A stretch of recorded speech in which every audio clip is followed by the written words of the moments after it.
Democrats talking about Yankees will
What's up, fellas? What's going on? Sean? Artie? Maddie? We had enough of him last night. He had his birthday fun.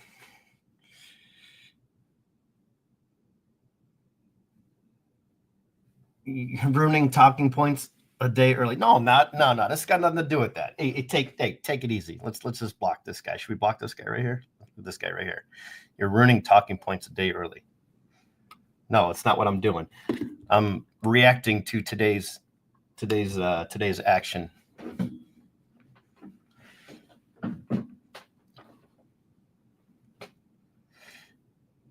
I have a pile of what? Pile of poop? Man, I tell you, this guy, he gets grumpier every day. Look at it, one year older, and now look at him. He's yelling at people. First, he wakes up on his birthday yelling at people. Jesus. Oh, boy. Hey, watch your language. This is a family show. My health department people already. Boy, look at this. Look at now he's doing threats. So he started off with 2 threats right off the bed. He gets up and hits. I got 2 threats for you. It's a pile of cards. Okay, Sean, we'll just check with me first to make sure I don't have them. Whatever it is that you have, just send me pics. Yeah, we could talk about the NBA. I don't even listen. I do not like LeBron James. I am a born and raised Clevelander. I don't like LeBron James. I have no idea what the hell they're doing. Don't ask me. The trade's ridiculous. Is Anthony Davis good? Yes, I know he is. Is Luka good? Even if he's overweight? Yes, he is. Mr. Infuego's good, even though he's overweight. I'm still good, even though I'm overweight.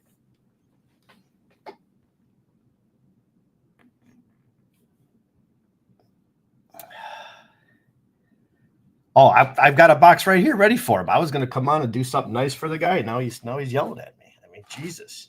Woke up on the wrong side of bed today. I need some sound bites over here. And that's pretty much all I got for basketball. I don't watch it. I don't follow it. I'm turned off by the whole entire, the whole process. The whole game. I just don't enjoy the game anymore like I used to. The game used to be a lot better. Emotional damage.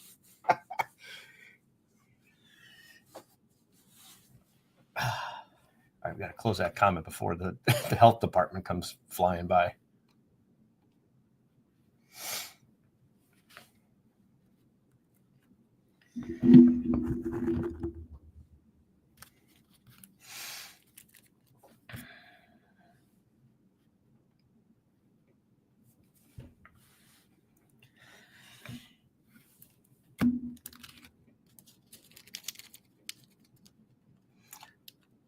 Papa Roach just invited me to a club. What type of club did you get invited to? He got his show last night. We had a break, and all we did was watch Fuego hit 15 autos last night. It's the most boring thing I've ever seen. We basically paid money to watch Fuego open boxes. Nala Bear hit a nice superfractor. It was not of a real great player, but he's young, so that could change within a month or two.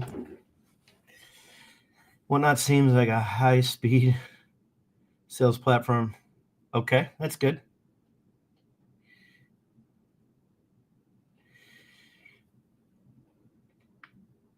Yeah, Mr. Fuego does put a lot of work in. I will say that, guys. He does put a lot of work in. I have my physical and blood drawn tomorrow. Can't wait till they tell me how fat I am. Well, Maddie, if you're fat, I'm obese, okay? Let's just leave it at that.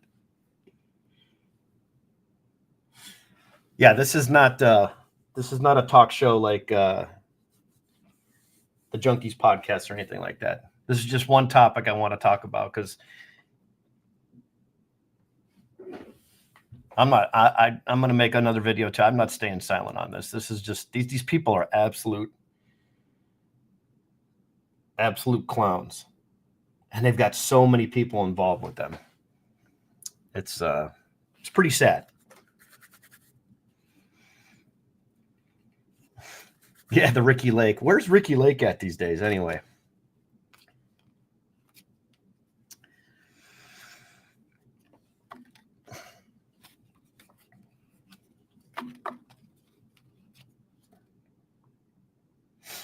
Just finishing sorting some cards here. I got 2 more stacks to do. Well, 3 more stacks here.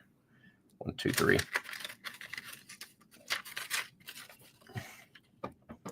Being fed somewhere. Oh, God. Enfuego's on fire. I like this new version of Enfuego. 1 year older, and he's just letting it fly. I like it. WhatNot is more of a control sales tool. When you sell on YouTube, you got to have a better trust factor. Well, yeah, I agree with that, but the trust factor is gone, Mehdi. If I open up this box of cards for you, okay? Oops. If I open up this box of cards for you guys, and then it says pull a monumental moments. Let's say I pulled an autograph of Stan Musial out of here, okay? These boxes are like $60, $70, something like that. They're not that expensive, under $100. Let's just say that. If I pull one on WhatNot and you don't get the card, all you do is complain to WhatNot, and then you in turn get this exact purchase price of your break spot or your spot that you paid. So let's say you pull $1,000 card and you bought the box for $100. WhatNot's going to give you $100 back. They're not going to give you the value of the card that the person stole. They're going to give them a little warning, or they're going to say they're going to give them a warning, but the money keeps turning, and then you just go away as one consumer. That gets washed, that gets pushed under the rug. The other people that break with you or buy from you continue to purchase, and everything's fine. And unless you have a platform to go out and talk where you reach thousands and thousands and thousands of people, which we don't, and I don't, you're SOL. Yeah, happy birthday, Enfuego. I got you. We could do your birthday gift Friday. Birthday gifts are on the Friday shows. So since your birthday was after the show, it's on the upcoming show. That's how I do it. So if your birthday falls on a Tuesday, it'll be that Friday. If your birthday falls on a Saturday, it'll be the next Friday show. And those are for paying customers only. Nothing against anyone else, but I only give away stuff to people that are paying customers. Sorry, not sorry, but I've given away a lot of stuff over the years, and bad people ruin it for good people.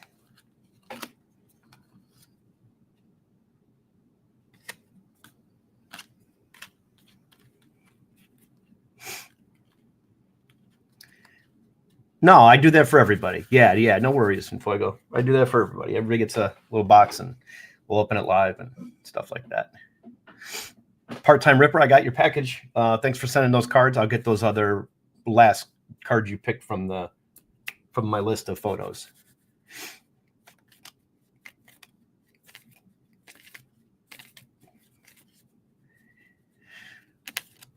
Oh, I didn't know you were sick.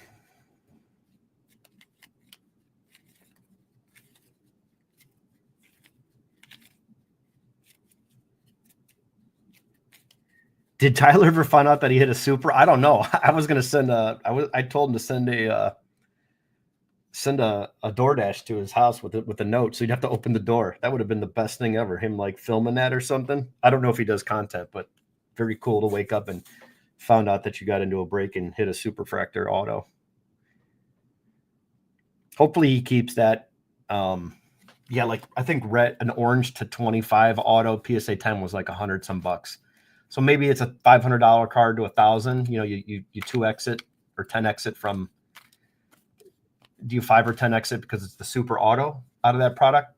I think that's fair. So maybe you take a gold sale out of 50 or a 25 and 5x the 25 sale to 500, and then put a premium because it's the auto super, and maybe go $1,000.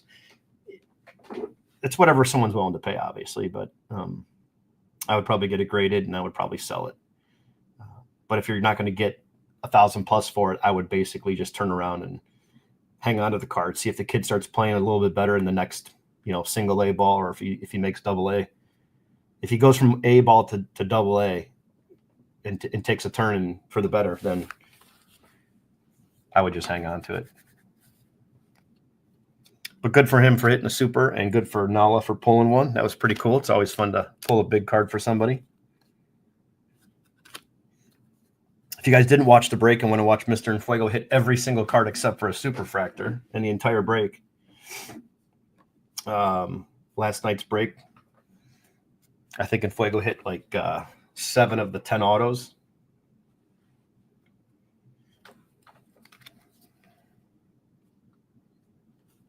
He hit all the good cards.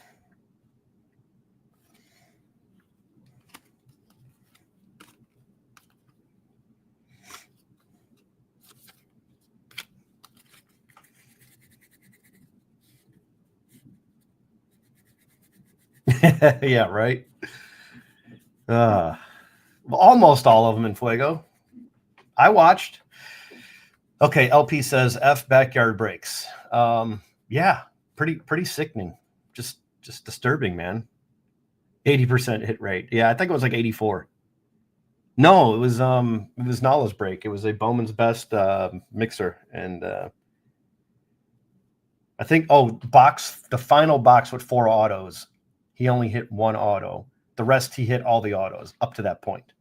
I believe that's what it was. Well, I put money into the card. Yeah, that's true. Yeah, that's true. Yep.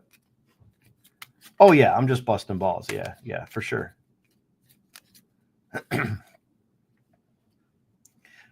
Does Infuego watch Groundhog Day on his birthday every year? I don't know. That is a good movie, though. Definitely an oldie but a goodie.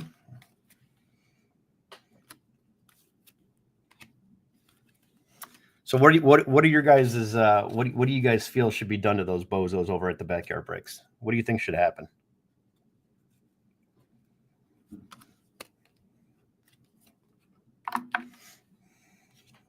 Should one person just be punished? I mean, I don't know. I just think that everybody in here needs to make everybody in here. Oh, thanks, Infuego. I'll check it out. Everybody in here needs to make a video. Now, I'm not talking about the Junkies podcast. I'm not talking about here today. I'm talking about if you have content, our channel that makes content, even if it's a 5-minute video, 1-minute video, make a short, anything. You need to post something. That's kind of what I'm doing here today. You got to post something. And whether you put, in the hashtag tops, whatnot, all those companies in your header, put it out there.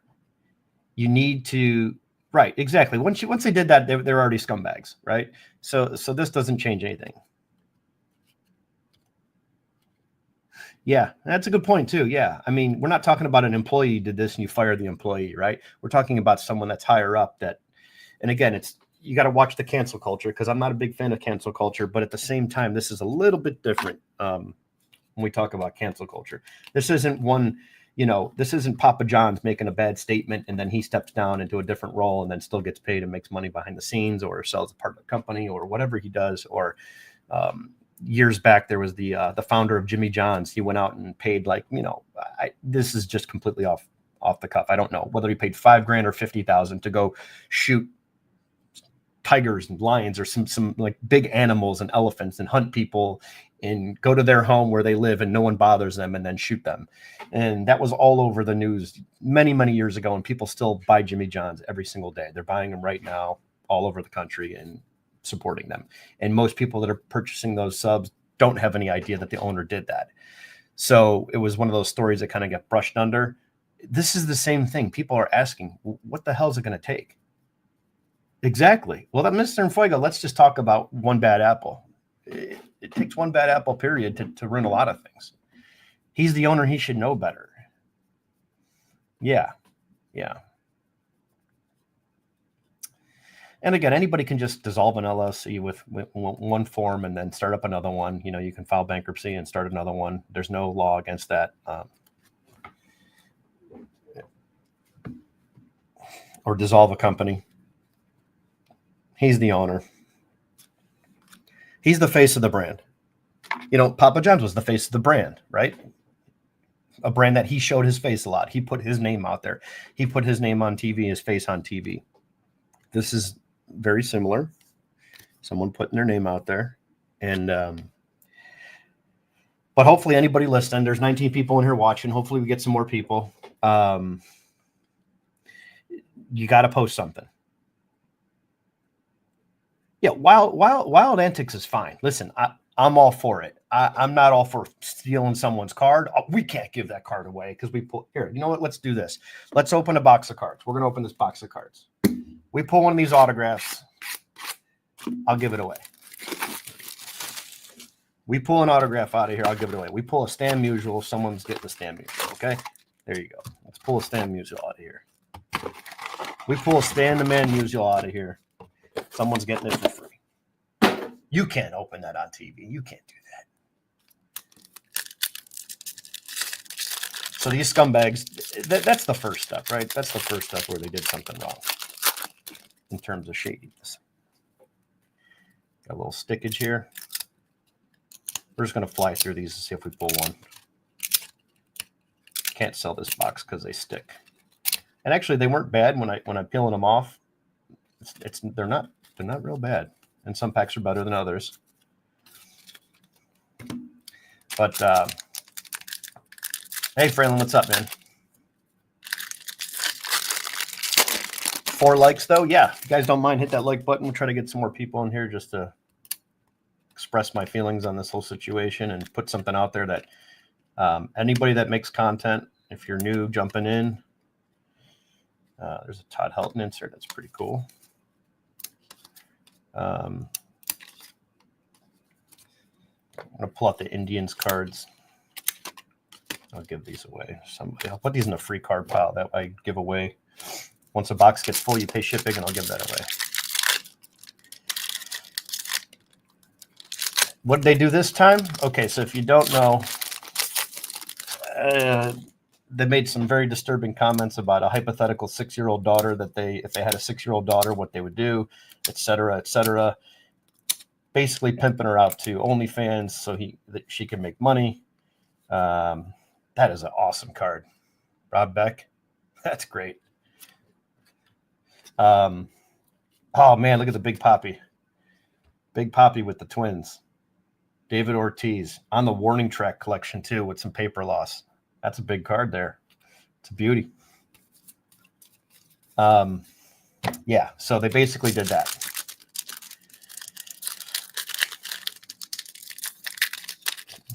Yes, yeah, exactly. Yeah, the platform that is going, again, their bread and butter is that company. They make a ton of money for that company. Those guys break a lot of cards, have a lot of customers, sell a lot of product, bringing a lot of money every show. And it's just how it goes, man. Mickey Morandini. Oh, nice. We got an insert here. Cool. So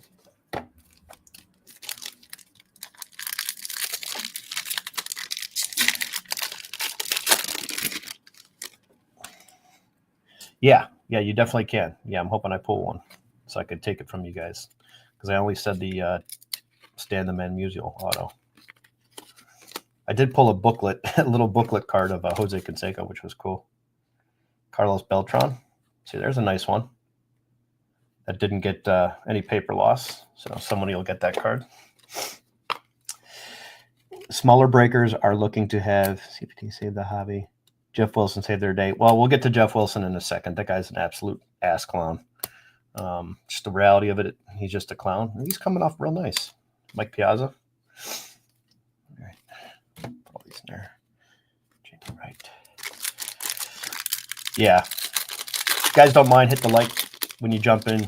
Trying to get as many people as we can in here. Hopefully some new faces. If you've got a channel, I'll say it again every few minutes or so, every 10 minutes. Please make content. Please make a post, even if it's 30 seconds long, and just spread the good word about these clowns. And that stuff has no position in the hobby.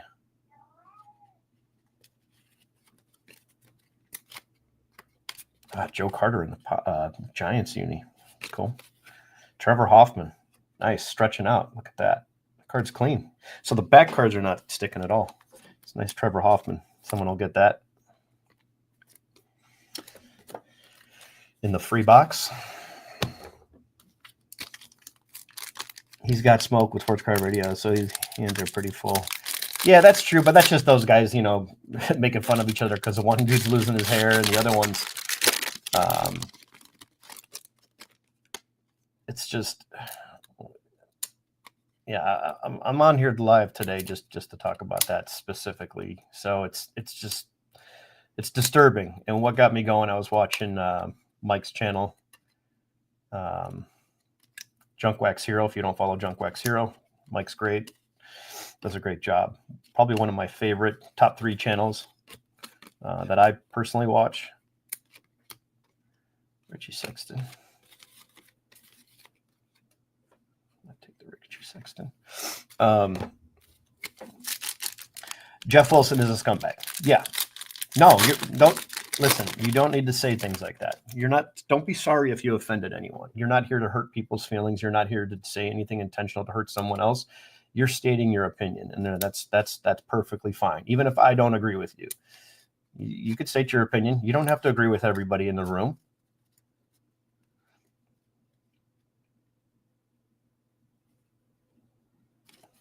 I personally like Junk Wax Hero. Oh, that's cool, Lofton. I like Junk Wax Hero because he actually does his homework, and when he brings up some content, he'll state the obvious. He'll say, "Hey, this is where I got the information from, and I reached out to this person, and this is what they told me." So there's some truth that goes into the old school journalism, which I thought was dead a long time ago in this country. For the most part, it is, because there's no recourse to saying anything. You can say whatever you want, and nothing happens. But in this case with Backyard Breaks, these guys are absolute.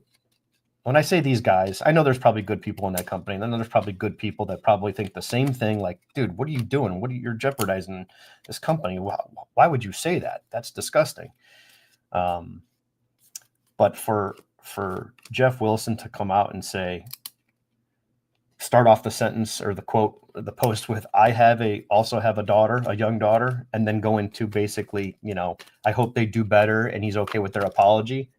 You're an absolute scumbag. To be an apologist for Backyard Breaks, Jeff Wilson is a freaking clown. He's a clown, period. There's no one that can debate that. Debating, you better bring facts. He's a clown. He is an absolute clown. There's video proof the dude can't even sleeve a baseball card or a football card in this case. The 86 Topps box that he broke. Watch that video if it's not already edited, because I'm sure if they heard my comments and brought that up on any of their posts, they would go back and have their editing team and one of their cronies take care of business and edit that. But the guy, the way he handles cards, he's just so dainty. He reminds me of just someone that's not authentic. It's not even the Bo Bichette to the Dodgers. He's reading a teleprompted screen that not only he doesn't know whether he wrote that or not, it's the other people that wrote it. And if you're reading that and I see Bo Bichette to the Dodgers, hey, look, we all make mistakes. Let's give him a break, right? Okay, fine. Give him a break on that. But I'm not giving him a break on the authenticity of what he does.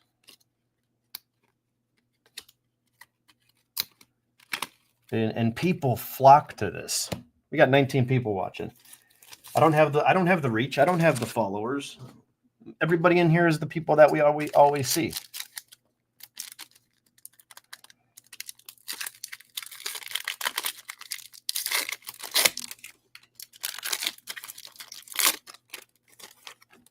Blasters. Yeah, I got something. I don't know.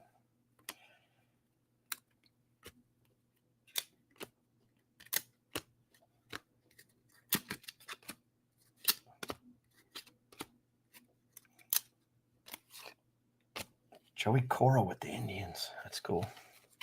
And these will go with the free box. All you do is pay shipping when I get a big box of cards. It doesn't matter what he is, Fraylin. I don't care that he's not a collector. I don't care that he's not a flipper. He's a fraud is what he is.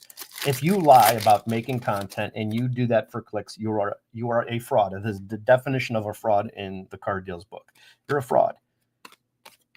That's it. You're not an authentic human being. You're not genuine. You lie. You twist the truth, bend the rules, whatever you want to call it.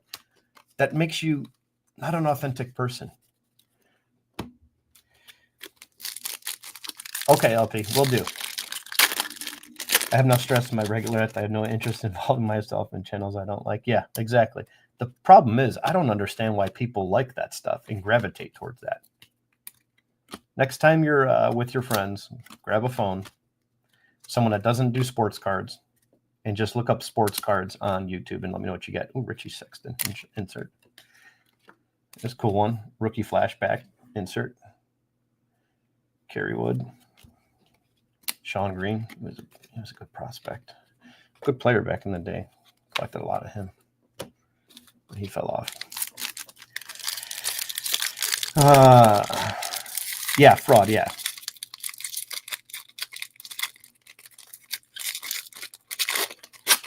Starting 9 or date with Destiny, yeah. Yeah, let's pull a big one. Well, hopefully we pull an auto because that's what I'm going to give away.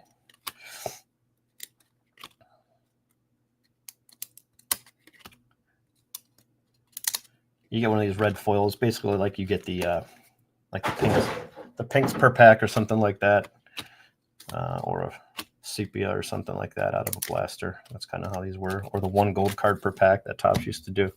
It's basically the red foils are. Pure garbage, yeah. It's sad. It's unfortunate, man. It's garbage. It's absolute garbage.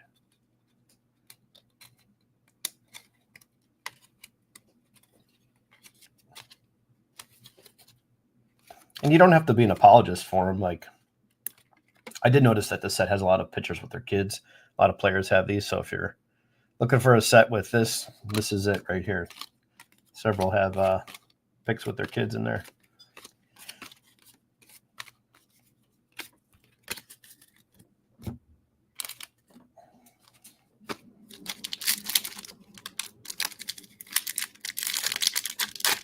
So did anybody in here not see the video or not hear about it? That's a nice Scott Rowland. Franchise features. Jeff Bagwell.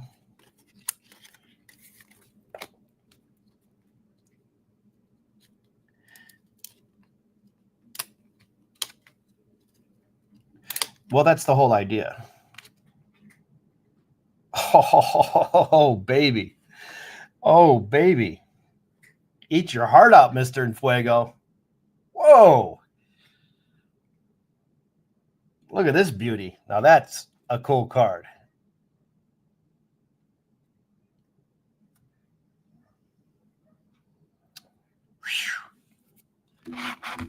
Well, you better send me some nudes for this one.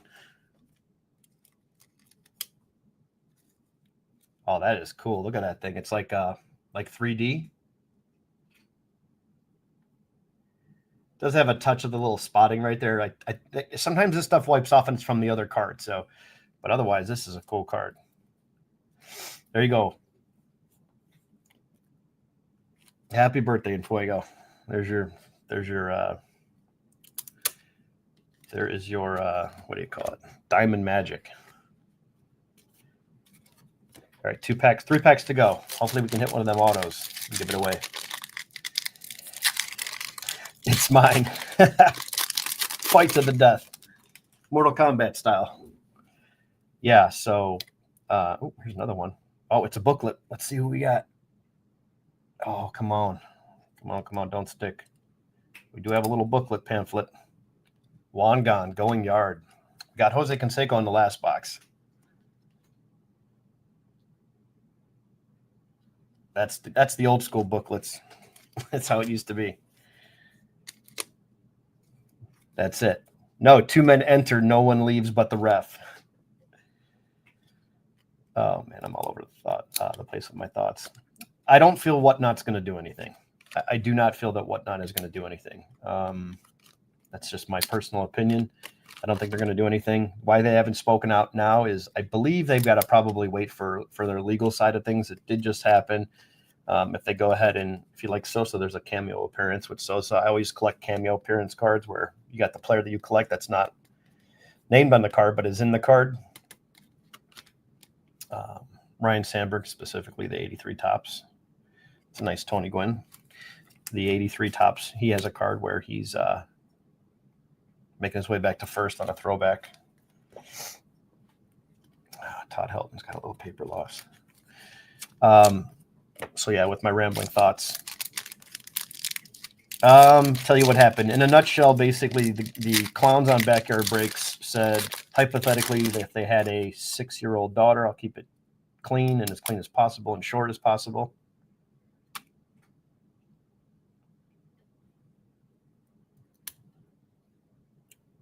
Well, we didn't hit the auto. But there's that.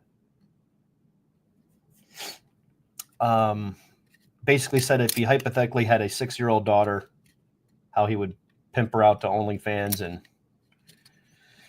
get her, pierced and all this other crap. It's sick. The guy's a sick prick. He's a sick bastard. He's a sick individual.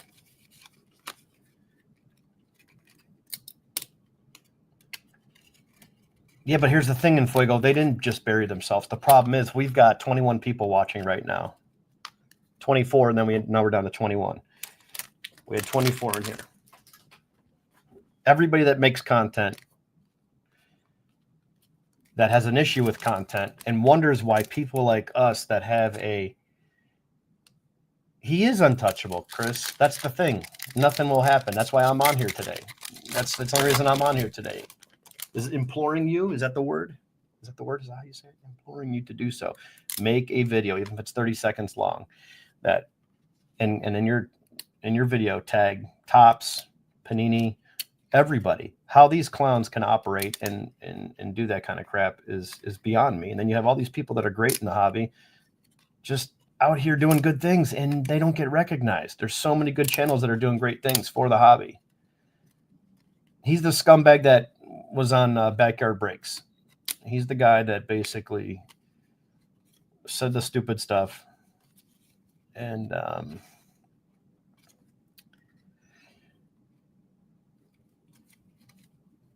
there's Omar. He said the stupid stuff.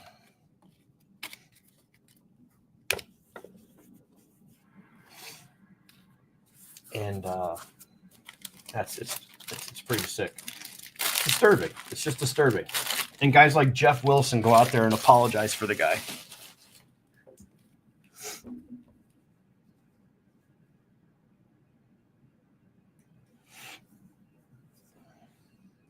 No, it's not. It's not. That's not what I'm saying. If you have a channel, it has nothing to do with breaking. This has nothing to do with breaking. He is Backyard Breaks. He's the owner. Yeah, I'll find Jeff's comments. And Jeff starts off with an apology, basically. They should be suspended or whatever. They should do this. They should do that. He has an opinion, which reminds me of that clown LeBron James, where he just interjects himself on things because it's the hot topic. And then he sticks his foot in his mouth.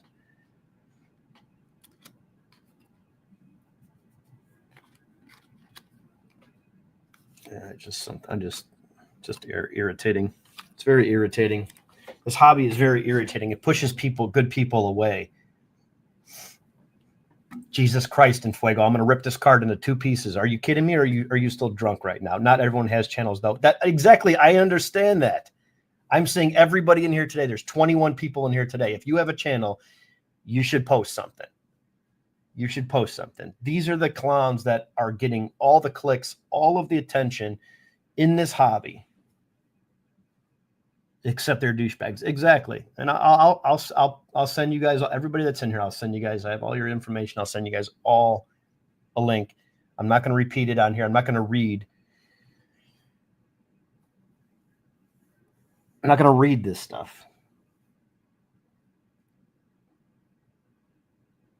It's disgusting.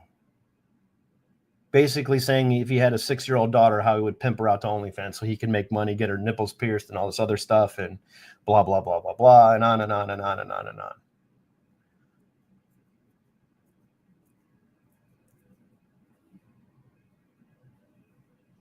All you small channers, and where's Nala Bear? Don't let me get started on that guy. Where's Nala? Is Nala in here? I'm on a roll today. Let me get Nala up on here.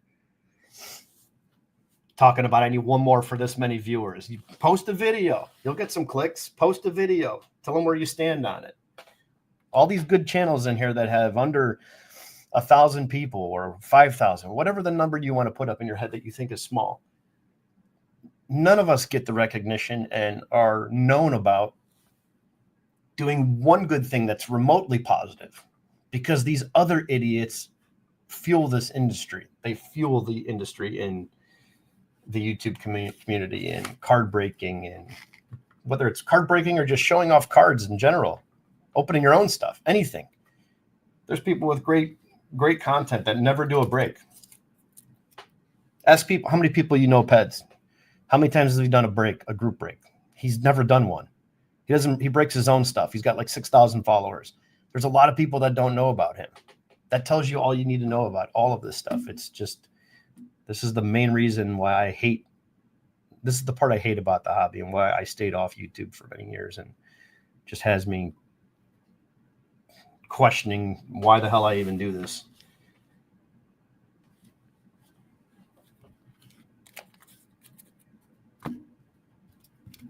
I have my own cards. I'm surrounded by tons of cards that I've had, and I still can have any day of the week, and I don't need to be on YouTube. And it's stuff like this that just drives me absolutely insane. Thanks, Enfuego.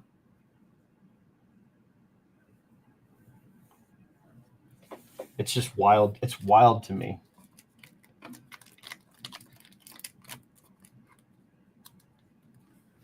Everything's driven by negativity. That's the reality of the situation. Yeah.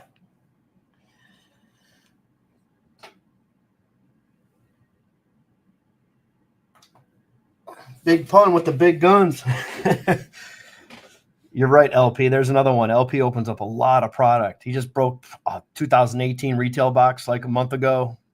I mean, just opening up product, just having fun. And it's amazing how guys like him don't have 20,000 followers, 50,000 followers, 10,000 followers. Real Cheeto. I like that name. Well, thanks for stopping by. Yeah, the giveaway was yeah. I mean, they showed you back then what they were. They pulled an expensive card at the time. It was 10, 15, 20, 25,000. It's what they said.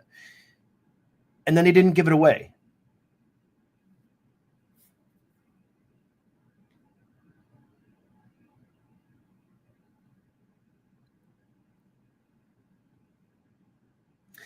So that it's one of those stories I always bring up, Real Cheeto, where I say if people show you who they are over and over again, believe them. How many times do you need someone to show you who they are?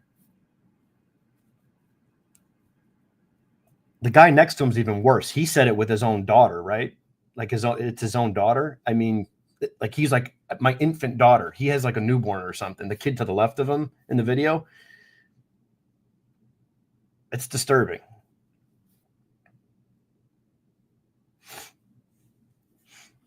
You're right. Yeah. Yes, you're 100% right.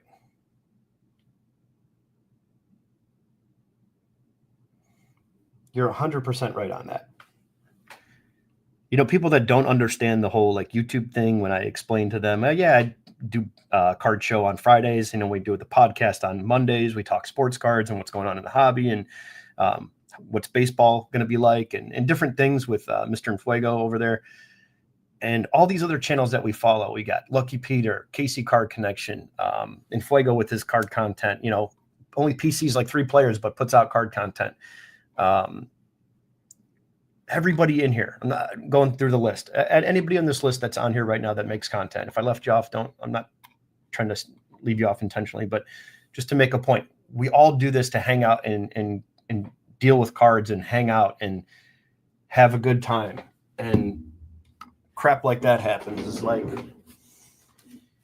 I can't sit here and be like, I don't want to even be around this crap. You know what I mean? I got some stuff downstairs, but I do have some archives up here. These are 30 on the site, so 25. These will be 25 if someone's going to buy, if you're buying a gift for Infuego. I only have 3 left from that lot. No, you know what I'm saying, Mr. Infuego. It's you have an extensive collection of 3 players that you focus on, or 2 players right now, really 1, but then 2 and 3, secondary and third, 3, 8, and 7, and only 25 on these.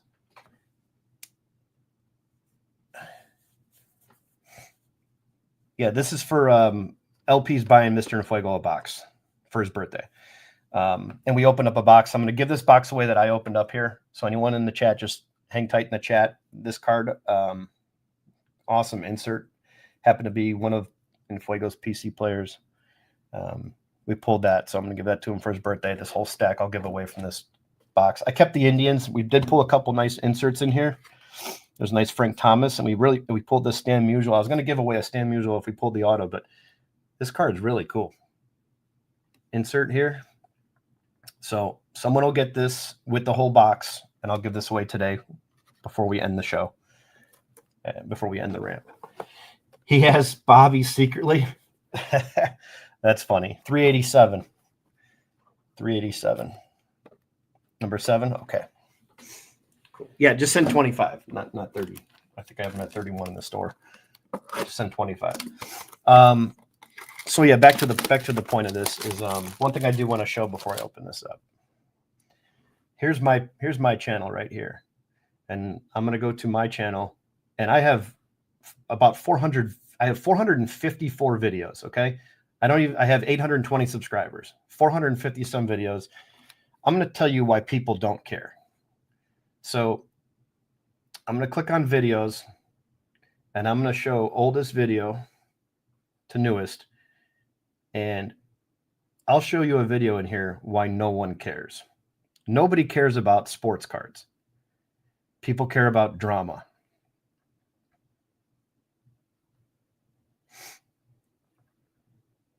So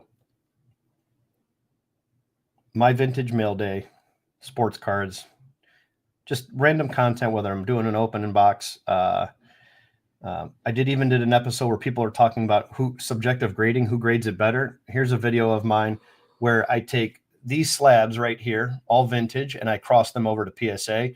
I'm a small channel, okay? This one got 604 views. My videos range between 40 to 60 viewers per video. That's just what I get. That's where I'm at, and that's fine, but I'm stuck there. Certain videos that are subjective, that are questionable,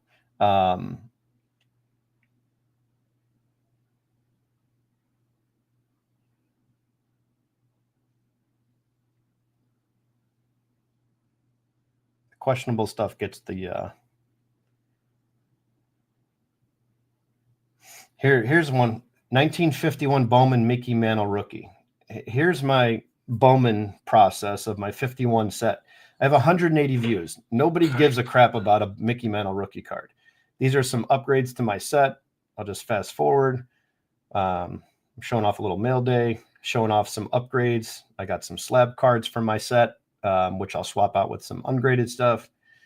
And I'm just kind of going over. These were just the Cleveland Indians players that I upgraded. I got that someone turned into a card shop. They were selling all their Cleveland stuff, and I was able to pick some real nice cards. These are 6s, 7s, and 8s from 51 Bowman.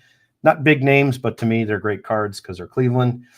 And I'm just showing how I'm upgrading my set, and I show off my 51 Bowman set with my binder right here, and I share my mantle, the maze, and I have 180 views. Nobody gives a crap about this stuff. Nobody cares, okay? They just don't. Now I'm going to go to my home screen, and I'm going to go to my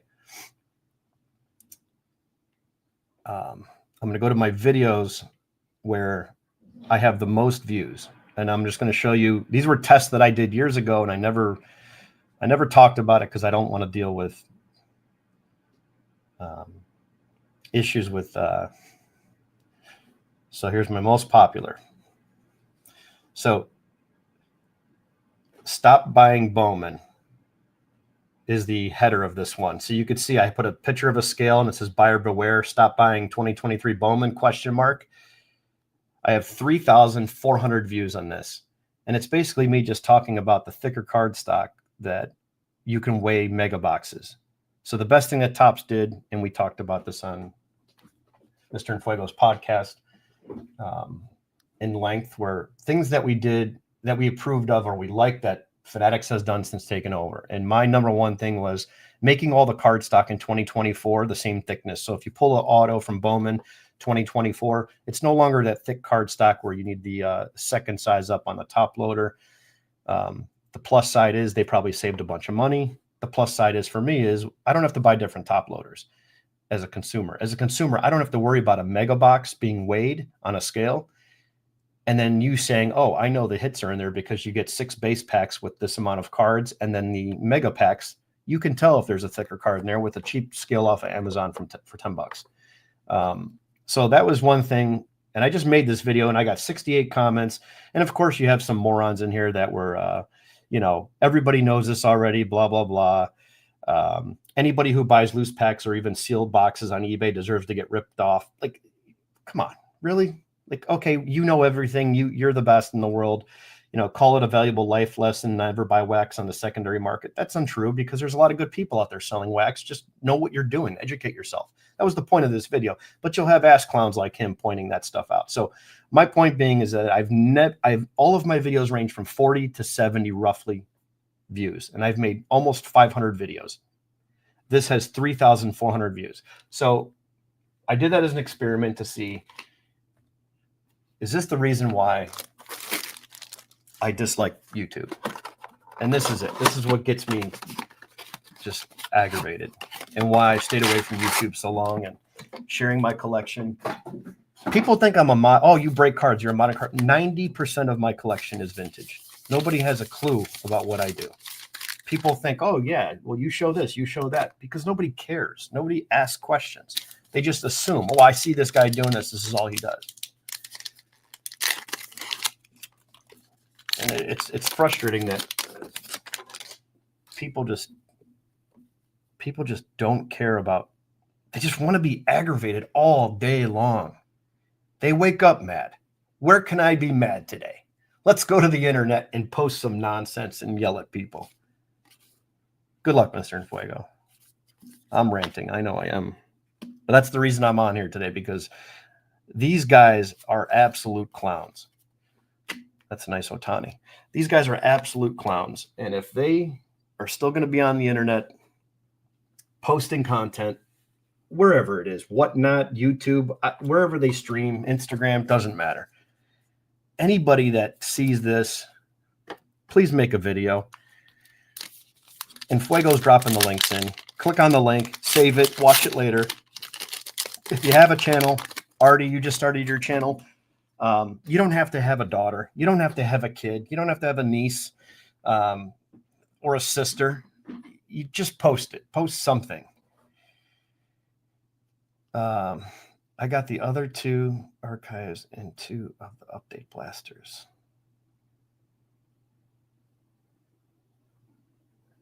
Okay. Yeah, well, that's true too. Listen, I'm fine with people not agreeing. Like, oh man, that is nice. Whoa, that is awesome. I think Topps made a mistake. There's a little mark on here, but that's okay. That might rub off. I think Topps made a mistake. They put the pinks. I don't think they made a mistake. I think, in my opinion, they should have put the blacks that are 1, 2, or 3, or 4 of these in a blaster. I think they should have put the pinks in here because it would have been more uniform with the chrome pinks, the pinks retail. They come in the blasters, and then put these in the hobby boxes.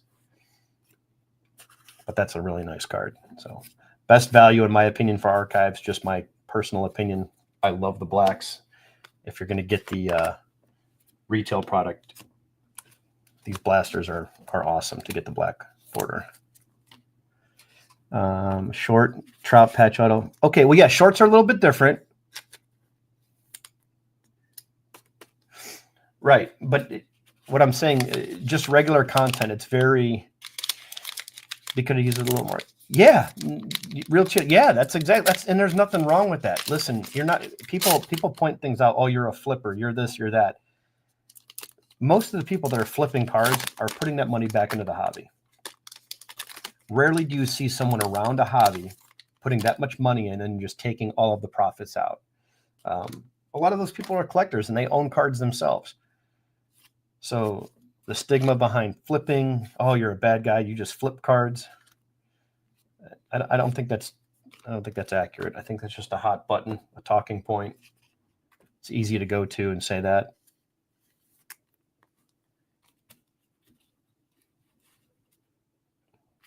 Not really doing personal takes, just keeping. Yeah, well, yeah, exactly. It doesn't, and I'm just saying that if you post something negative, it's what gets the clicks. It's what drives everything. And there's a lot of great content out here that does not have, the attention that it deserves. Pete Alonso, insert Westburg rookie. There's a lot of great content that needs more attention. And the faster you get these scumbags away from the hobby, the better off everything's going to be for yourself and everyone around you that you watch and follow and collect. You know, collectively, no pun intended, we're in this hobby, and you bash modern cards and, oh, I only love vintage. I used to be that way. But the reality is, if this modern stuff and everything else dies with it. So what I mean by that is you have to look at everything. Don't look at everything one-sided because it doesn't benefit you. I have no interest in that. Well, I don't want to hear about that. I don't collect those, so I don't care. That's the attitude that gets everybody in trouble. It may take time. It may take a year or 2 or 5 years down the road, but whatever topic you're talking on, it's going to go south quick. Jordan Beck, new breed. One of those Rockies players got to pop out sooner or later.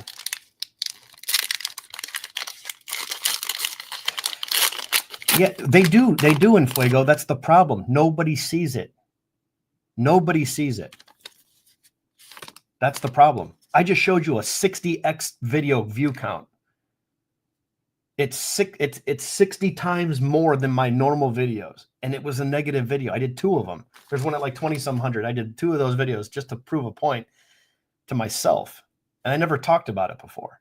I never brought it up. Like, hey, this is what's going on here, and made a video about that.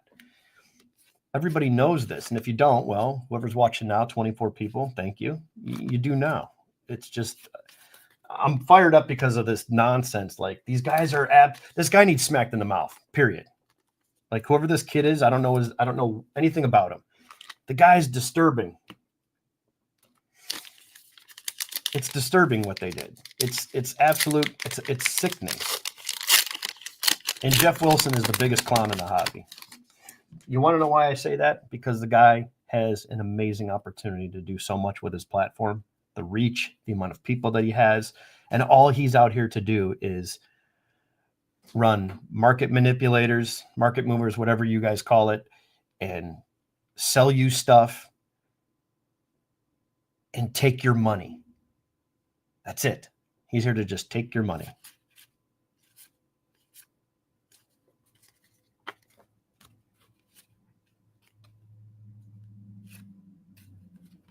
He's here to take your money.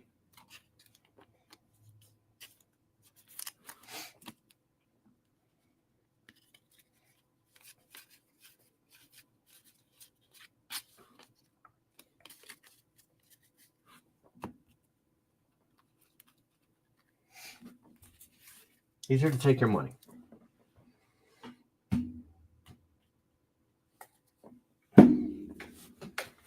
See, I don't care who I offend. I don't care.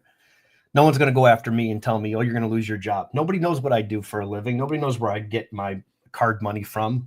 No one's going to stop that. No one's going to say, oh, he did this and he's not going to be able to do this anymore. Nothing. I'm in a position where nothing matters to me. That doesn't affect me. I don't care what happens. What are you going to do? Cancel me? You're going to tell on me? You're going to go tell the teacher on me? I don't care. I say what I feel, and I live with the consequences if I say something stupid. But what I'm saying here today is not an opinion. These are facts. The fact is, Jeff's a fraud. Backyard breaks are scumbags. And I feel bad for everybody underneath those people that have to work for those people that are in this position. And they have jobs. These are people that, that's their livelihood. That's how they make their money. That's their weekly paycheck. And I'm not saying, everything that Backyard Breaks does is bad or everything that Jeff does is bad. I'm not saying cancel Jeff. Listen, I'm sure Jeff does a lot of decent things. Sure, that's possible. But I just don't like to interject myself with people that are fraudulent. The people that are frauds, people that have ulterior motives that try to do things by saying doing X and then trying to complete Y, whatever you want to call it, doing other things. Yes, we're gonna top load Rod back here because that's an awesome photo with the Harry Carey patch on the sleeve there. That even just and it's probably during the anthem. He's got his hat off. This card's staying with the channel. This one's getting a top loader and a stand.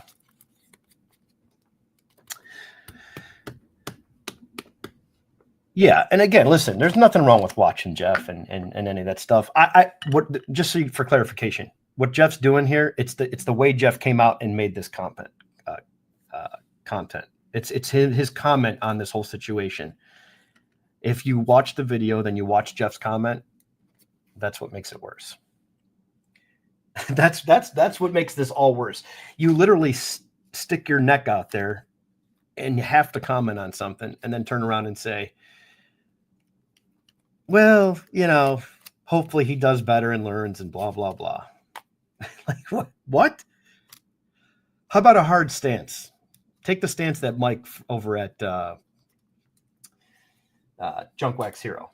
If you're watching and you follow me and blah, blah, blah, blah, please don't. Delete it. Don't follow. I want nothing to do with you if you approve of this stuff and you're okay with it. Not approve, sorry. If you're okay with it. That's how it was worded. I want to quote the right thing. That's the best stance you can take. I want nothing to do with it. And Fuego, can you post the link to Jeff's comment if you'd like? You can post that in here. Just say nothing, Jeff. Just stop. Stop. Go away. Go do something. Go do something with your family. Go enjoy something. Do something fun today. Do you have to just say something on every topic? He has to interject himself. It's that bad ego. It's that issue. It's the LeBron effect. It's not effect. It's the LeBron syndrome. LeBron does the same thing. Off season, no one's talking basketball. No one's saying the word LeBron. And LeBron's got to interject himself into everything. Nobody cares.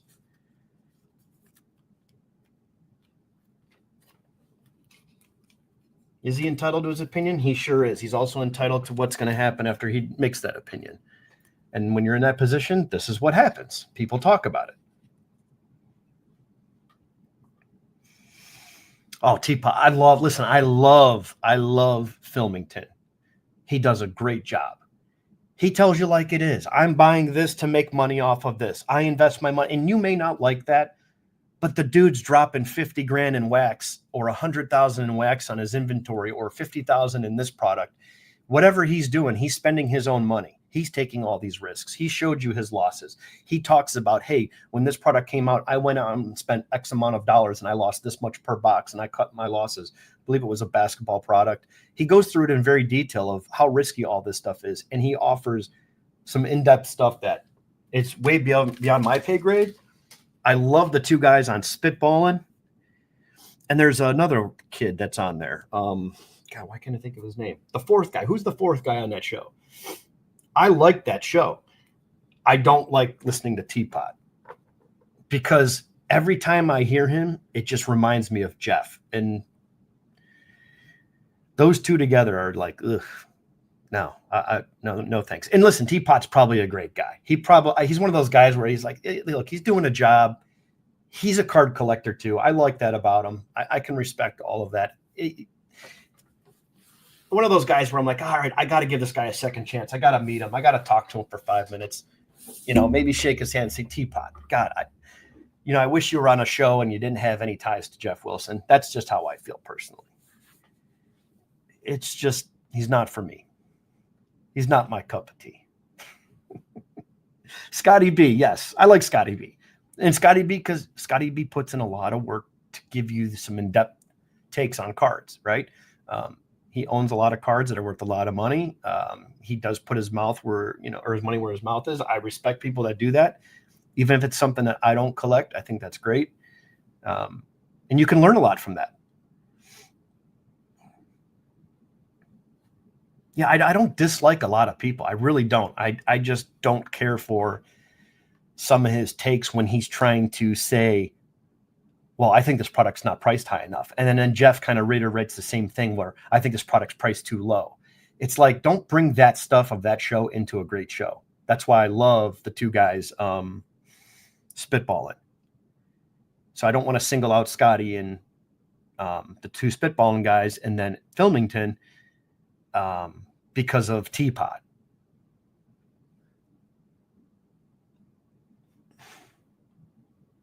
Yeah, listen, Teapot can be a great guy. I'm nothing against Teapot in that sense. It's all. Yeah, I think Teapot does offer some good insight.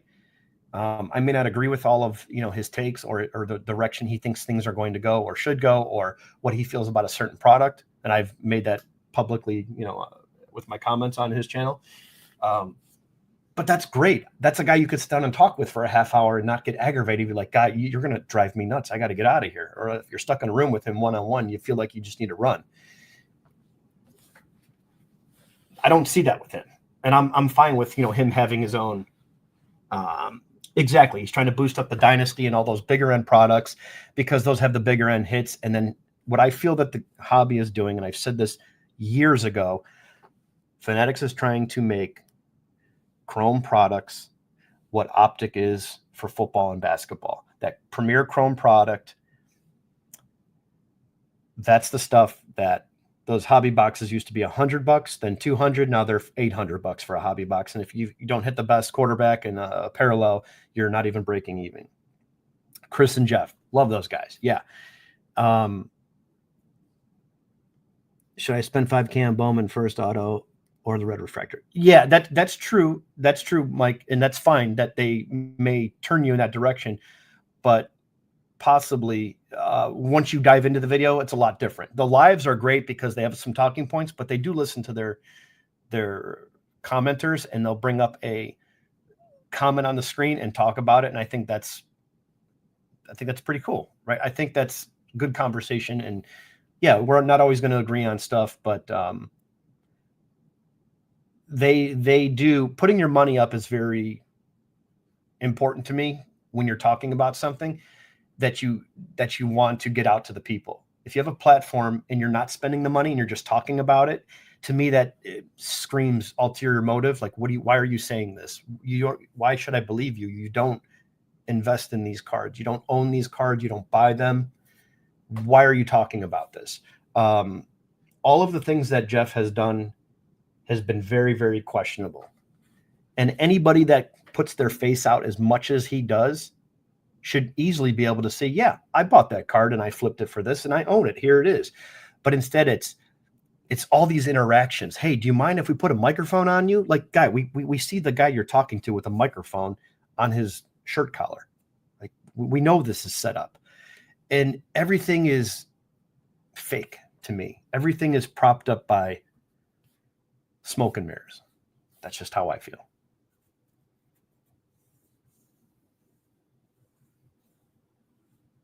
It's kind of like you hate this actor, but you love the show, and they're all collectively on a show together. 5 people on a show, and 4 of them you like, and 1 you don't. I'm not going to let that ruin my good time and ruin the people that I enjoy. And Teapot doesn't do that for me. It's just kind of pumping that stuff, and I'm like, okay, all right, I got to be careful here. Why is he saying this? And listen, you got to do your own homework. Take in everything with a grain of salt and say, wait, all right, I gotta think about this before I listen to this information. Same thing with me. If I say something, it would be the same way. Don't listen to what I'm saying and do it. Digest the info, see if it's the best fit for you, see if what I'm saying makes sense.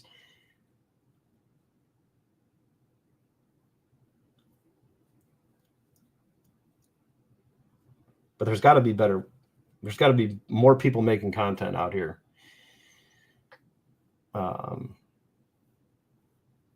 There's got to be more people making content out here that can post stuff about these scumbags at Backyard Breaks.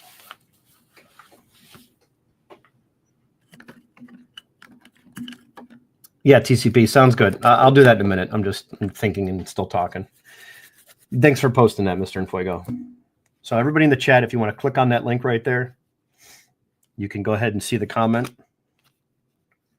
And then if you don't know the comment or about the comment, the original video from those, I keep saying those, okay? I shouldn't single out those people because it's not the whole company. It's a lot of them there that we see the face of, but there's probably a lot of people in the background that do work for them that are probably like, what the hell's happening here today?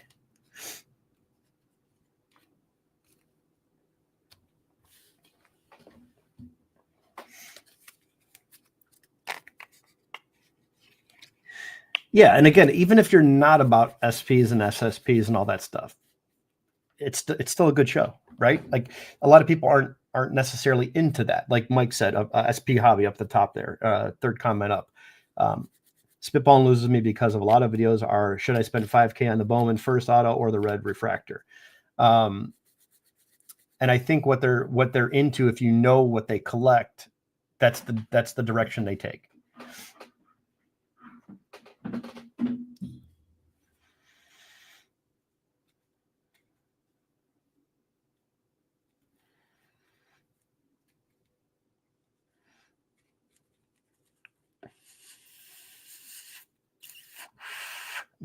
Most people have no clue what they're talking about is what I learned a long time ago. It's even more true today. I was told I was fired. Are you kidding me, Casey?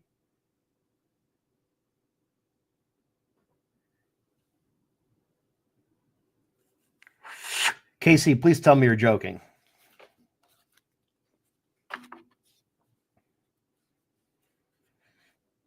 Don't get me started on anything else. Please, I'm going to blow a top. Please tell me that's not true. Or you were told that and you know it's not true. Because God forbid you lost your job. We don't need to hear that. We need positive news today. And feel free to, anybody in the chat that's new, that's listening, feel free to, no, I wasn't fired. Okay, gotcha. Good. That's good news. Okay. Feel much better now.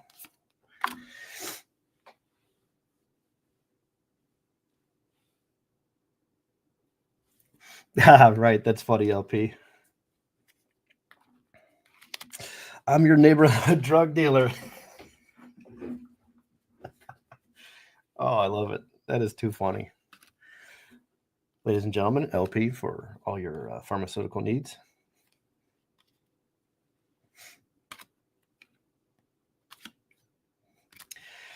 So those are the two links. If you saw Jeff's comments, what do you guys think about Jeff's comments? That's my question. What do you guys feel? I guess having a stance and opinion on anything, I don't want to sound like I'm being hypocritical, but if you're going to stick your neck out there, shouldn't you just be, this is disgusting, this is bad, this is a no exceptions, this is not, we're not going to let this fly. And instead you take a different approach and you stick your neck out there. And I believe what Mike said over on Junk Wax Hero, I believe what he said is he got roasted for like 3 straight hours. And as he should, because anybody, some said controllers are short staffed since they were very right. Oh God, yeah. And again, it's just it's more of the sticking your neck out there and interjecting in places that we don't know what we're talking about. That's a field like I'm going to close my mouth and I'm going to ask questions when I'm allowed to, but I'm going to listen when guys like KC talk because he's in that field. LP's in this field. I'm going to go ask him. Here's one thing I'll say where KC, let's touch on this real quick. Most people have no clue what they're talking about is what I learned a long time ago. It's even more true today.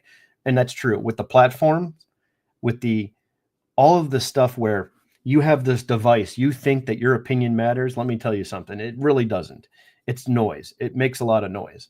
It makes you feel important, but you're not really more important than you were before that app came out. It gives you that appearance, that false feeling that, look at me, I have people liking me, I have people this, people that. I need to get this, I need to get that, so these people accept me. And I think that that's really bad just for society in general. I think that's very, very bad. If you got kids, keep your kids away from all the social media for as long as you can. The more mature they become, then you hand them something, they can see this and go, that's absolute bullshit. Why are you showing me this? That's garbage. What do I need to see that for? And adults too, take away your phone for 30 days. That's a lot. Take away for 8 hours.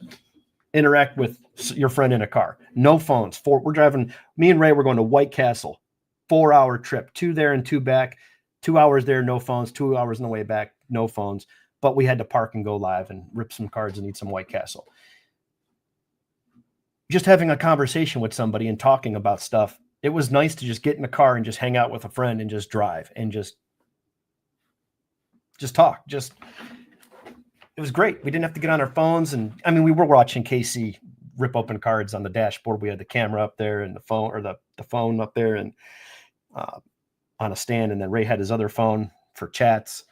So yeah, we were watching that at the same time, but most of it was me and Ray having a good time, just catching up about nonsense, right?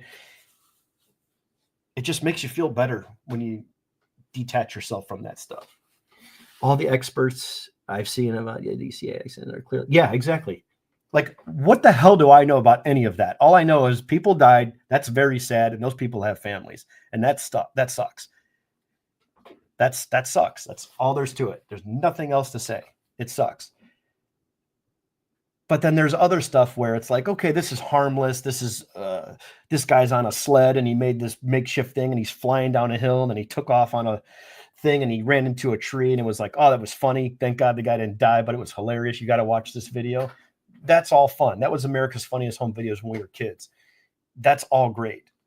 This is real deal. This is real deal life stuff. Like, these are people's livelihood you're talking about. Going after people when they videotape them. I saw someone sent me one of this guy like doing something, cutting someone off and swearing at the guy. And then he said something smart and something stupid, whether it was racist or not racist, it doesn't matter. Then he found out where the guy lived and got his license plate or something, then got the guy fired. It's like, what is wrong with you people? Again, that stuff to me is not that serious. That's the cancel culture. This is a little different. This guy around the hobby and around kids is sickening. It's disgusting.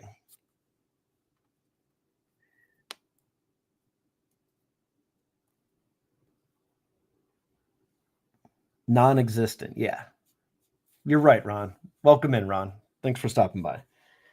Hey guys, anybody in the channel here? I did see somebody earlier that's not, I don't recognize. I've never seen you before with where's this girl's name at here?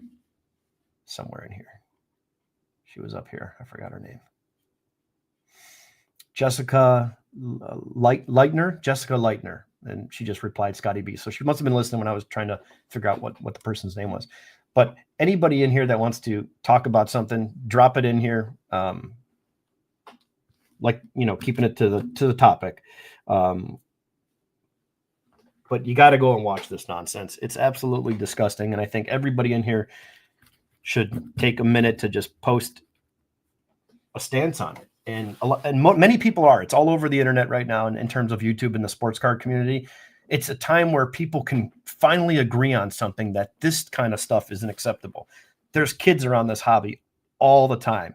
There's people that watch these guys on the internet. There's people that watch other breakers on the internet. There's people that watch box openings. They don't have to be a breaker, or people just showing their collection or giving advice on how to submit cards to PSA or SGC or whatever you're into. You have kids around this hobby, and then you have this nonsense. And then these people continue to operate. It's like the creepy guy down the street when your parents say, stay away from that house down there when you were kids, you know, don't go over there. That house is a little questionable. And at the time you had no idea what the hell they were talking about. You were like, why? But why? You know, but now that you get older, you're like, oh, that guy was, you know, he's not all there. He's not doing the best thing. He doesn't have the best intentions, right? I'll leave it at that.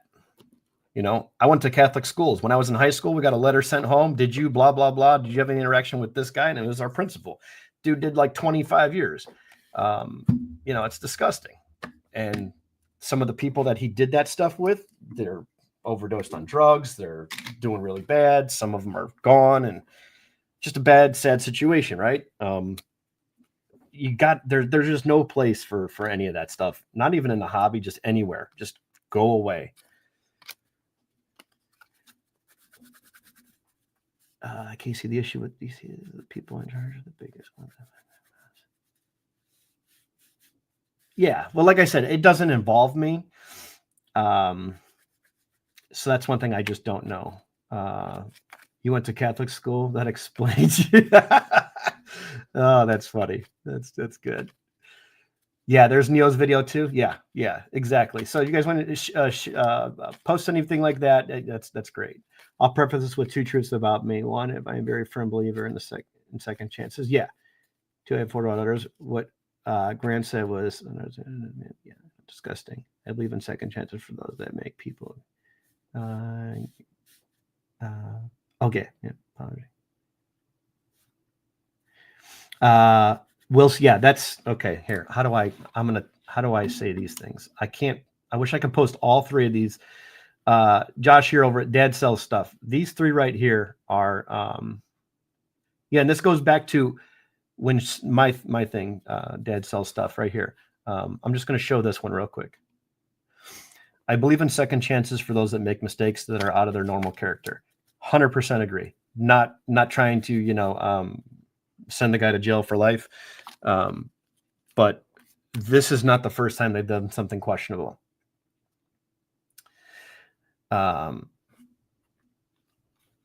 So that's kind of my stance on it. When people show you who they are over and over again, believe them.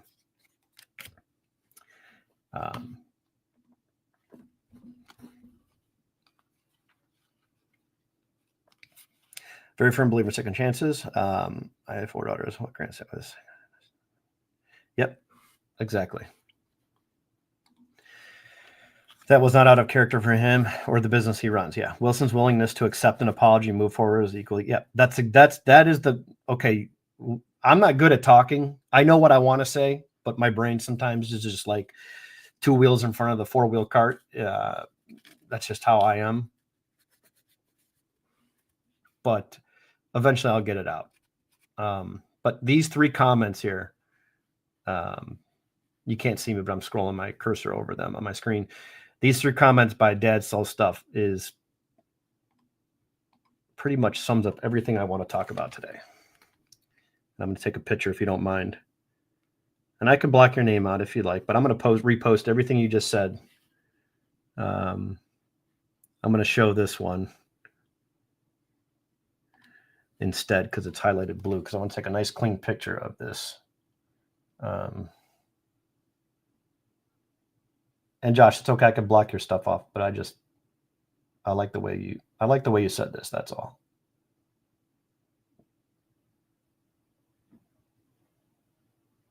Appreciate the comment. Yeah. Too old to be canceled. That's funny. But yeah, 100%. Yeah. I'm just saying this stuff has no place in the hobby. And there's so many other great channels. Everybody that's on here or knows somebody, all of it. Yeah. Alan, and listen, it's not even about getting skunked. It's about getting screwed royally. It's not even about getting skunked. I get into many people's breaks. I get into people's breaks that I don't even talk about. It's very disturbing is what I'm saying. It's very, just their behavior, all the stuff that they've done over the years. And listen, we're not going to go down the lines about all those other things because you don't need to. Everybody knows it's there. It's just, I hope that everybody can make a small video today about something and where they stand on it, because a lot of people are doing that in the hobby. A lot of good people. It's just bad. And then this is, and if you listen to my comments, and I'm very outspoken, I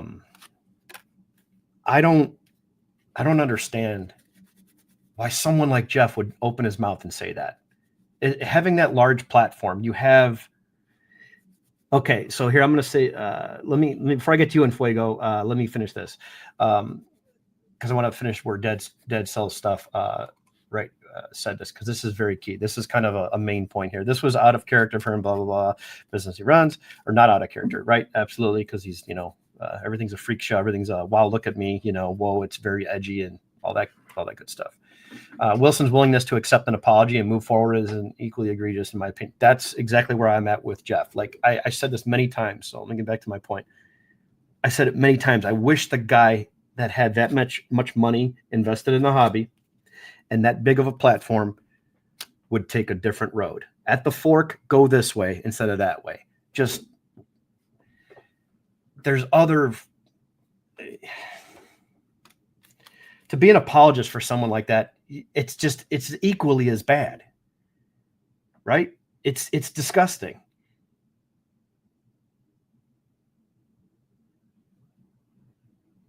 Thank you, Mike. Thank you, Mike. Exactly. 100%, Mike. But man, Josh, Dad Sells Stuff. Appreciate you jumping in and putting that in there on today. I'm going to give you a spot in the Super Bowl squares. Super Bowl squares. Dad Sells Stuff. I'll post it on the Facebook group for the giveaway for the Super Bowl squares. I like those three comments back to back to back, but yeah. And I'll repost that as a photo. And that's kind of, those three really sum up everything in my brain, what I'm trying to get out that's scrambled at times. Let's jump over here to Mr. Fuego. And it's great because I don't always agree with everybody, right? As I've said before, the hobby is no longer a hobby. I'm going to stop right there. That is not true. Because there's people like me and Fuego, Alan. Alan doesn't buy into my breaks, but Alan's sharing cards. Alan's showing what he's buying. I'm like, that's cool, man. You're going for that player. You got big hopes on him. Mike Petty's showing amazing stuff. He's into the vintage stuff. He doesn't get into the shiny stuff. He comes over here and comments. He comes over here and hangs out. All of these things actually, like, they're all intertwined, right? So whenever I hear that, I say that's not true because yeah, exactly. See, exactly. And it's okay to not like one part and like the other. Like I'm not going to let you ruin baseball because you want to put a freaking patch on someone's jersey.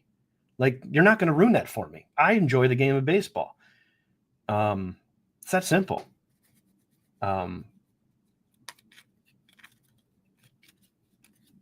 Yeah, I think everybody. I think it's all mutual, you know. And then what Infuego said here, again, I'm not picking out his comment. It's just a part of it because it does roll into a very good point. You know, he's not wrong here. He's just generalizing, right? And that's fine. I know the difference when he's trying to say what we have here today is not garbage. He's not trying to say, oh, this is all bull crap and this is all, you know, for nothing. This is all a big scam and a waste of time. No, he's making a point. What he's saying is it has become a reality show about people in cardboard and left the hobby as we know it a shell of itself. Now, that is the small. The reason I took apart one part of his comment, which is this part right here, the hobby is no longer a hobby. As a whole, that's not true. What this topic is, he's correct because he's actually we're talking about the YouTube side of things. You go to a card show and ask everybody, hey, do you watch content on YouTube? Just poll every single person you see there. Let's say there's 500 people collectively that show up throughout the day. When you get your ticket, you're running a show, ask one question. Hey, do you mind if I ask you a question before I give you your wristband or whatever it is, or collect your dollar to get in? And you ask them that one question. I firmly believe, because I've asked people, there's not a lot of people out there that follow this YouTube stuff.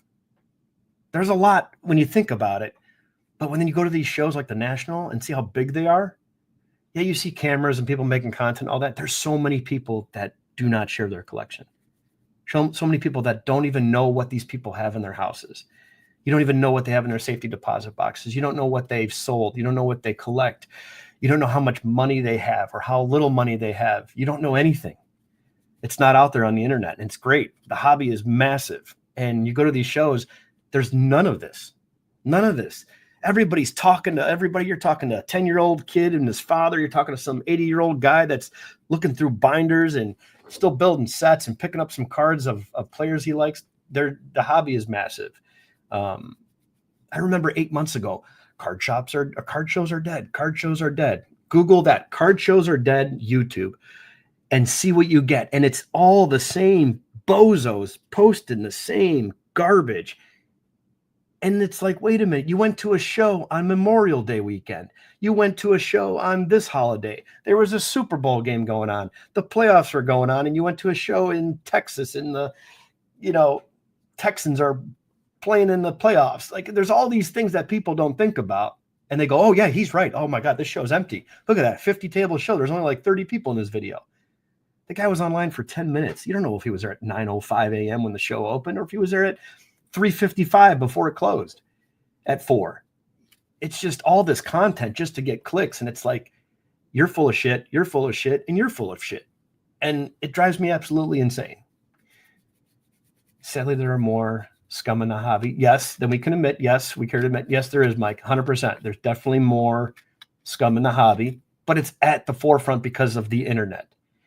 It does not discount the tens of thousands, the hundreds of thousands of people that collect and that are getting back into the hobby. 4 of my friends right now got back into the hobby because of me. They're like, oh, you're into that? Oh, okay. 6 months later, they're buying baseball cards and football cards just because they heard I'm back into it. And it's not because of me. It's just, it brought them, oh, I didn't know that.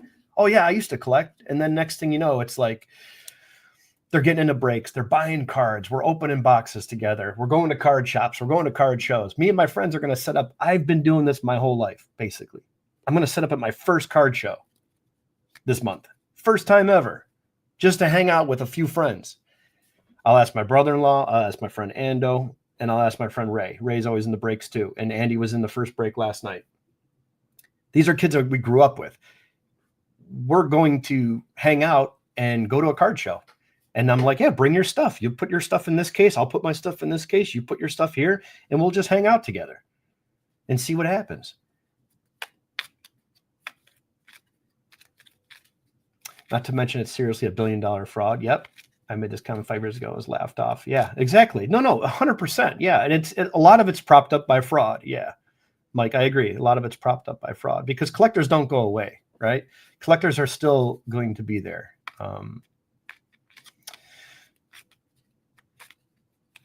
Doc's Cards, what's up, man? Kyle Busch fan, what's up, man? I've seen you in KC's chat, I believe. What is the? I know what Kyle Busch, who Kyle Busch is, and it says Kyle Busch fan 8 Ryan. What is the 8 Ryan, if you don't mind me asking? I love the fact that a lot of the shows I go to here are not familiar with sports card content. Yeah, that's okay. Yeah, there you go. Very good point. Our breed of hobbyists are an endangered species. No, but great point here, Infuego. That's great.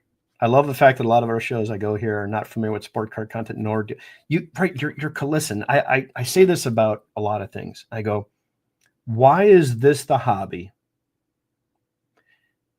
And again, I say only because this is how I feel. And if I'm wrong, I'm wrong. But follow me here. Imagine going to Home Depot and having someone like me over your shoulder, like, dude, you gonna buy that? Are you kidding me? What are you gonna do with that? Oh, you're gonna hang some drywall, huh?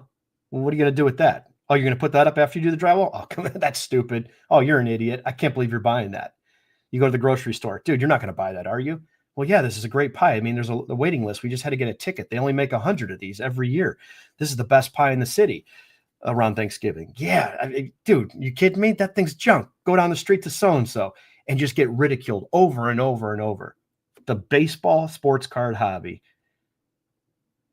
football, basketball, all of it. The sports card hobby is the only thing I've ever seen where you get ridiculed for spending your own money. Someone came in, and when you're doing good, like you're having a good time in a chat, someone came into one of our breaks, and it wasn't my break. I was in the break, and I'm a moderator in there, and someone said they were just calling us out like how stupid we were. And I said, really? Like you're just mad because you're lazy and you're not a hard worker and you don't have disposable income to blow on whatever you want to blow that money on, but you're in here making fun of us.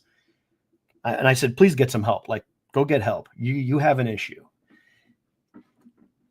It's just troubling to me that the hobby is so fixated on attacking other people for what they buy and what they collect. Why can't you just say, hey man, that's a great card. Cool. Good for you. You added something to your collection. You know what I mean? It's wild to me. It's wild to me that goes on today. And you'll see that tonight in comments. You'll see that next week in a comment, someone else's post, and you just read stuff. I'm going to add one more thing too. Ped's card collection, never done a break in his life. Bought a case of retail blasters. He pulls the true 1 of 1, platinum 1 of 1, the toughest, highest odds 1 of 1 card that Topps makes. It's the flagship paper design. It's the highest odds. It's the highest produced product every year since the inception of Topps, since 1951, 52, 53, etc. The regular Topps set. He posted on Instagram, and the comments were like 600 comments and thumbs up and like, I guess, a little heart, whatever you heart the comment or thumbs up the comment. All these people going in on Peds. He works for REA. He's a great guy. He seems very, very authentic. He loves the hobby. He spends his money on sports cards. He's ingrained in the hobby. He's doing it 7 days a week on his home life, his personal life, his job.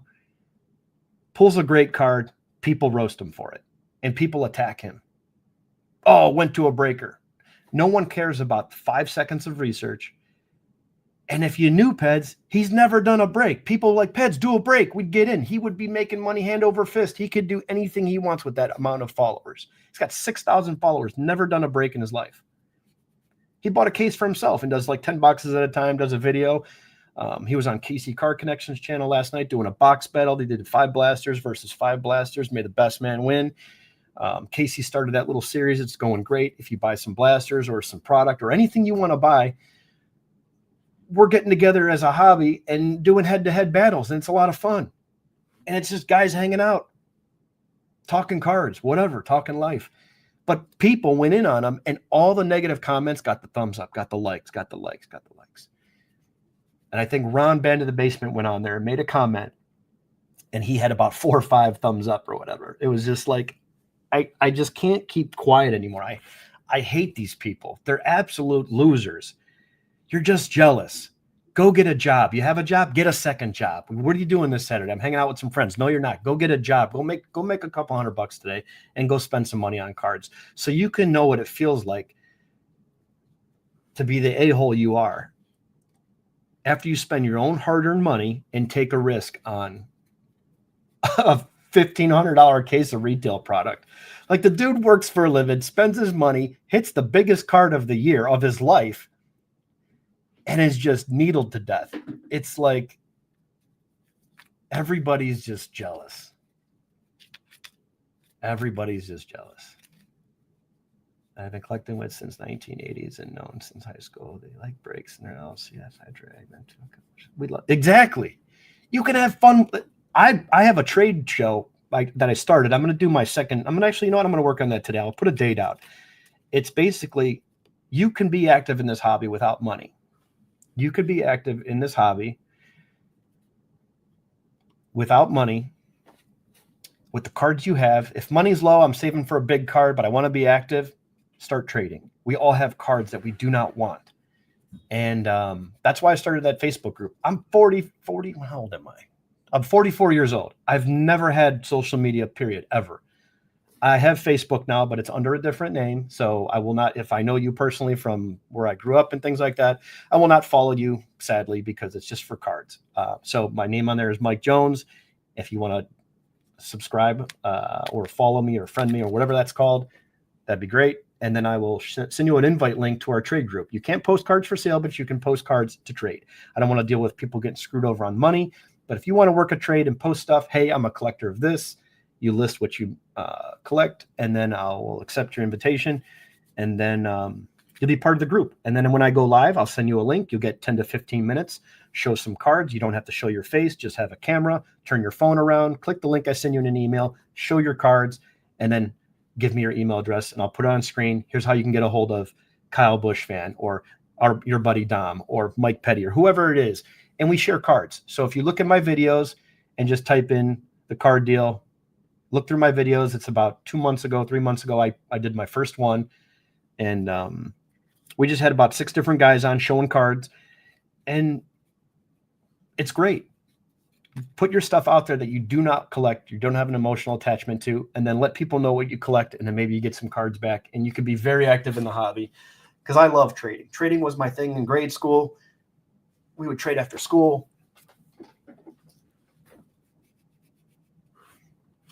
Let's go back to some of these comments. And that's a great point. I love all the fact that he shows I go here not familiar with sports card contact nor deal with YouTube. Yeah, and it's true. And it's just, you just look, just stand at the doorway when you walk into a show and just look around. Do you see a bunch of people screaming at each other? See a bunch of people yelling and confrontational? No, they're all hanging around, looking over cases, admiring some stuff, having conversation with new people, meeting new dealers, negotiating deals. It's great. There's none of that. It's so relaxing, and it's just different. It just feels different than what we're used to here. Probably not sure other shows have been as much in the past 1.5 years. I haven't shown anyone. Yes, that's awesome. See, that's great.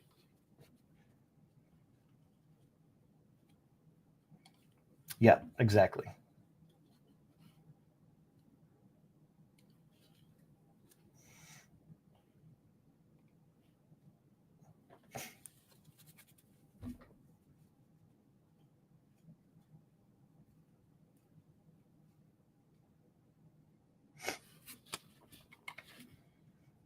What's up, Dom, by the way? Good to see you.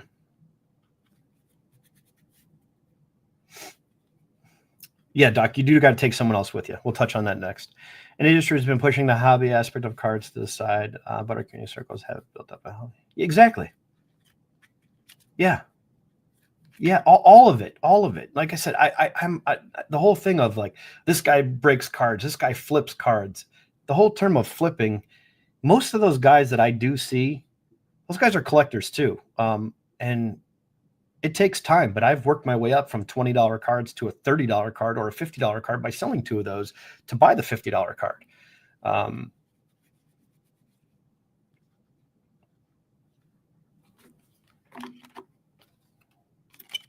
And I think you can just have, I think you can have a lot of these points that people are making here. They're definitely true because you can do a lot of this stuff regardless of the budget.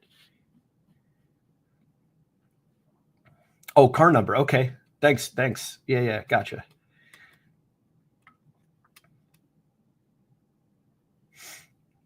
Well, good deal, Ryan. Thanks for stopping by. Doc says I'd be too tempted to leave my table and see what else is at the show. Yeah, you always have to take someone with you to watch. And just make sure your stuff's priced. That's my only thing with card shows in terms of advice. It takes a lot of work, and don't be afraid to make an offer, even if it's just too low. It starts a conversation. Don't be offended by somebody trying to get a good deal. Don't be offended by someone, you know, $1,000 card and you offer, well, I'll give you 400. You know, yeah, 400 is too low. I don't know. I can't come up with that, but where I came up with my 1,000 and just educate them. Don't be combative. Just say, hey, I have it priced at 1,000 because the last one did 1,100 and the last one did 980. So I'm kind of right in the middle, but I've got a little bit of room. And then they're educated on the card. Oh, I must have been mistaken. I was looking at something different. It's a different variation, and I thought that card was like $400. And then now you've gained this someone you can have a conversation with that respects learning and what you told them. You're not trying to like get over on them. I think there's a lot of good opportunities at card shows, especially with cash in hand, goes a long way, and you never know someone's financial position. So to me, there's no such thing as a bad offer. Now on eBay, you know, I just don't reply to those people that offer me, you know, $500 on if you have a $5,000 card or a $50 card and they offer you $2, whatever the range is. They're so out of bounds. Just don't waste your time, right? You're not going to get anywhere with texting and messaging. But if you see someone at a card show, you can kind of say, no, I'm pretty firm on that price. And then if you just stay quiet, you lose that interaction. They walk away. Okay, thanks.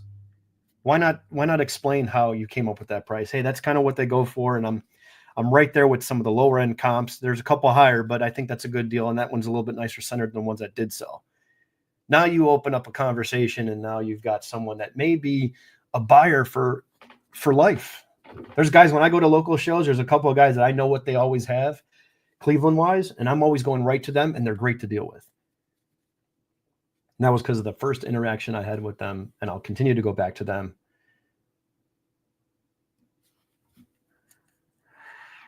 Nice. Kyle says loves all sports. There we go. There's a local monthly card show near me that is free. I'd rather go to that than the national, really. Yeah. They rotate dealers monthly, so it's not the same. That's a great, you know what's great about that, Ron? The show promoter, the guy that's putting the show on, does a great job. So that's pretty cool.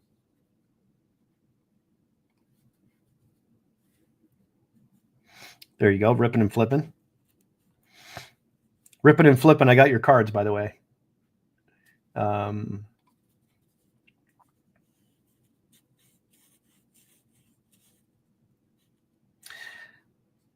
Yeah, Dom. Well, that's okay. Yeah, I posted this because I do want to get the word out, because I think that the whole idea of this, which you weren't here for the last hour or so, the whole idea of me coming on here is just I'm just not going to sit silent. Whatever, I've got 820 followers or whatever, so I'm making this, and I'll probably make another short video that will be posted to share my thoughts, because something like this needs to be talked about, and it's disgusting. Like that stuff's disturbing to me. And it's like, these people are around kids. They're at these shows, taking pictures with them. I've seen some people posting that stuff. I think it was Sports Card Radio posted one, and I'm like, oh, these guys have like fans. Like that's not cool. Not cool at all. So yeah, it's definitely bigger than that. And anyone that has a channel, I'm just coming on here to say, if you can make something, even if it's 2 minutes long, where you stand, I think it's a good thing for the hobby. And not saying that you're a bad person, Dom, if you don't do it. There's nothing wrong with just staying out of all of it. I get that. But for me, it's just something I'm not going to sit on my hands about.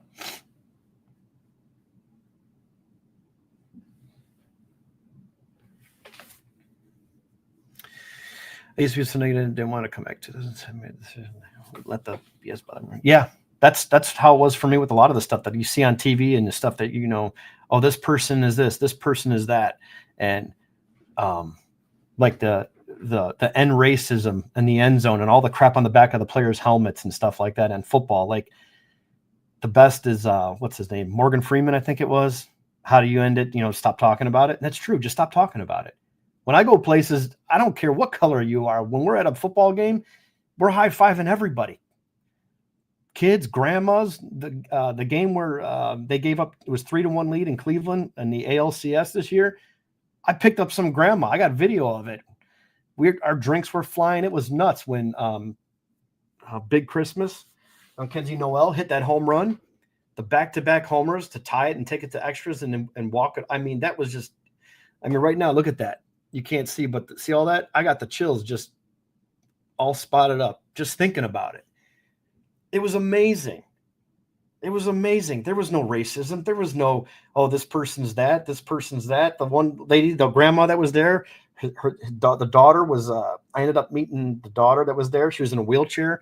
Her husband left her after she, I think she dove into a pool into Mexico. They're in Mexico. They're at a resort, Mexico or one of those, Aruba, I think it was.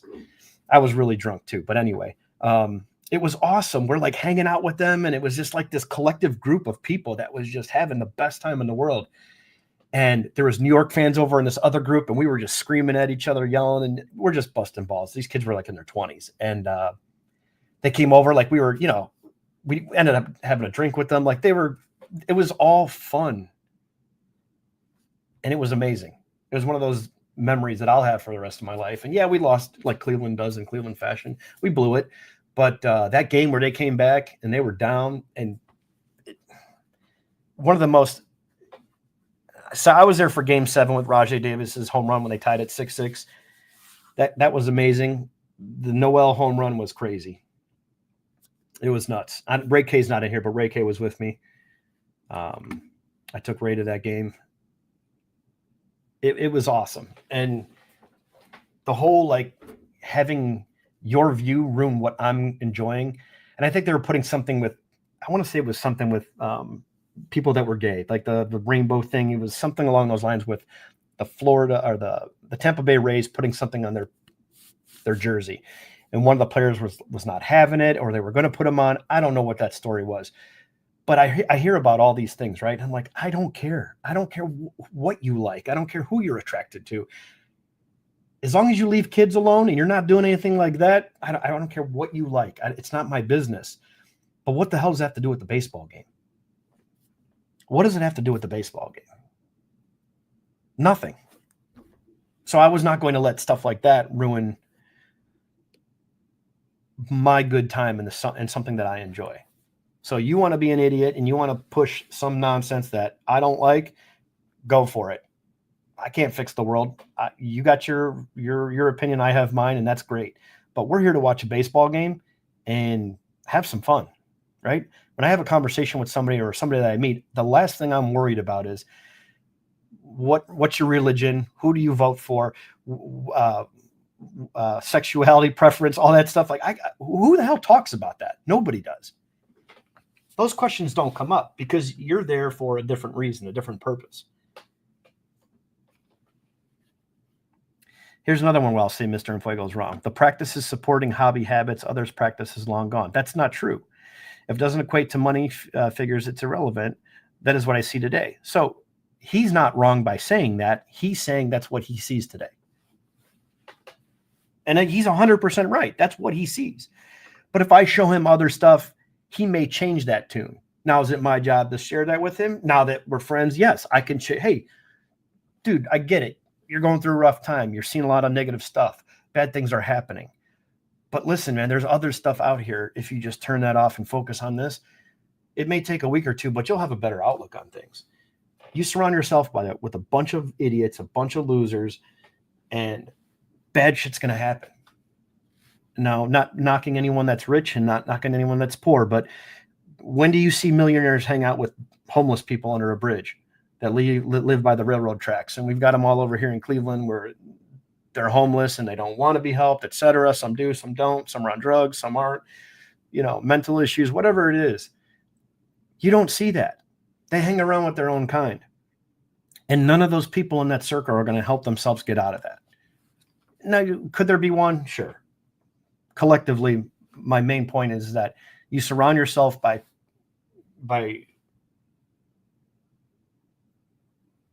good values or things that you enjoy.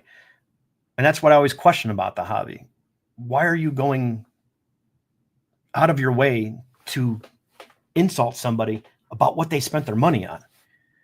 What does it matter what I spent my money on? I used to get told, oh, you're the reason PSA is behind. Years ago, I've got 450 some videos. Don't even have 1,000 subscribers.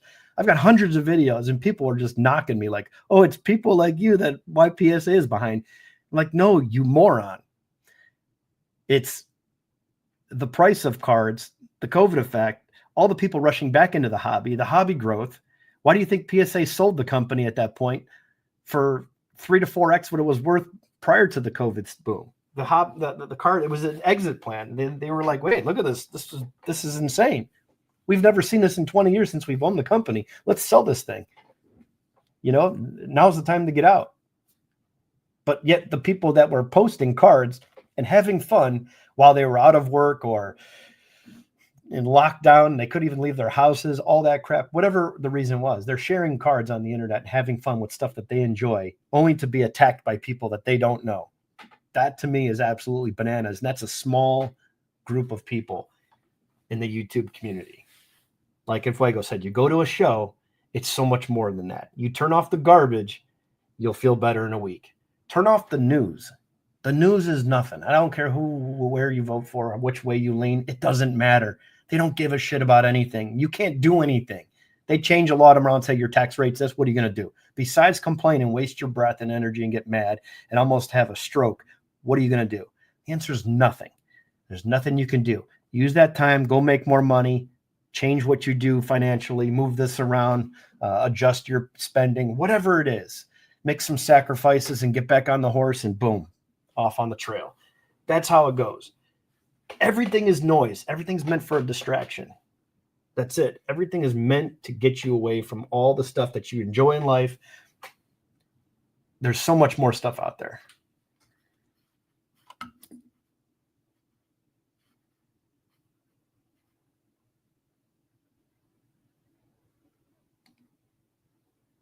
I like that, Dom. And you know what, Dom? That's a good way to think in this group. Imagine if you kept that with everything else. Not you, just in general people, right?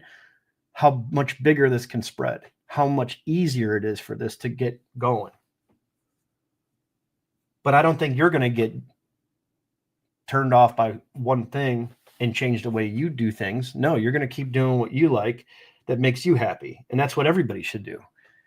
People that, what I'm talking about, they're not the people that are in this chat right now. You guys aren't doing that. It's this other noise that, I see these comments and I go, man, this is amazing that you're taking time out of your day to come here and just insult people and knock them for what they're doing. It's pretty wild.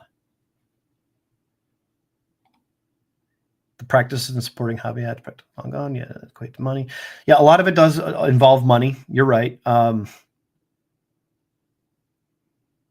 can't argue with there. A lot of people have that view today, but there's also the collecting side where, you're not wrong for, well, I'm just a collector. Well, everyone has an exit strategy. Everyone has to sell something at some point.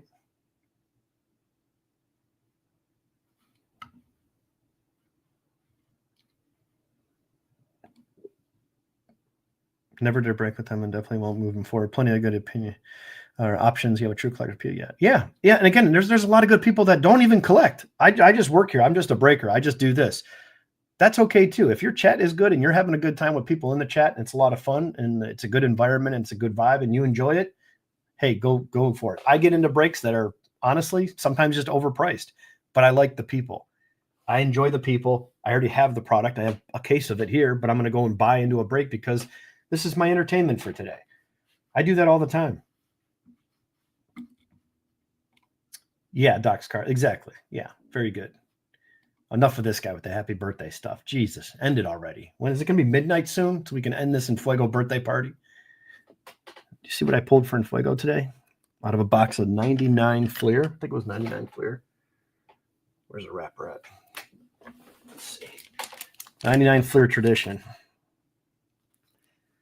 Pretty cool insert. It's got like a 3D Diamond Magic.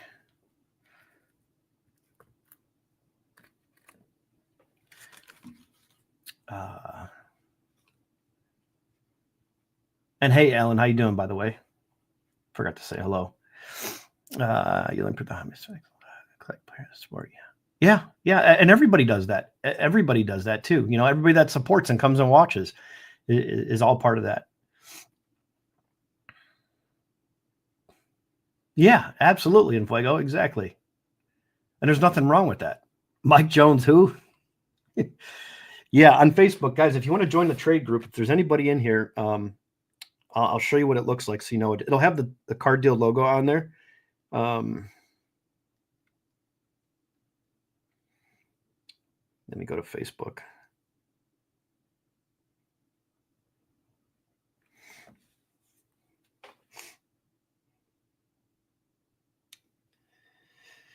So there is the card deal around the diamond logo, and then you'll see Mike Jones there.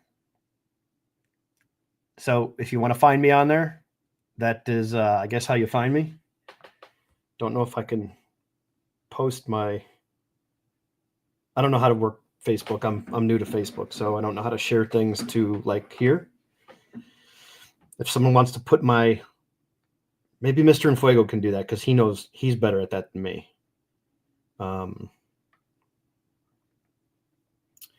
But yeah, I just share stuff from like group breaks that we do. I'll share collection pickups and things like that. Like here's a post of the Bowman break that we did, just a summary.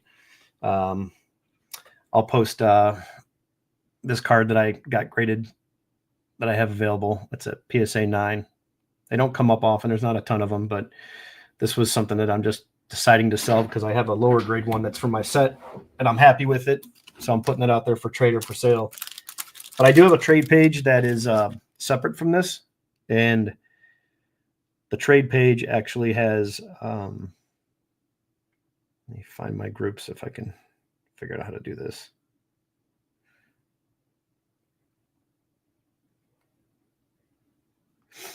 And here's the virtual trade night hosted by the Card Deal.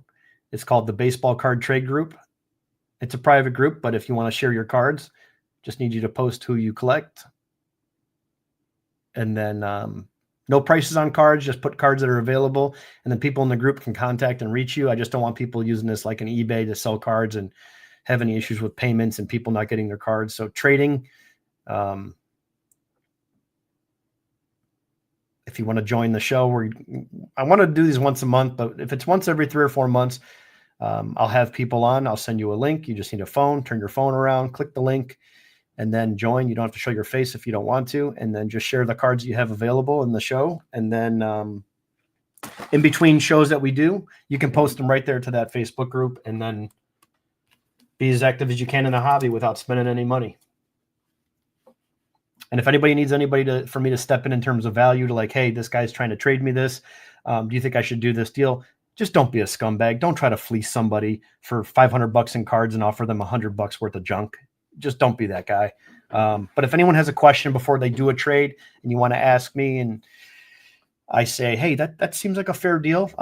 Regardless of, who's getting what cards, I just look at the values. And if you're happy, then that's fine. I can certainly give you my opinion, but I'm not going to be like the, hey, don't do this deal because I don't like this guy. It's, hey, that seems like a fair trade, and as long as you two are happy, good for you. But I don't want to put people posting stuff in there for money and have that be a way to sell cards. Go sell them elsewhere.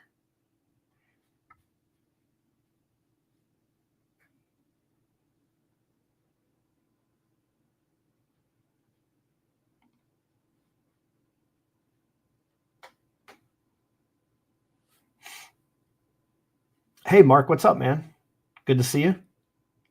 Mark, I sent you an email. Hopefully, I got to find a way to share the link to you. Hopefully you can find me on Facebook, and I'll invite you to the group. I don't know how to do it from there, but hopefully that works. Trade nights at the LCS were a must back in the day. Yeah, they still have them today. Docs cards. A lot of places are doing them now. It's great. Yeah, absolutely, man. Yeah, post it in there. Post it in there. Beast, what's up, man?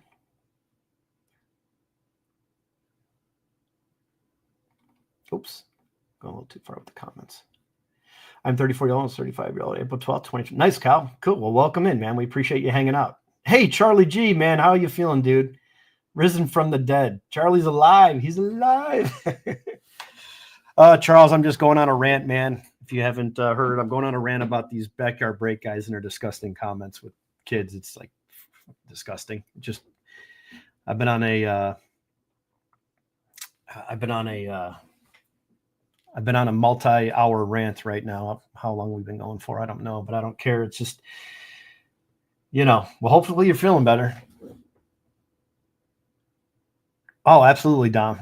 Yeah, absolutely, man. We always listen. There's a lot of content out there. I know we only have so many hours in a day. Just if you can't watch, you're just coming on and sometimes liking someone's stream and saying hello is good enough. And that's great,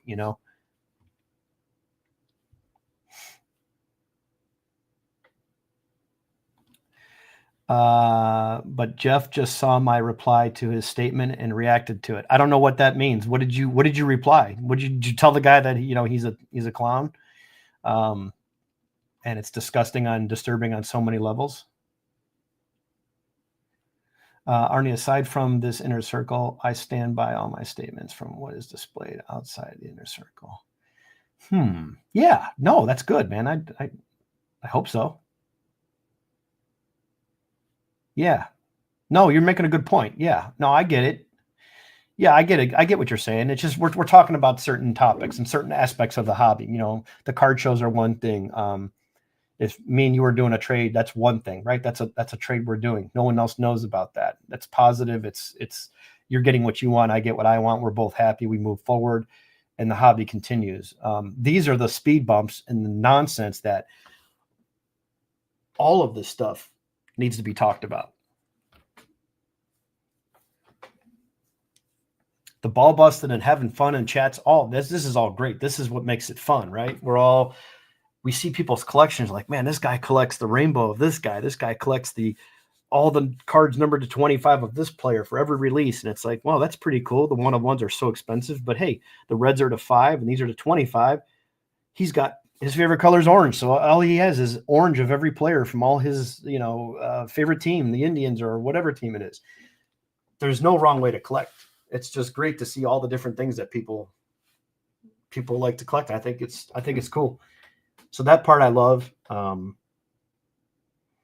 yeah, I'm curious, Mr. Fuego, what you said to him, if you want to post that. Fanatics bought at the top of the market. Yeah, exactly. Well, they're trying to keep up with it, and it's not sustainable.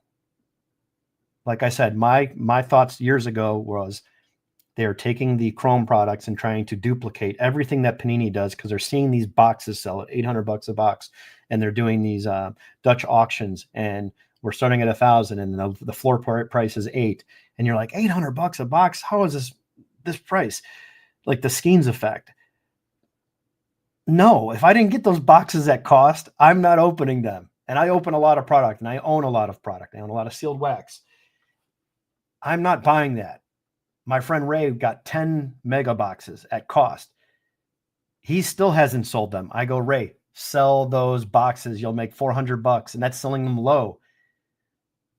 Sell them. Get rid of them. You bought them for 60, sell them for $100 a piece. You got 10 of them. You make $400. Put that $400 towards something that you want, towards whatever. Personal cards, something for your kids, whatever it is. He still has them. And they're going to go down. And they may go back up because the checklist is good, or hey, the Jackson Merrill, who I think is the best player out of there, still hasn't been hit. Skeens isn't it for me. I could be wrong, but that's just my take. He still has them. That's the risk you take, but he knows he spent $600 on those boxes and could sell them for $1,000. He probably could still get that today, roughly, but he had a decision to make, right? That's what he wants to do. So be it. It's not for me. And I'm telling him, I go, look around, look at all the stuff that I own. Look at all the stuff that I have. You have to sell stuff at times. Don't be forced by the FOMO that, oh, and I have to say these, maybe this card's in there, or maybe this is that, maybe this is that urge to like, man, maybe it'll go up even more. I'm like, you're not attached to these things. You got lucky. You were able to get 10 boxes online when they came up. You got them shipped to you, and just go ahead and sell them now.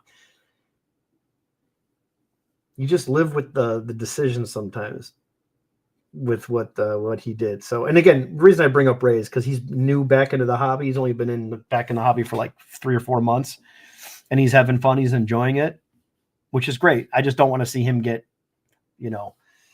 into a position where he dislikes it because of stuff that he can't control. Because that's what happens sometimes. We hear these stories like this, and it's like, well, I don't want to be around in this. Imagine being in your first break and you go and buy a backyard break, and then this is the guy you click buy and you watch the stream, and this guy's talking about doing stuff with his, future daughter if he has one or whatever. It's disgusting.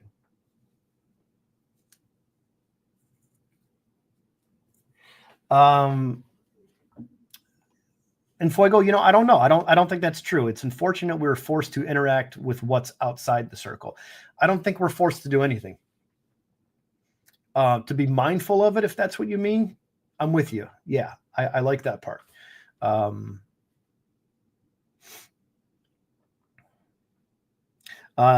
Beast, my text from today. No, I didn't check my phone at all today. All I did was watch one video, and my head caught on fire.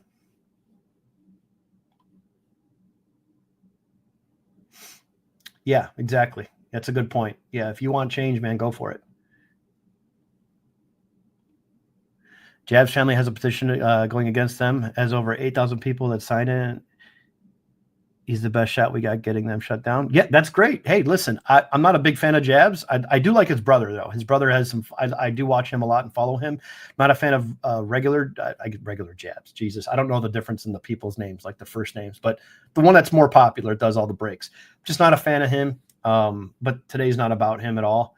But that's great, Tom. That's awesome, Tom. If you have a link to that, and if you can, where is this at? I did see another one that a girl started, and she got blocked. If you watch Junk Wax Heroes content from this morning, his Sunday recap show, he talks about how I think there's like 6,000 and this other. Actually, I took a screenshot of it because I wanted to look it up later when I was watching this video. I'll tell you right now. And guys, this isn't a talk show that I do all the time. If you're new watching, this is just off the cuff, and I'm just I don't plan stuff and topics. I just throw it out there, and then whatever happens, happens. All right. Change.org. Ban backyard breaks and whatnot. NCS, the National 2025 Twitch Fanatics Fest over pedophilia comments. Current is 6,214 verified signatures. This is on change.org. So in Fuego, I see you texting me. I'll pull these links up too. Thank you for sending them.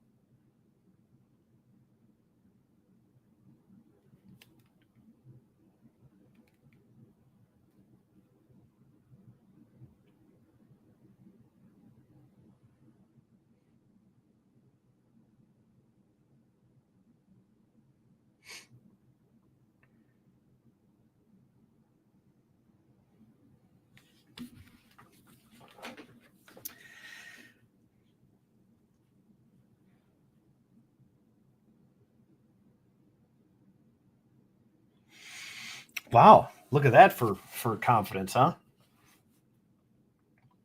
I do like the insulting tongue in cheek mostly. Yes, I'm with you, Petty. I love that. I'm a big ball buster myself. I can take it. I laugh at it. When it's good, I just laugh and I'm like, you got me. But I'm pretty quick witted and I'll usually come back with something that's going to make you feel like crap.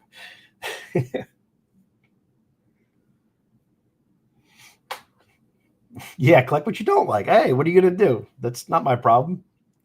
How dare you buy something?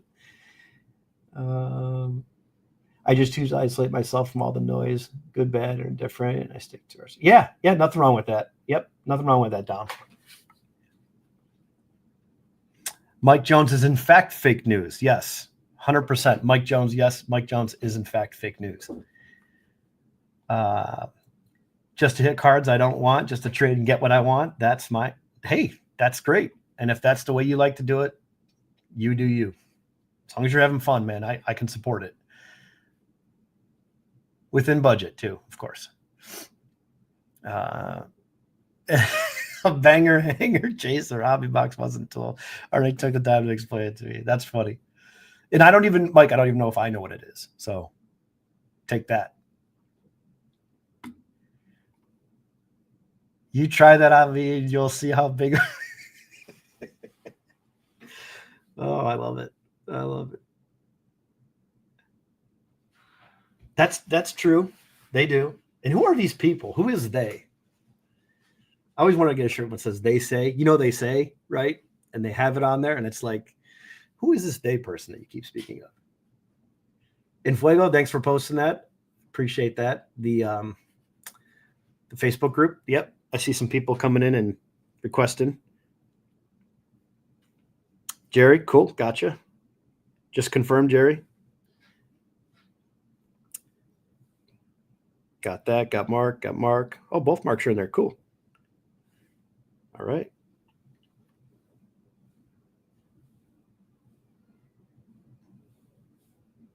Awesome. Just send everything back to you guys. And then once you guys accept or whatever, I'll send you the link to the trade group too. Hopefully you guys can post just a quick snapshot of what you're into and who you collect and try to be active in there. Post some stuff. There's stuff that I'm looking for too. Here's your reply to Jeff Wilson. Let me see if I can pull this up. And Fuego, what you just sent right there, this one here, can you send it to my cell phone? I just want to, or not my, I'm sorry, can you send that to my email account?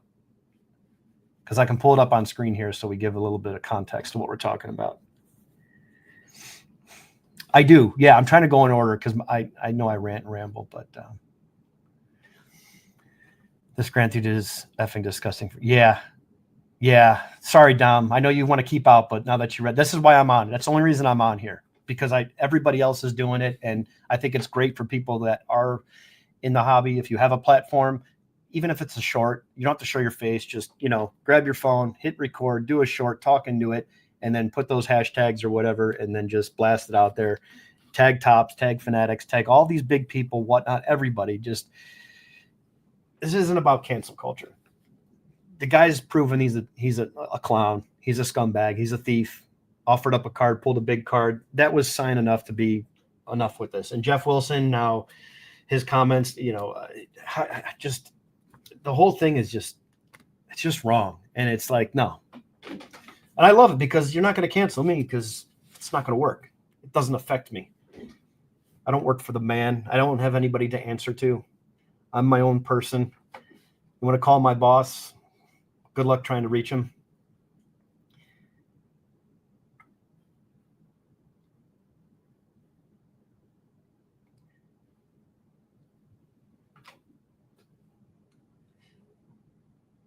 I don't know if I can go outside of this and open up another. I don't think I'm going to be able to do that from here. I'd have to get it from my email and do a split screen. I came for the fight. I came for the fight. What are we fighting for? Asking while I'm swinging. That's fun. Yeah, little by little, Beast. Just give me a second, man. It takes a little bit of time. Yeah, we're gonna do like a mob. What was the movie with Anchorman when they're all circling each other on the bikes? I think they looked like they were at the zoo or something like that, but I could be wrong. I could be mixing up scenes, but maybe they're in the back alley and they were kind of circling each other on the bikes and getting ready to fight. They all had like the 70s, big collar suits on. I remember that. That's funny. That was like me before Christmas. I had 7 Chrome Megas and tried to break, but instead I opened them and got. Oh, nice. Yeah. Hey, listen, and there's nothing wrong with that, man. Listen, I told you about the breaks, dude. This is not easy. Filling a break is extremely tough.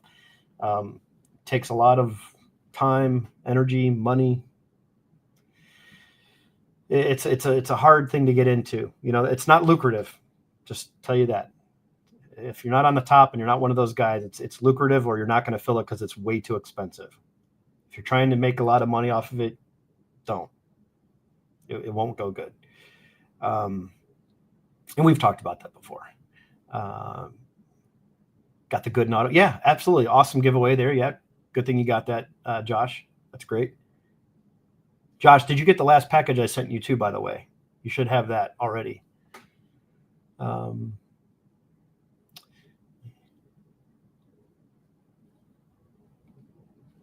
Awesome, Dad. Glad to hear it. Oh, Beast, I didn't know you were Josh's son. Part-time Ripper, thanks, man. Appreciate that. That's the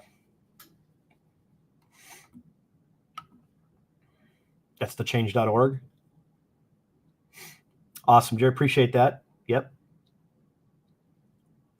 Has there always been a drama around that group? Yeah. Yes. They had a Trevor Lawrence they gave away, a card they gave away and pulled a Trevor Lawrence downtown or a Kaboom, one of those cards. At the time, I believe it was worth 10, 15, 20, 25,000, somewhere in there.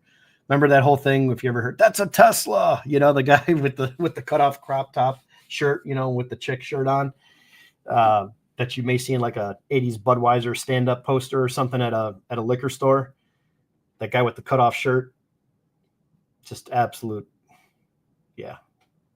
Check my email. Okay, I'll check that now. Thanks for sending that. Let's see if we can pull this stuff up. Keep the conversation going. Let's see here. All right.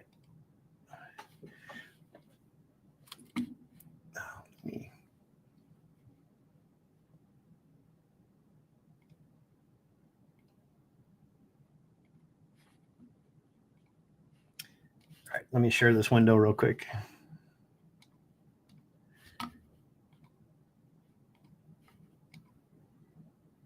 Okay. Let me see if I can do this to where it's a lot cleaner. Go this route. That's not going to work either.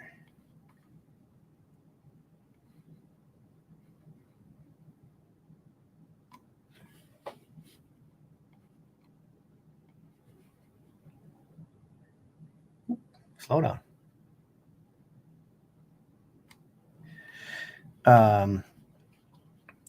This was Jeff's. This was Mr. Infuego's reply.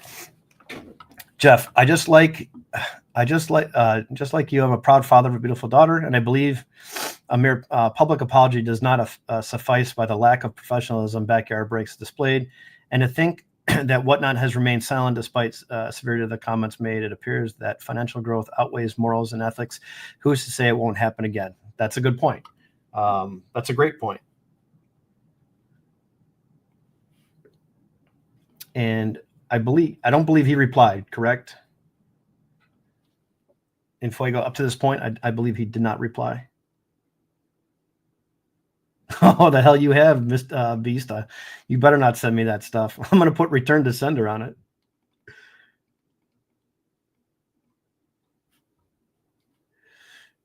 Oh, that's funny.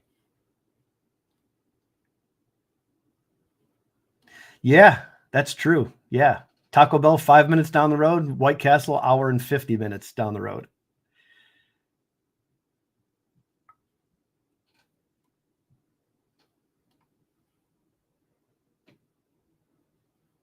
It's the best, man. It's great memories.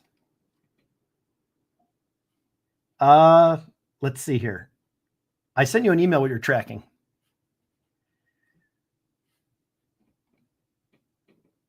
As long as you have the same email that you sent me from the start. Actually, it's the PayPal email. Because I remember one time you were sending me Cash App a while ago, but now you started sending me PayPal. Oh, I see. Okay, I got you. Yeah, card email. Yeah, he's going to send you 88 Donruss by the pallet load. A freight truck's going to pull out with a tow motor and drop it in your driveway, so you can't even back out until you move them. He'll put it right behind your car. You have to just back up over the cards and leave, and then just take off. Gotcha. Yeah, it sounds like something you do. Yeah. And Fuego, did you send me the link with the original post that Jeff made? I have 88 Donruss. I have 88 wax, and I have 88 cellos. I don't need any more of it, but I have some here. And no, we will not open it on the stream. I just have it for nostalgia reasons, just for display. Thanks, Fuego. Appreciate you sending that. Yeah, anyone else listening has any comments, feel free to drop them in.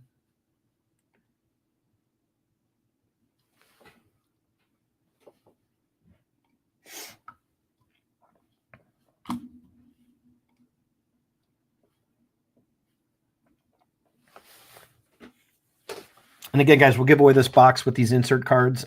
This one's in Fuego's. And then this is in Fuego's here. We'll give away the rest of these. There is a David Ortiz in the Twins. It did have the paper loss. It's unfortunate, but that's a great card. Big Poppy before he went over to the Red Sox.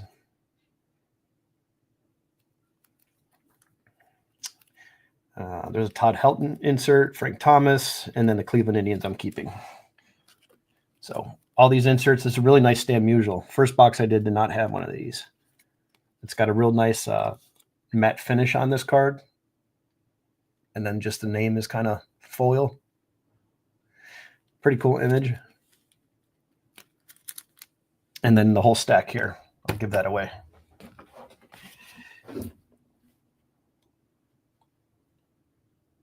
Okay. Thanks, Fuego. Cool.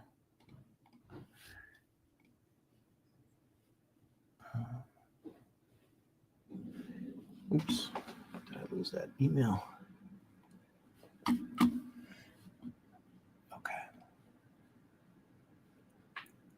Oh, wrong email. Hang on. Wrong one.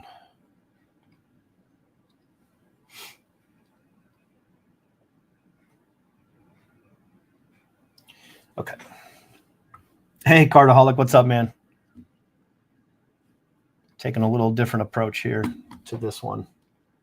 Oops.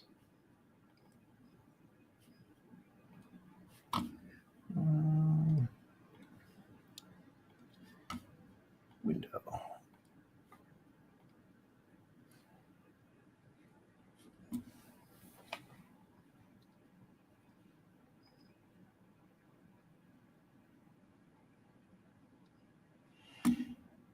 All right, so here's the comment right here.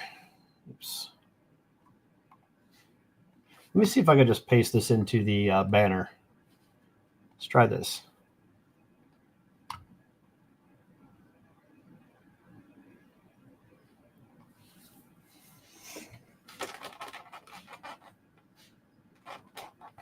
I'll have to do a two-parter.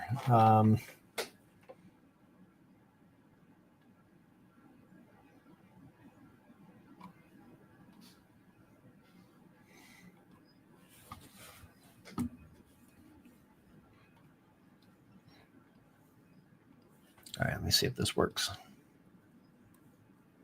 I don't have this.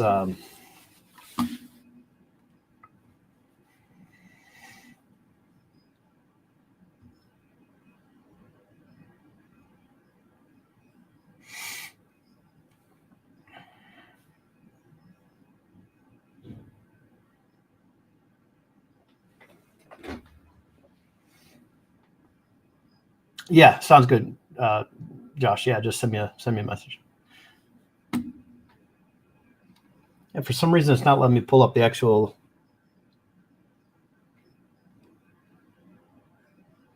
Oh, here it is. Okay, I found it. I was able to do it. I had to double windows open. That's all. Give me a second, guys. Here, I want to share this with you. Window. All right, here we go. Share. All right, let me try to make this a little bit larger for you guys.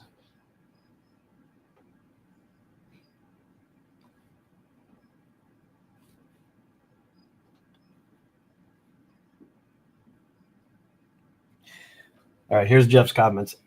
As a father of a young daughter, which is completely irrelevant. It doesn't matter if you have a daughter, doesn't matter if you have a niece, doesn't matter if you have no family at all, no nieces, no females, no daughters, no nothing, no youth. I was pretty disgusted by Backyard Break's comments last night. I know their shtick is to be edgy, but there is a line, and they completely blew past it. I am glad they apologized, and I hope they truly do grow to be more respectful and empathetic in the future. What? What the? Insert the soundbite. Really, Jeff? What's up, Bradley?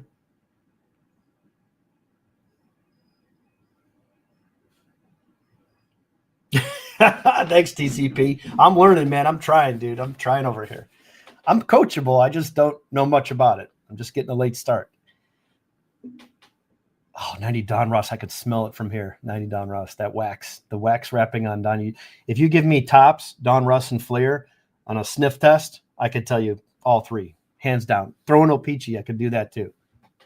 Upper Deck, no problem. All five. Those blind taste tests where people do food, throw out the sniff test for the baseball cards. I'll nail it every time. Yeah. His statement is what? Okay. And again, every single one of every person's statement should be, this is disgusting.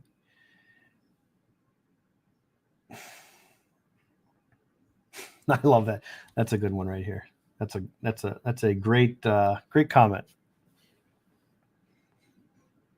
It's just absolute. It's a joke. The amount of people that he has and that he reaches, and this is what you come up with. It's disgusting. All right, let's open up some cards. You got two of these. Did you get the last two of these boxes? TCP. So if anybody's joining for the first time and wants to comment on this, feel free.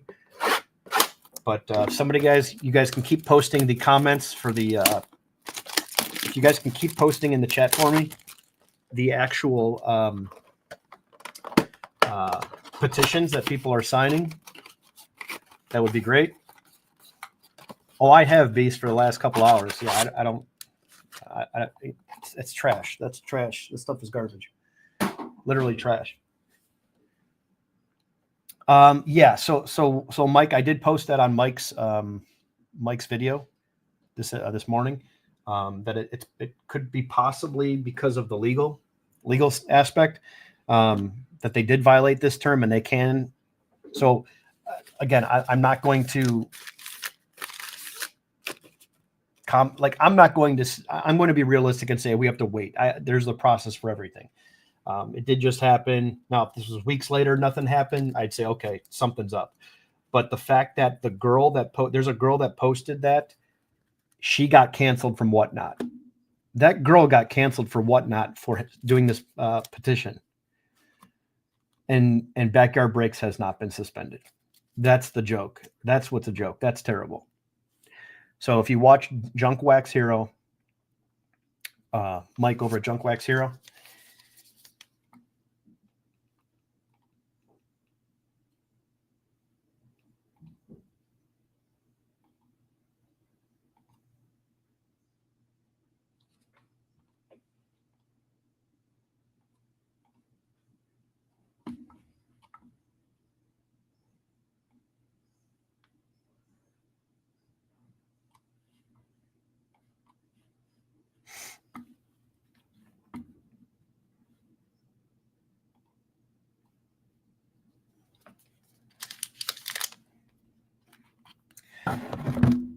Yeah, when I saw that, I kind of got more.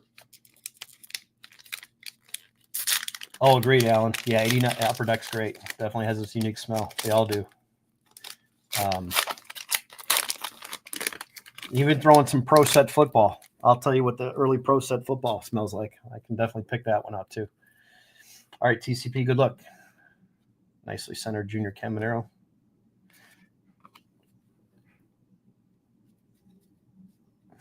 Yeah, no worries, Cardaholic. I'll send it to you. It's pretty disturbing, but yeah, no worries. Luis Hill, rookie insert.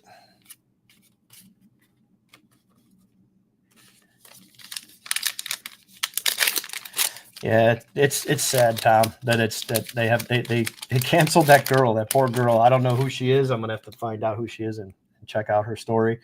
But the fact that she was pretty upset about it, and then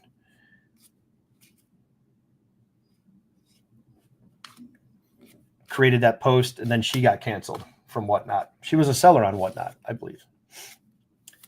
Will Smith on the black, which is, it's unfortunate that someone's trying to do the right thing. Again, it doesn't walk the fine line of the cancel culture, which I'm not a fan of. It's possible, but this is a little different, and I think everybody can see why. Like Trout on the insert.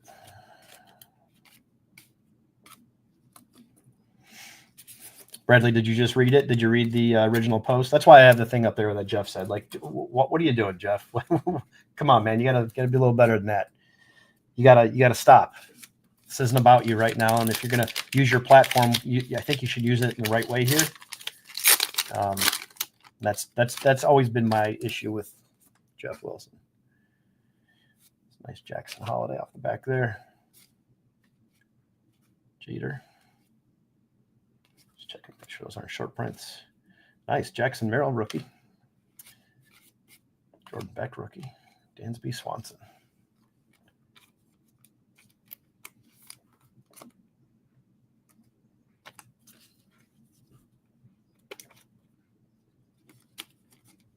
What's going on here? Jackson Merrill and Jackson Holiday. I don't think he's afraid of the backlash he might get. On that side, he is, because he doesn't care about what the people think. He doesn't care about what the 3 hours of roasting and everyone going in on him, and all the comments that he received from there. Almost 300,000 views, 341 comments. I don't know if I can read these replies. I'm not on this whatever this X is. Yeah, I don't have this. Oh yeah. Yeah, either way, he's a putz. Manny Machado, KB. There's a nice one. Teddy Williams, Class A. Ellie De La Cruz. Nice Ellie rookie.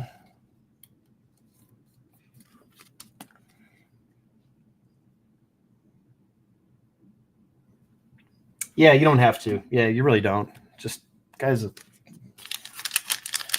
just ridiculous. Like, and it kept going on. And then the fact that the guy next to him was like, yeah, he had like a newborn baby or something. Like, just, yeah. The apologists come out. Patrick Bailey, he's great on defense. His back comes around, he'll be a awesome catcher. I like this guy. Love to have him. 21 walks to 100 Ks. He's got to get that K rate down, and he'd be a much better player.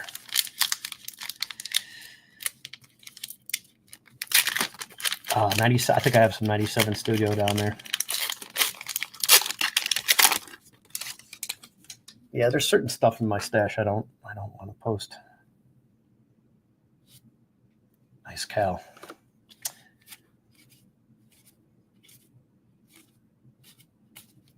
Nice Cal.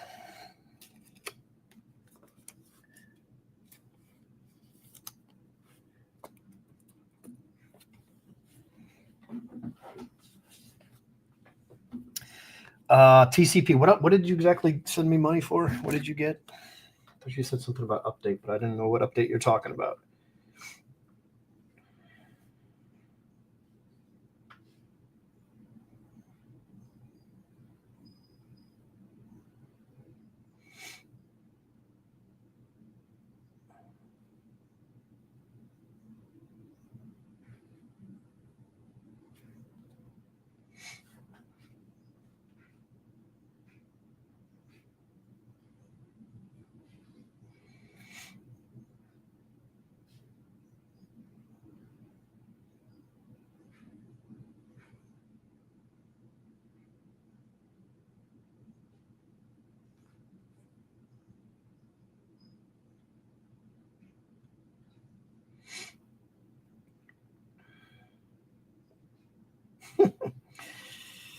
Okay, I see that. I see that. I see that. All right, we're good there. We're good there.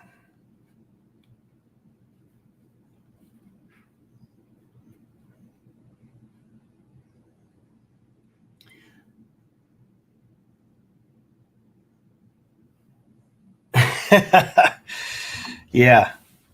Oh my God.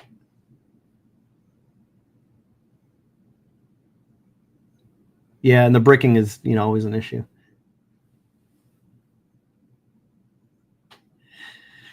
Yeah, you never know.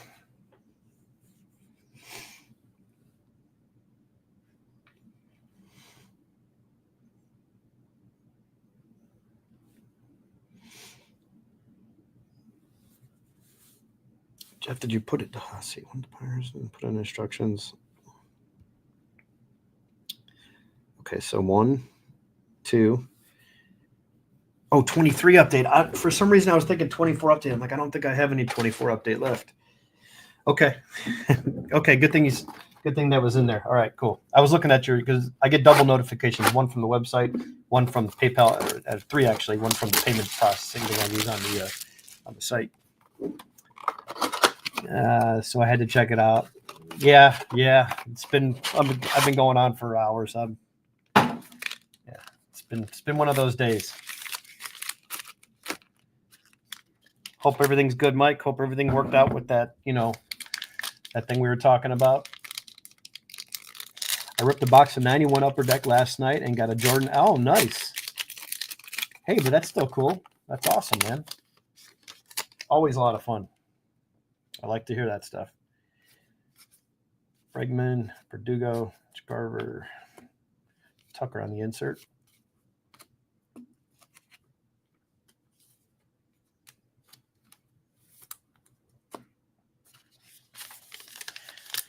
Yeah, and it's Mr. Infuego's birthday. So there's that, stealing a little bit of the thunder. Gary Sanchez black. Soto.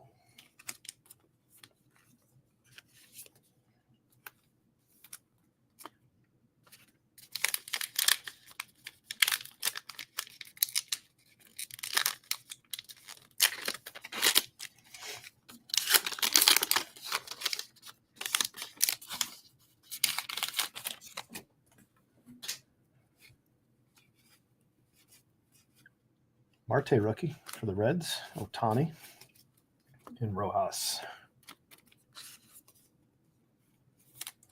So hopefully you got good news on that, Mike. Oh yeah, the DiMaggio. That's another one. Yeah. I really want the Upper Deck. I like the Upper Deck, the Ryan, and then the Hank Aaron. Find the Nolan, find the Ryan. Oh, that's nice. And the black. That's a good looking card right there. That's cool.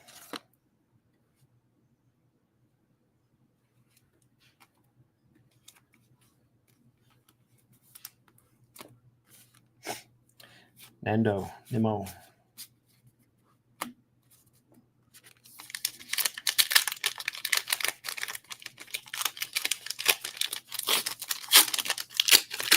What's everybody eating tonight? Anything good? I haven't decided on dinner just yet. Carlos Beltran. Rookie. Pause.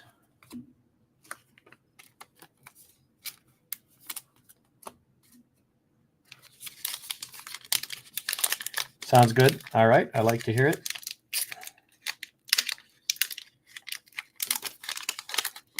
So this little tear here is people talking about. I don't think I like that. Yeah, this should just not be this difficult to open. Just not a fan of this packaging on this product. It was bad last year as well.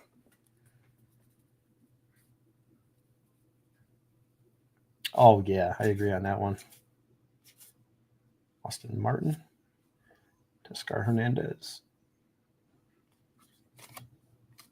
Black, JP, CJ Abrams. 1 pack to go. Then I'm all out of this stuff.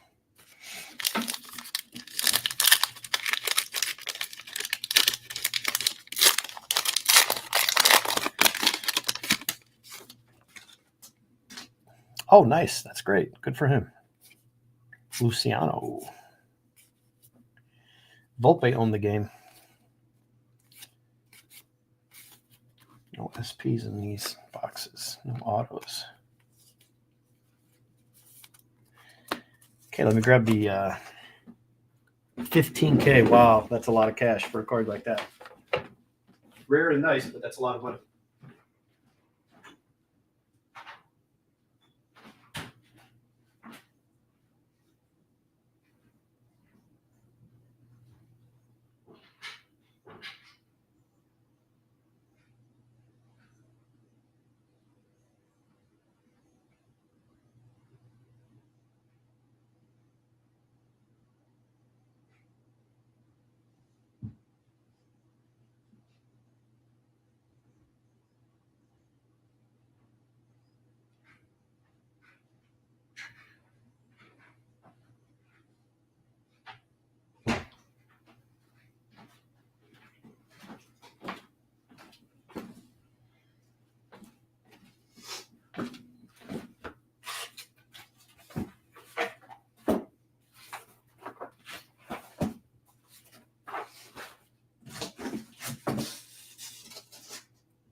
TCP, I need you to pick a couple boxes. There's only 4 missing. So 1 through 40, give me a few numbers, and I'll pick the ones that you want.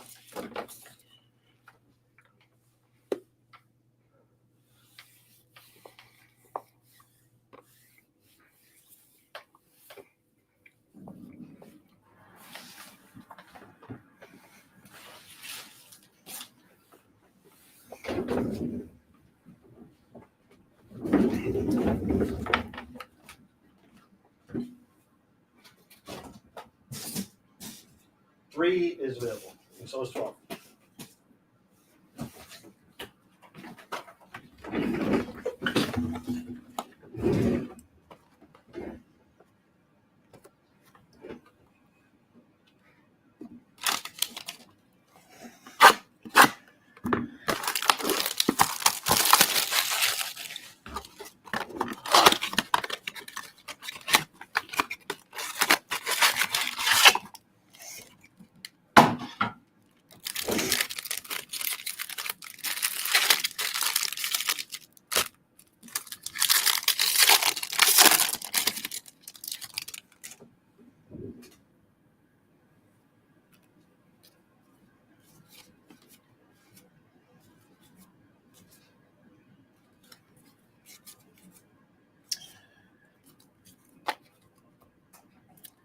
Gregory Soto on the retail blue. Bounty Baseball and Rizzo.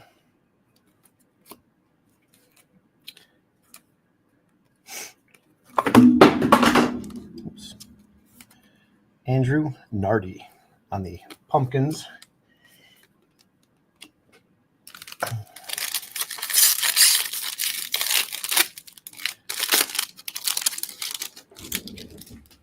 If somebody wants to drop in the link, the petition link, you guys can do that again.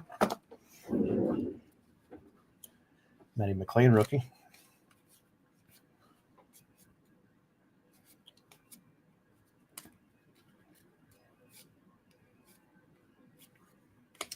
Yandy Diaz All-Star.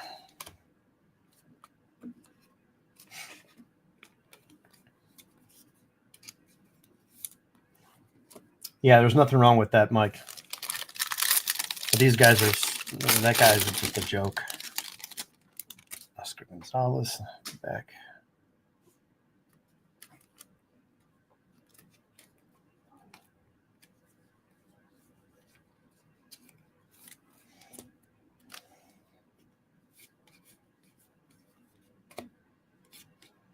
Nolan Jones.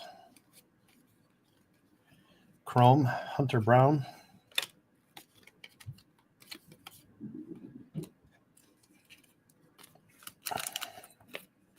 Appreciate that, Jer.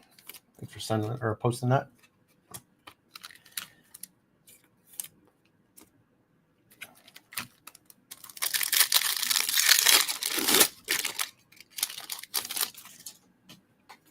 Some news is good news. Sometimes no news is good news too. In this case, at least. Joey Ortiz. He's not bad. I wonder if he goes to a different team and gets more play time.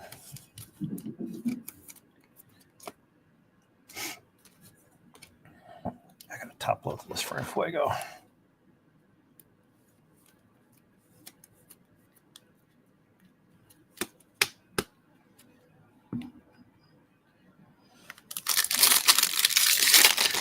What's up, Smalls? How you doing today?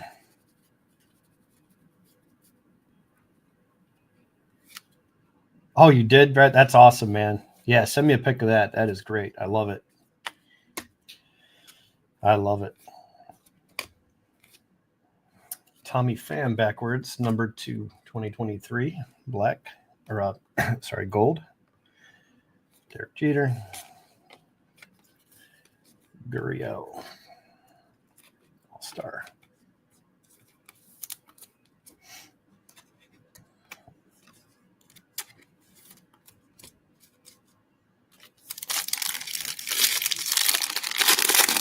Oh, there's a good one. Casas on the back. Nice. Tristan on the foil.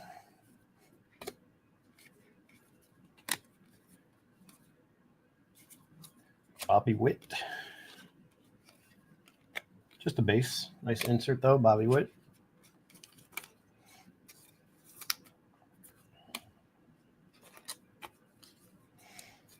And TCP, you get four squares, 4 Super Bowl squares for the bonuses today. For this purchase. This is in addition to your other stuff, but I'll add this into the mix for you.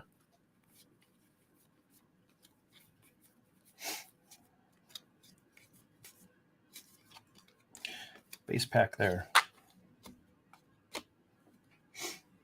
Let me just make a quick note of that.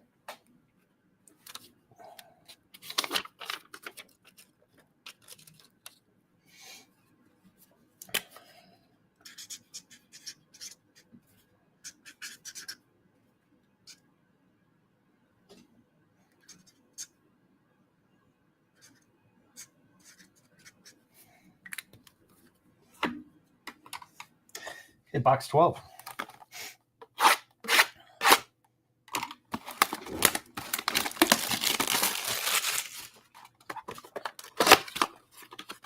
Riley, were they stuck together at all? Was there any issues with sticking?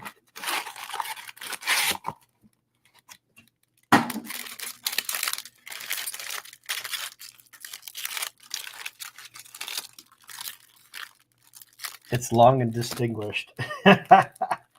Well, that's good because I have mine all sorted by number, so I can easily pull them for you. I got you. Oh, nice. Another guy that I'm a fan of right here is Tovar. There's just a certain style of players that I like. Ezekiel Tovar.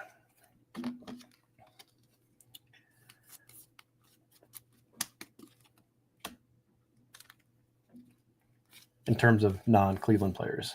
Gabby Marino rookie.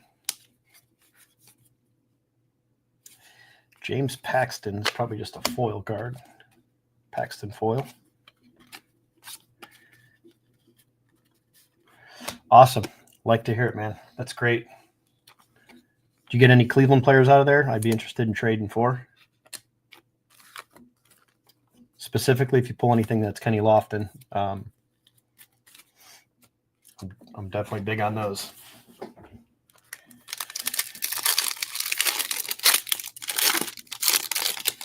Depending on which year you did, though. No Braves, just Cleveland, Kenny.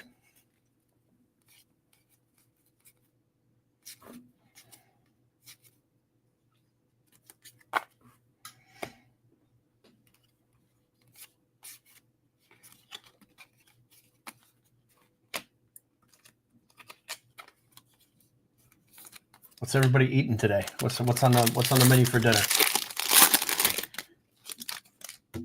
Kinstry.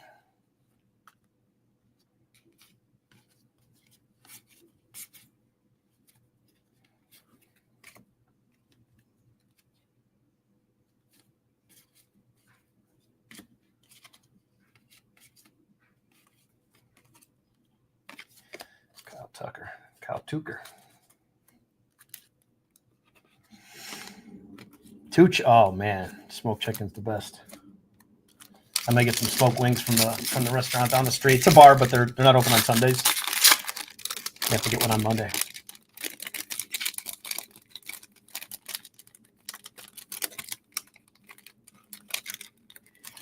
Yeah, it makes no sense, Michael.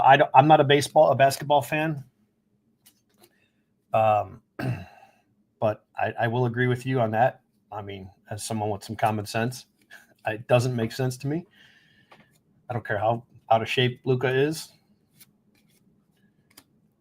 I mean, Anthony Davis is not a bad player, but that 2029 first pick is, I don't know what that's worth in the Valdez in the back here.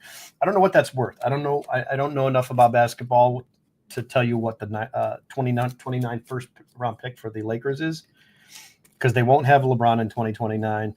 They probably won't have Luka in 2029. So is it a declining team by then? I don't know.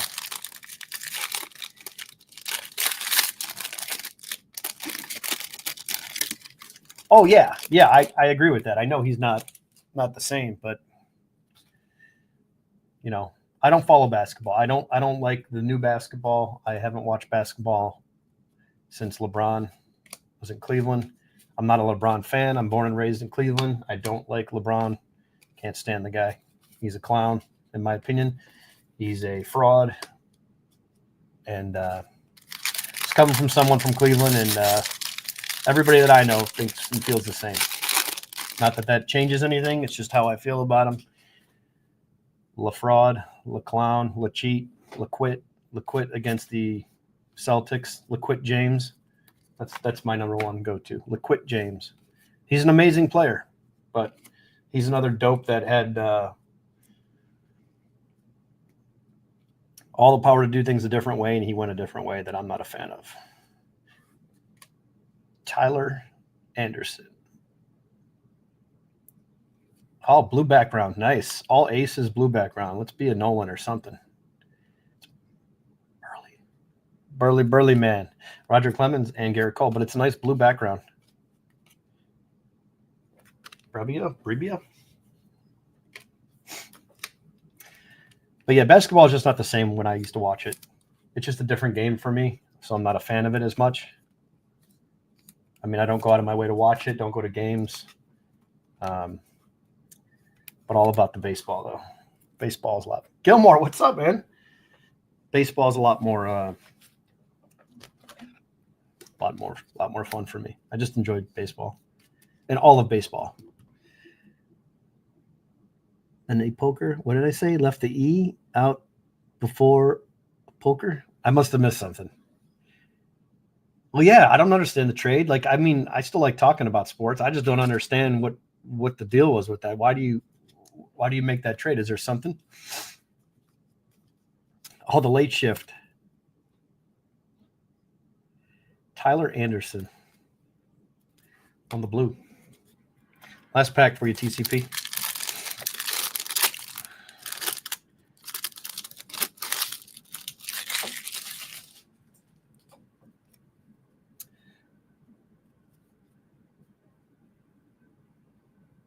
Oh no, Smalls. Yeah, Smalls. I'm not knocking LeBron's play. I'm not an absolute moron. I mean, LeBron is one of the greatest of all time. He's amazing.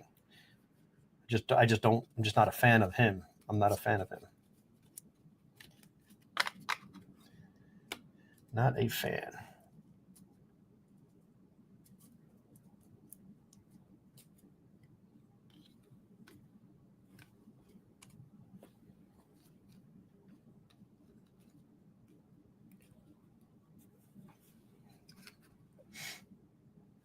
Yeah, I mean, I'm not ignorant of the greatness. He was amazing. It's one of those things. It's like it's like the comments with Jeff Wilson. Like, dude, you got a huge platform. You got to be better, man. Just don't say anything. Leave it be. Leave it be. Let things just be the way they are. Less is more. You know what I mean? In that spot. I mean, not everybody can look like this. I mean, we try, but we often fail. Not everybody can look like Rob Beck. Yeah. It's crazy, Gilmore. Some girl went on there and she's doing a petition to get rid of them, and she's on WhatNot. She got banned. She got kicked off. It's like, what the hell is happening here? You know, it's crazy. It's just, I don't get it, man. We're living in a backwards world. But how Jeff can come out and say something like, an apology is just fine. Like, no, like you just don't need that around kids, man. There's kids in this hobby, and it's not about you at this point. It's bigger than that. Like, just go away, make money, go be behind the scenes, be edgy somewhere else. Like, less is more, man. It's not the place, not the time. And the more that people say on it and try to interject, it's probably not going to go good if you go siding with anything other than just you're done. You're done. It's that simple. You're done. And that's what we're seeing right now. And then the fact that they're going to go ahead and get rid of some girl that's got like 6,000 signatures that was on the platform. You're going to cancel her. That's like, wait a second. Who is running WhatNot? Like, who is running that place that thinks that that's okay to now cancel her for speaking out?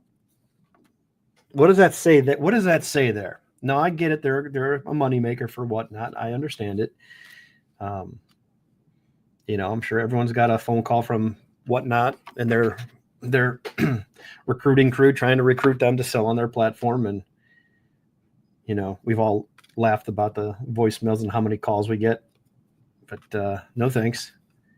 It's not for me. Maybe next time I'll think it over. But right now I'm just going to politely say no. You're right. Yes, that's another good point. You can't. Yeah. I don't know, Gilmore. This might be this is a contender, man. He had the Trans Am out in the parking lot. He was smoking some Winstons and crushing some brews after the game that day for sure. Oh, Alex did post something? All right, cool. Yeah, she's cool. That's funny. It's like, what are we doing here, people? No, yeah, that's the thing. No one's surprised. Like you gave like the whole thing with the card, like someone got the card, but we can't give that away. And granted, now this has nothing to do with the fact that Trevor Lawrence isn't playing the great right now, but that can change in a season and his cards can go right back up, just like we saw with Darnold and everyone else that plays better the next year. But at the time, that was a very big card, and it's like that should be enough right there to say no. These dudes aren't it, man. That's not a good look. But yeah, I'm all for the ball busting and commentary and all that kind of content. If that's what you like, then you go on there and you follow them and you buy from them and you support whatever they're doing, or you just have fun with it. Whatever it is, that's fine. But when it gets to this point, it's enough. Yeah, that's true. That's how it goes though. Here's the thing you got to remember. If you're commenting on something and you don't know about something, there's a huge difference there. But people like Jeff that you have this massive platform. Why do you feel the need to say something there? That's what I don't understand. And I've always given, like, not the benefit of the doubt, but I've always said this about Jeff because I'm not a fan of him. You have this massive platform. You have money in the hobby. You could do so much better with it, but he chooses not to. Or I shouldn't say he chooses not to. I should say some of the decisions he makes and some of the things he puts out. It's like, what do you need to be involved in this for right now? This is a one-man show. This is everybody in that group right there. Let them be. It sucks because they got people that are working there that are probably good people. But you got one dude that's like, yeah, man, you're the face of the company though, and you can't be doing that. And you cross the line multiple times, but this one is a little different here. No, you definitely can't, Tom. You definitely can't.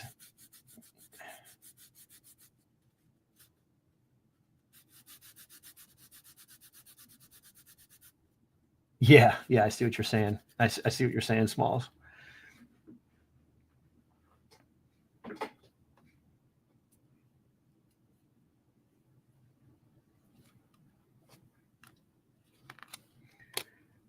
It's just I don't get it, man. I don't get these people. Where's your head at? Where's your head at?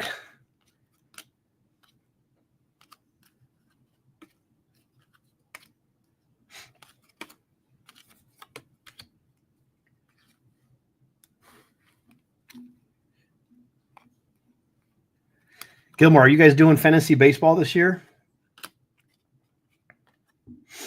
I know that's a lot of not a lot of work, but it's a commitment to do the baseball because it's just an everyday thing, setting lineups and everything.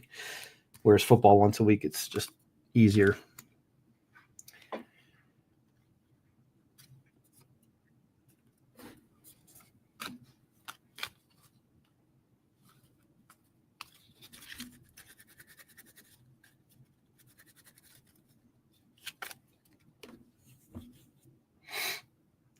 Yeah, I'll let you know. Yeah, sounds like a plan. I know Charlie G was out too because Charlie G sounds like he's on his deathbed, but he's alive. He's alive. He stopped in and said hi earlier. Then he probably went back to sleeping or something.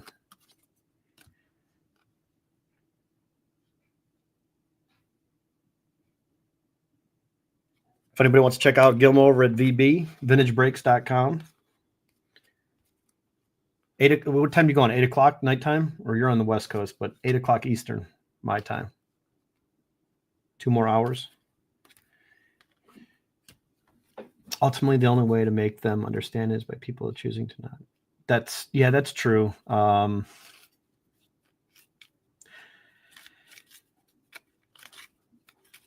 minutes late now. Right. Okay.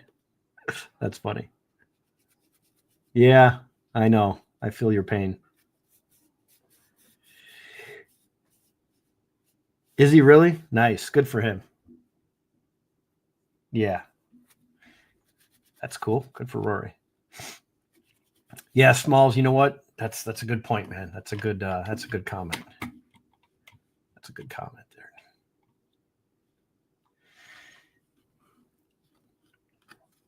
Yeah, I think it goes with, like, you know how people forget about things.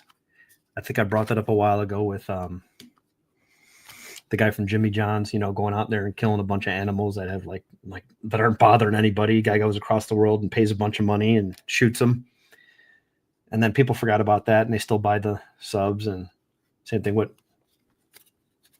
Papa John's. Oh, I shouldn't have held that in. Yeah, exactly.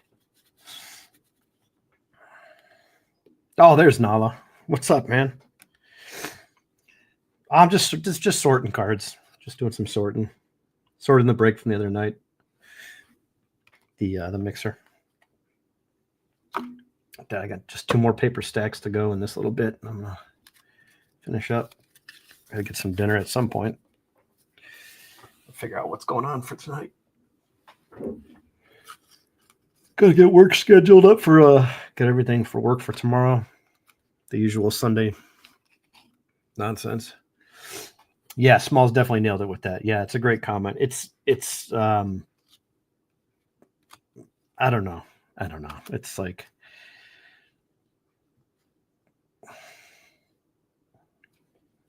some things are serious, some things are not so serious, and like what's not serious is taken too far, and then what's serious is glazed over. But the petition signing, and stuff like that, it speaks volumes when you're talking about that many people. Because listen, the YouTube community, as big as people may think it is, it's not that big. It's not that largest. It's not the largest part by any means. Not even close. That largest part of the hobby. There's so much more to it outside of the internet, let alone Facebook, or I'm sorry, YouTube, Facebook, Twitter, all the stuff that's out there. Facebook is a very small percentage of the hobby. Same thing with all these other ones. So many people just don't get on the internet. They just don't. They're not involved with it.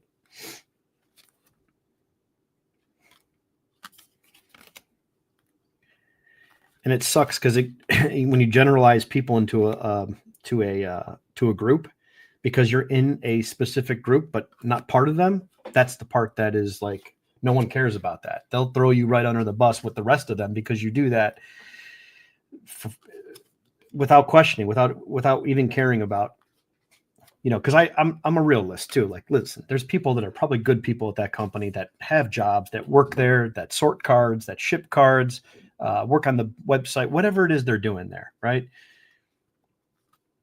And I don't think that anyone's, at the same time, with that being said, I don't think anyone's trying to single them out and just punish everybody. It's just, well, that's your job to figure something out with the company, not ours. But you can't be doing that here. It's the don't go away mad, just go away, or you don't have to go home, but just get the hell out of here. That's what it is. You don't have to go home, but get the hell out of here. That's it. Like, I don't care where you go, but it's not here. So you gotta leave.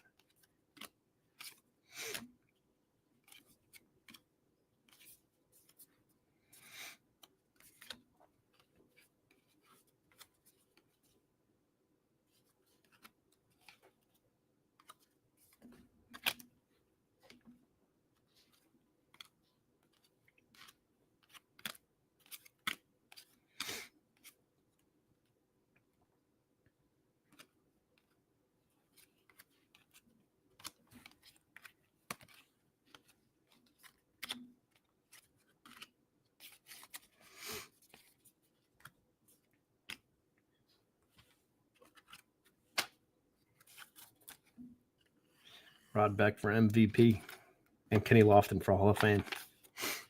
Tell me I'm wrong. Tell me he's not deserving, and tell me why.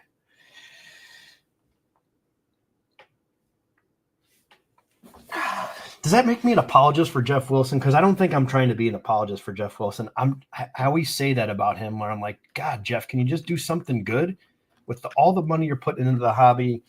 Can you just go a different direction and just change? But I don't think he can. I don't think he can stay away. I think he's just too attracted to this nonsense. I think he's just into it. I think he enjoys it. I don't know why anybody would enjoy that, but it's just what I think.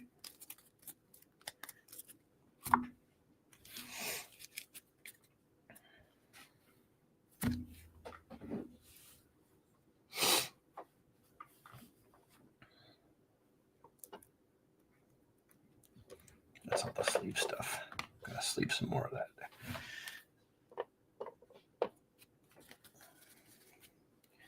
So what's everybody eating tonight? Anything good?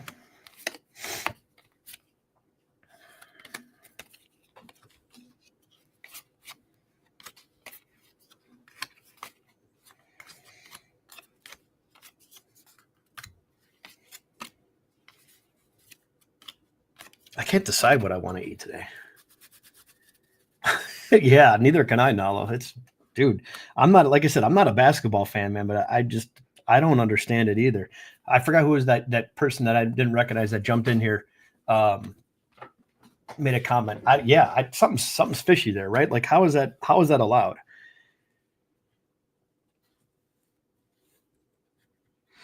Beef stroganoff. All right.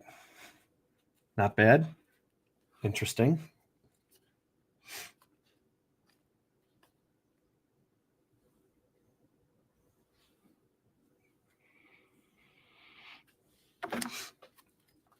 Mini tacos? Wait a second. What is a mini taco? Like, how small are we talking? What is a mini taco, Ron? Can you put a dollar bill next to the mini taco and show me what we're working with here? I'll put it on screen. I've never heard of a mini taco, but tacos do sound good right now. I have a place up the street that's pretty good, but their menu doesn't let me customize stuff online, and I don't feel like leaving the house right now because it's snowing again. A 2-biter? Okay, but a White Castle burger is a 1-biter. So a regular taco is like what, a 4? I just never seen little taco shells. Or okay, let me back up. I've never heard of it called a mini taco. Yeah, why would the Mavs trade away their franchise player? Yeah, did something happen? Did something happen internally? I don't know. Someone was like, "Oh, he's injured right now." I couldn't tell you if he's injured. I couldn't tell you anything about him right now. So, I am not pretending to be an expert, but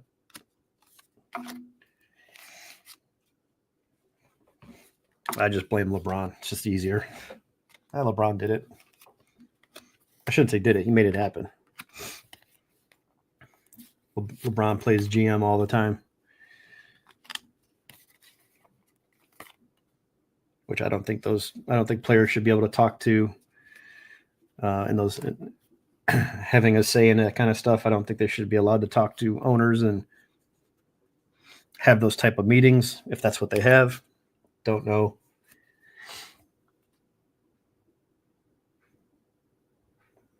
I don't have a Jack in the Box. Now I drive the 2 hours to White Castle. Now you want me to go over to where to how far you want me to drive now to go to Jack in the Box? Hang on, let me find out what Jack in the Box.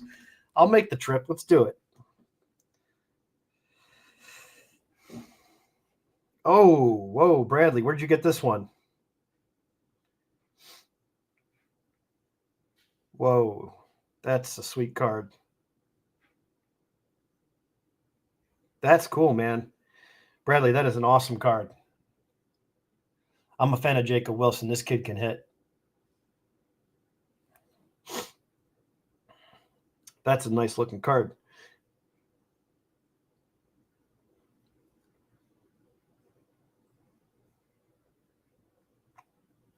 Oh man, Slam and Sammy. There's so many good products out there that those don't get the love because of the brand, you know.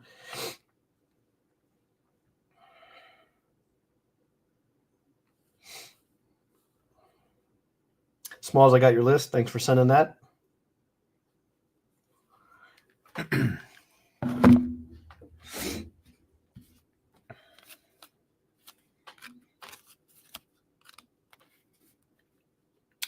Jacob Wilson, Jackson Merrill, Tovar, Corbin Carroll. Those type of players. Those are the guys I like that are outside of my Cleveland collecting.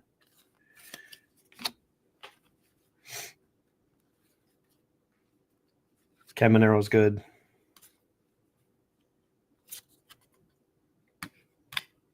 Yeah, certain players I could tend to follow and collect. Yeah, they're good value, man. I can get some of that stuff, but I just I have to be more selective of what I buy. Just get the stuff's getting too out of hand with the prices and how much I have to buy. It's just it becomes it's just a lot at times. That's all. Just have to make adjustments. But I wish I had endless amounts of money so I could buy everything, and it doesn't work that way.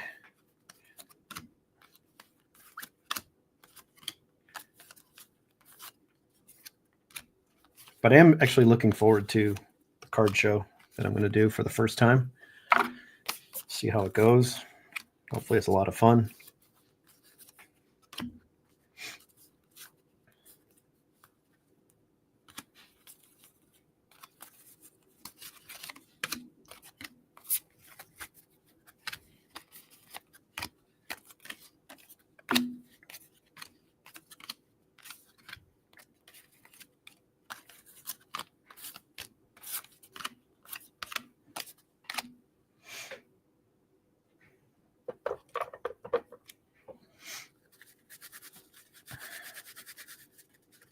Tiny tacos in a text.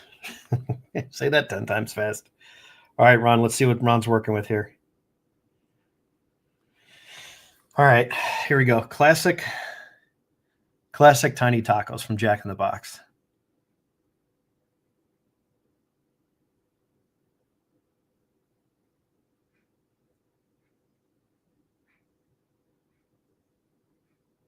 Crunchy, bite-sized tiny tacos with a side of creamy avocado lime sauce. That lime sauce looks pretty good.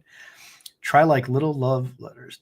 Oh, they're like little love letters to your mouth. Oh, okay. All right.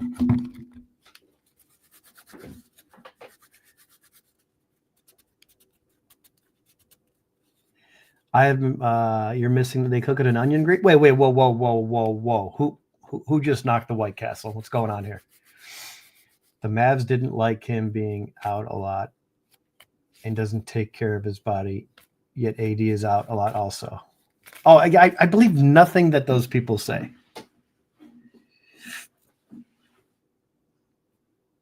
I sold Hot Wheels at our local flea market almost. I'm sure there was more to that text. Almost what, every week? I still have my collection full of Hot Wheels. I've got totes. I've got so much stuff I got to get rid of. I have too many items as a human being. Well, I had no idea that Jack in the Box had tacos. Is Jack in the Box a taco place? I don't know what that is, so I could be completely off here. I don't know what you guys are talking about. I hear Jack in the Box, I think chicken. Is it a chicken spot or no, or is it a taco spot? If it's a taco spot, then yeah, shame on me. And shame on you for not going to Taco Bell.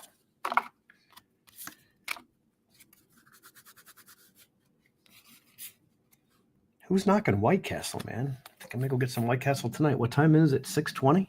Take a nice late night drive.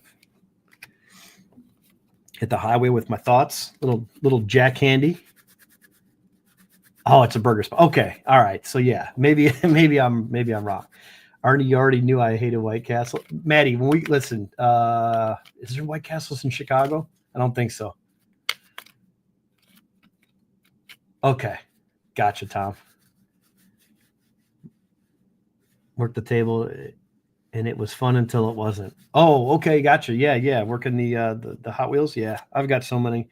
I think my parents have, I think about 12 cases, whatever that equals to the height of the ceiling, filled with all the different stuff I collected. But I had a lot of the old stuff.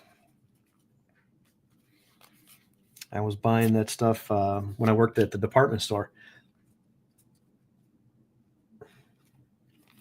I would trade all the new treasure hunts for vintage stuff.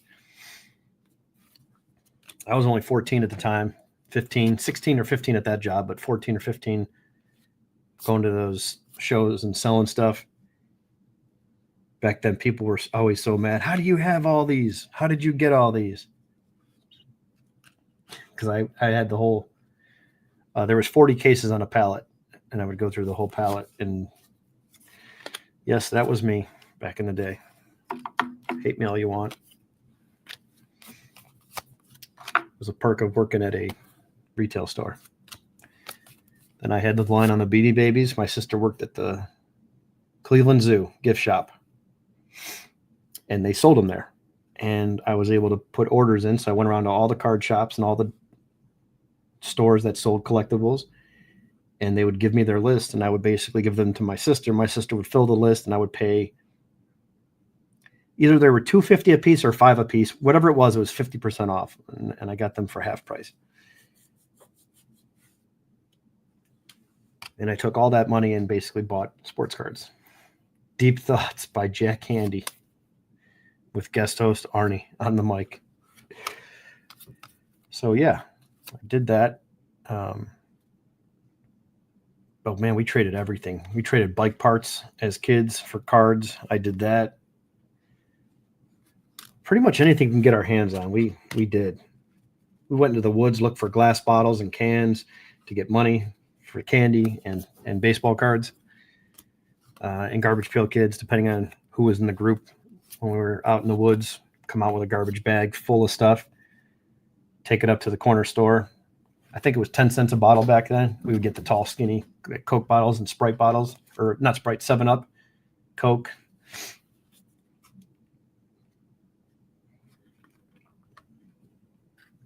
We cash all that stuff in, and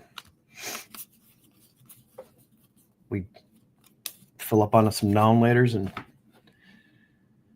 open packs cards. It was great. I got to go through a pallet one time at Walmart. I had a couple stores that would tell us, yeah. I mean, I just open up, boom, bottom left row. I remember the last one I think was called Twang Thang. It was a guitar. Like the car had a guitar on the side. Yeah. I had some of the original. I actually had some. I think I showed them on here.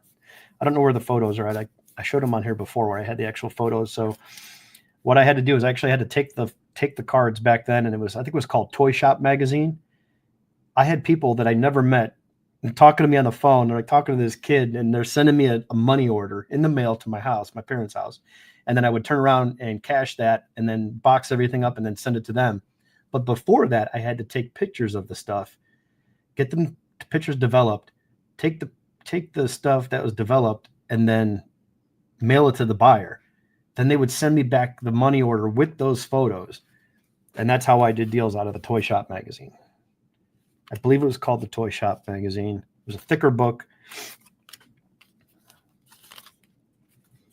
But yeah, man, I was riding around on my bike, hustling, going from store to store, buying and selling and trading, whatever I could get my hands on. You know, when you're 13 or 14, it's different. Like you didn't have a real job. I worked at my friend's corner store when I was 12, but that was like, I think I was getting $4 an hour, maybe. Fill up the beer coolers, make the ice bags, and then mop and sweep at the end of the night. But that was like summer hours, you know, when out of school, and I could work like a few days a week or whatever.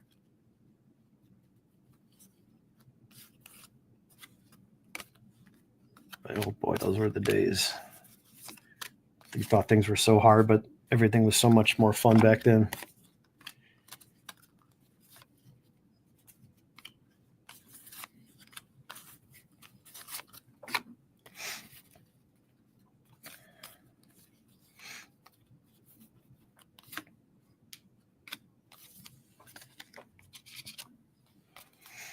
I think that's why, you know, most of us collect, just trying to enjoy stuff that we did or had as a kid.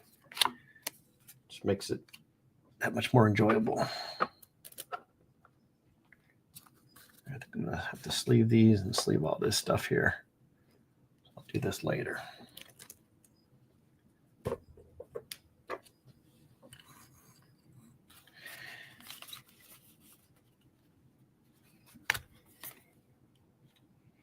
And if anybody wants to call for cards, let me know. That's in the chat. I know most of you have sent me messages, but send me a message on through email if you want your card sent, because this is going to get shipped out for this break. So if you can let me know, that'd be great. If I don't hear from you, I'll just assume you want a stack for now. Unless you just bought a spot and just paid for shipping on the site. And that just gets sent out. I'm still trying to get the name of the checkout to say stack order, ship later as an option instead of no shipping or free shipping. I just had to have the site change that terminology or whatever on the checkout page. Sounds good, Mark. Yeah, just send me a message on email, because once I ship it, and then I'll delete your message and know that it's set.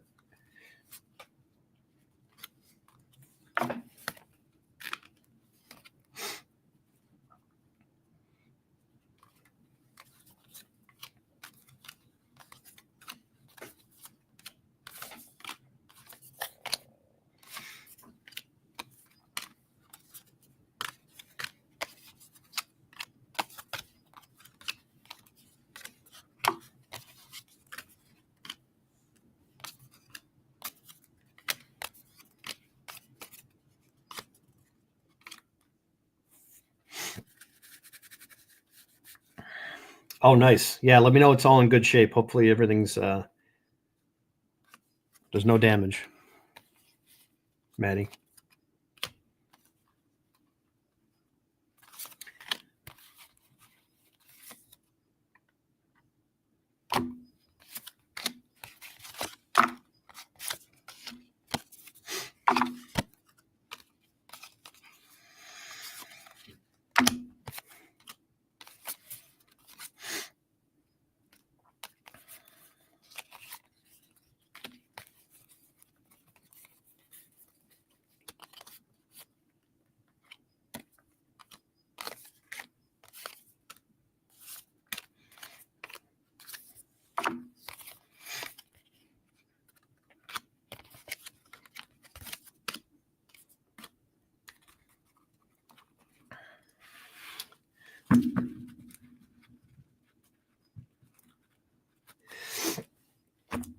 Okay, yeah, that may be it. But I think the girl that there was another one. I don't know if that's the story. I'm gonna have to read it later.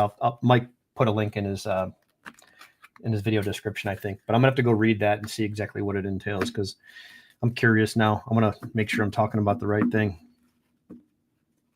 Yeah, exactly.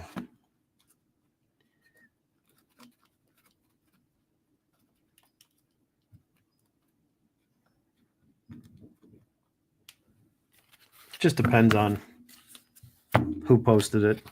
But why are you going to cancel a girl that works at WhatNot because she's speaking out?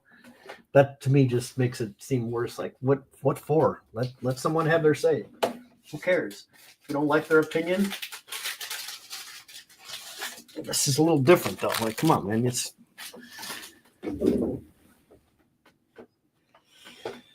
there's hanger battles have a great hand. 15-year-olds can't have that kind of money, can they? What do we? I must be missing something.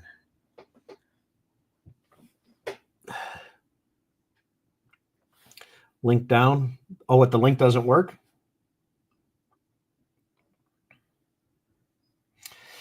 Yeah, Bradley. Yeah, the jumbo break is it's gonna be 97, I think, a piece. 97 a piece, but it's a lot of good stuff in there. It's all jumbo. A lot of boxes, a lot of cards. Definitely gonna do mixed base, so it's cool for set builders. The kind of money that backyard bring. Oh, that's what people say. I don't know, man. I don't know. I don't want to speak on stuff I have no idea what I'm talking about, because I really don't. I don't know. I'm not into basketball and football, so I don't know. Like, yeah, where are they getting that kind of coin from? That's a good point.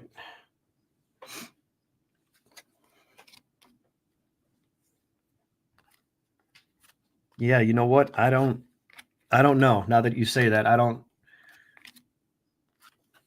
You got me thinking, Smalls. I'm not sure.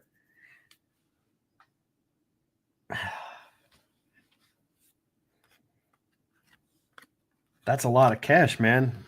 Some of that stuff is extremely expensive. I don't know. I don't follow that kind of. So I don't know. I have no idea.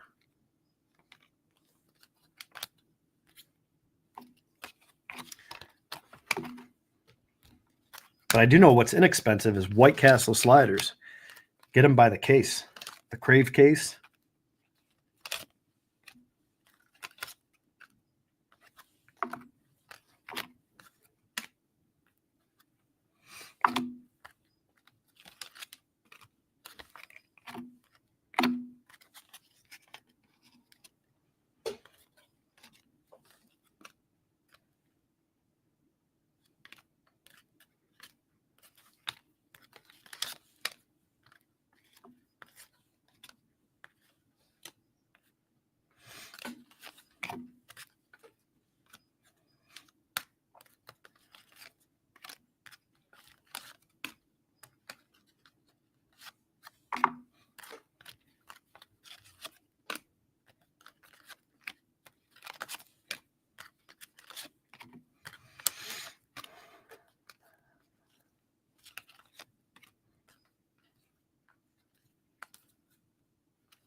Wait, did you ever try White Castle?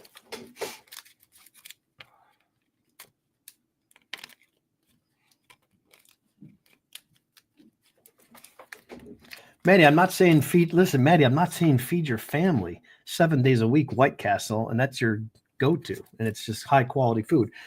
I'm just saying when you're out with the boys and you got a night of drinking or something's going on, you stop at the White Castle. What are you going to sit there with your hands in your pockets? You're not going to buy any. You're just going to sit there and be like, I'm good, guys. I don't need to eat tonight. We're getting White Castle. I don't want that. That's where you lose me. That's where you lose me, Maddie. That's it. We're done. This is over.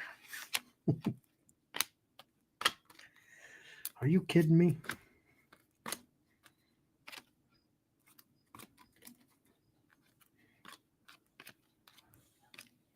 How dare you?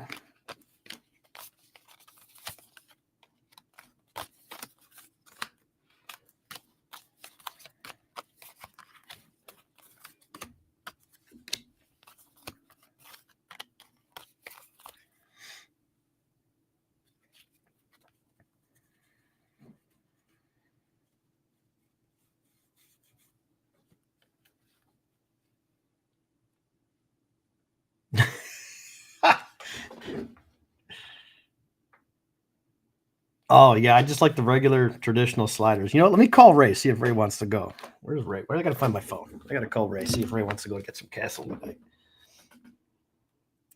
Maybe we'll head out and get some White Castle. Make some bad decisions.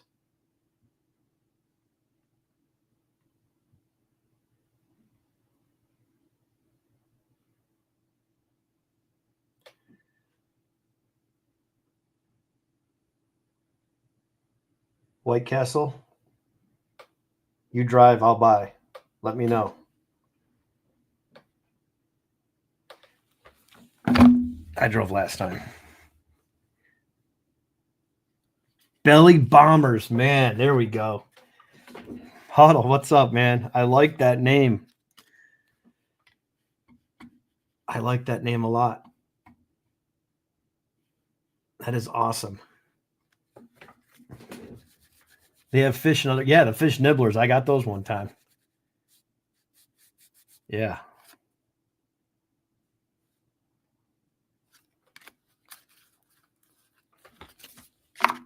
Man, those are some great names.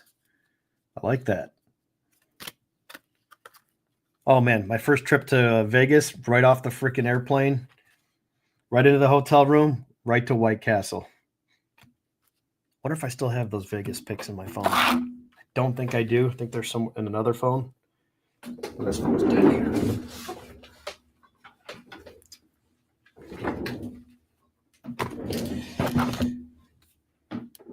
Ray said, damn, I can't tonight. Yeah. Get him next time. Ray's out for White Castle.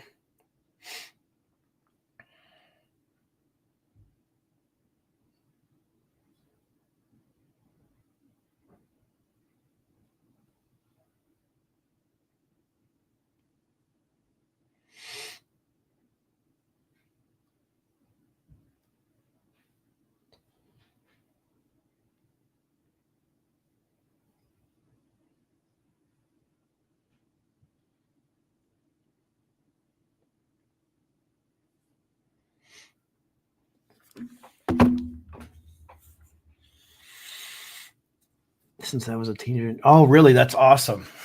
Nice. Nice. That's awesome. I like to hear that. I had no idea that's what you guys called them. But that's good to know.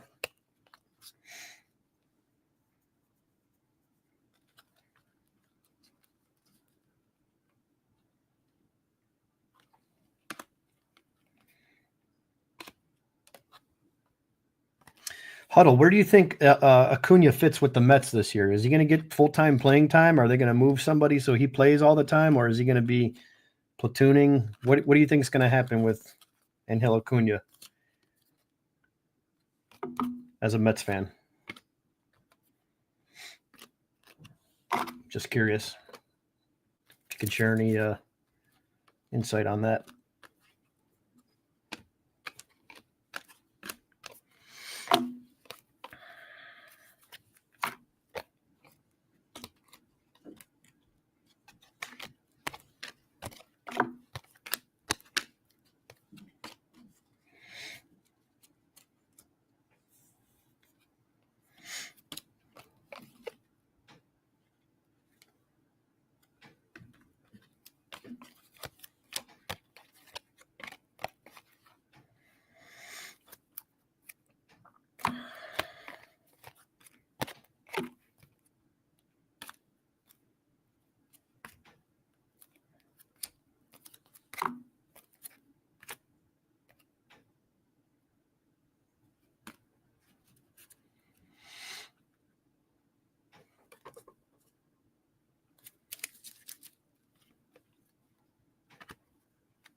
Okay, gotcha. Good point there.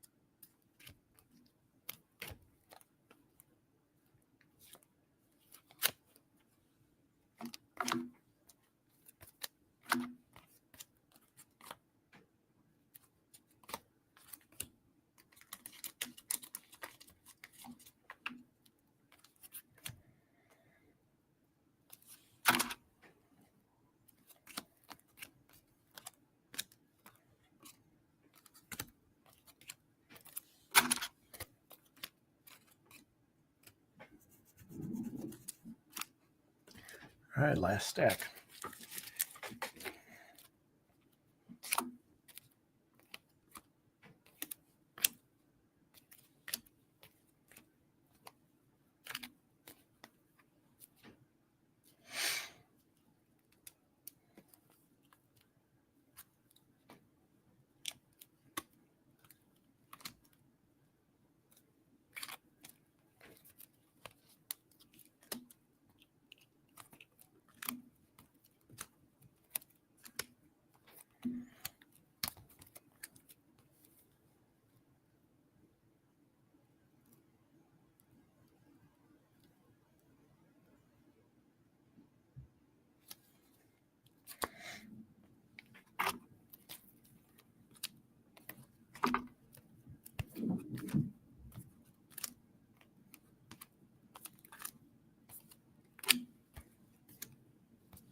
Okay.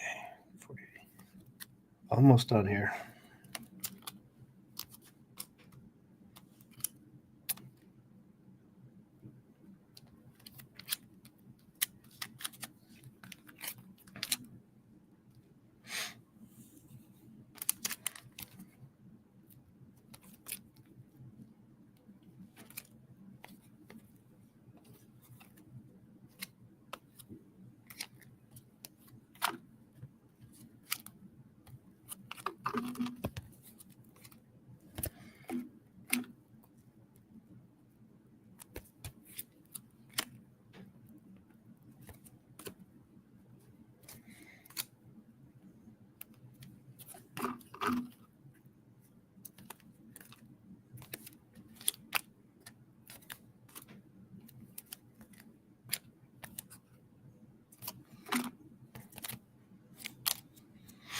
All right, it's all sorted.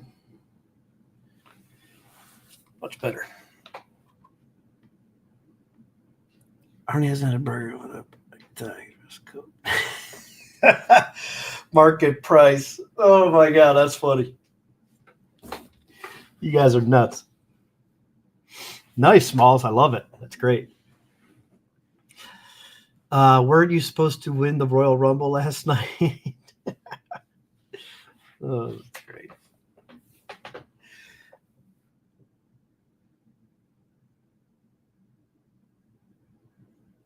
That's what I thought he was going to play. Whopper World, Jack in the Crack, Ronald Land. Oh, man. Tell him, Mike. That's funny.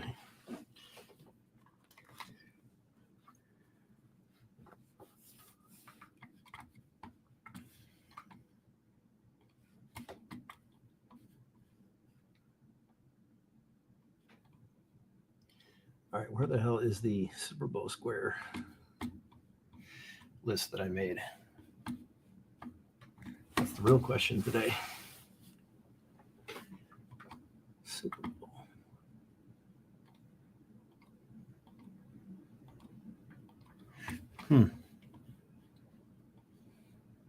Hope I didn't delete it. Oh, okay. Here we go. All right. Let's put these Super Bowl squares in.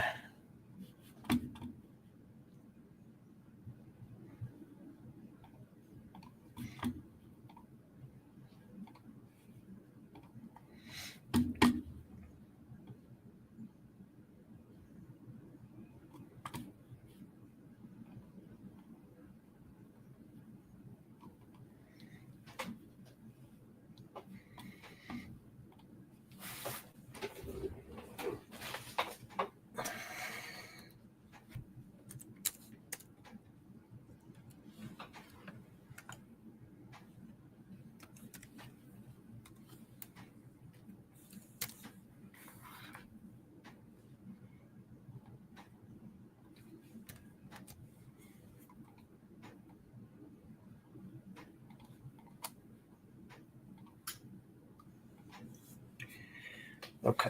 He's taking care of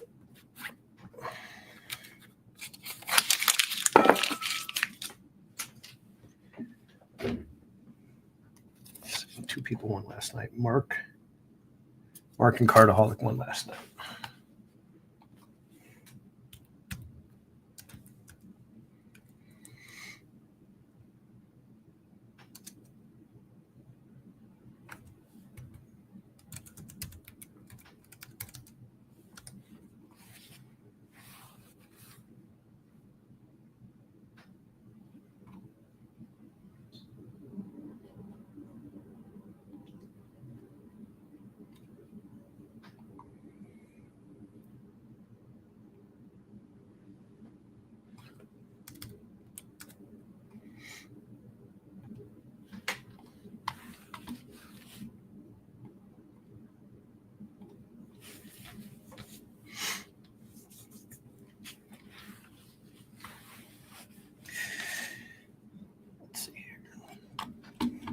All right, fellas. So what's going on? What else is good? gonna finish up doing these squares and then jump off, relax, get some dinner.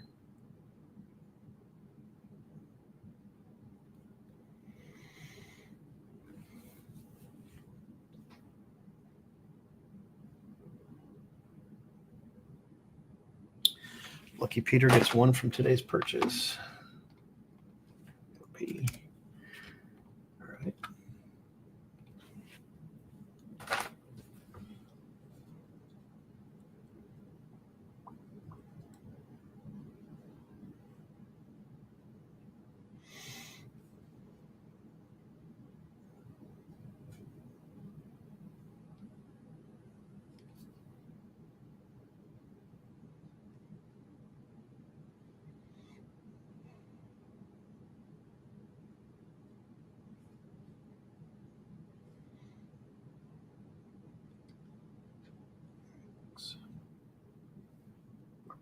Paid.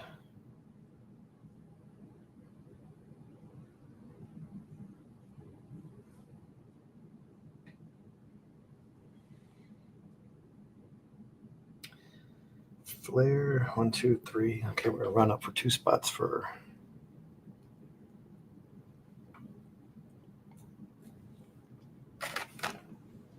this one's Cardaholic.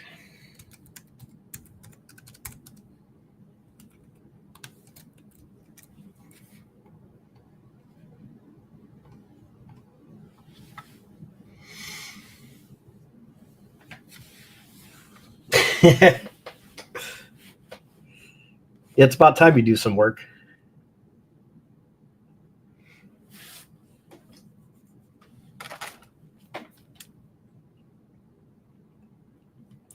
EP.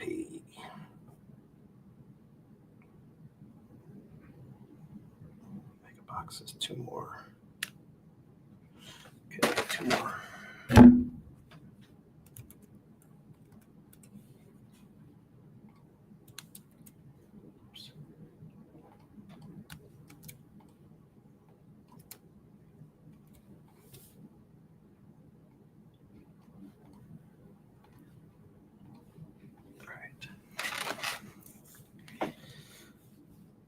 Yeah, I still haven't decided what I'm going to eat. So he took care of the packs. He's good there. Jumbo is 3. That would be 4 per 100. 3 is 12. 4 times 3 is 12. 12 spots for Cardaholic. So he was first in. So that's going to be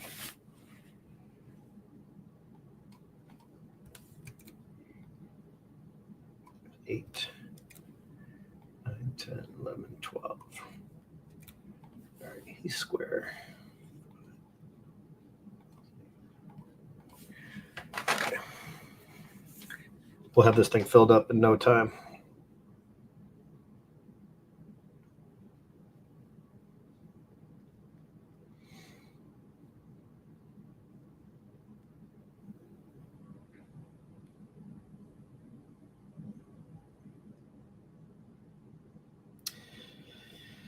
Corey got 10 packs.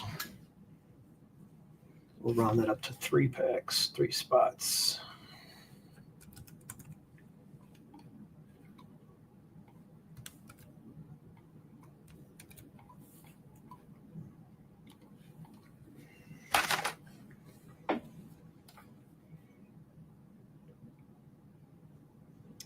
Ron got 2.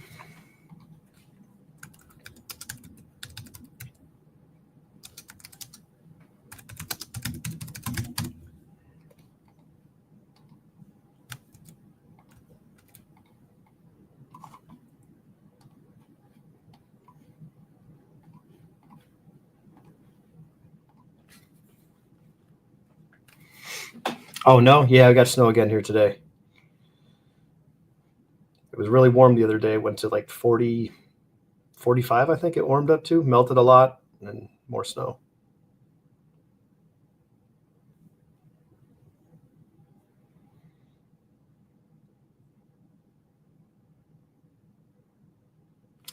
Okay, Mark H got 12 as well. So Mark H.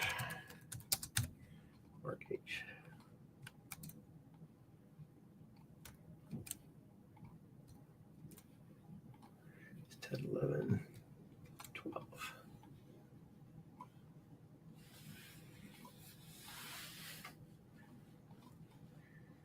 Okay, who else got a box? KC card connection.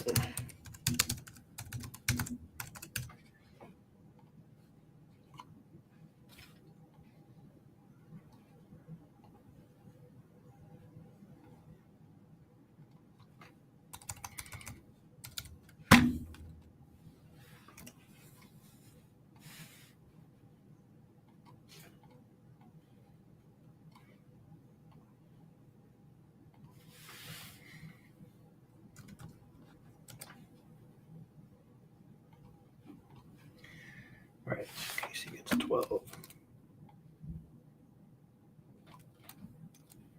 9, 10, 11,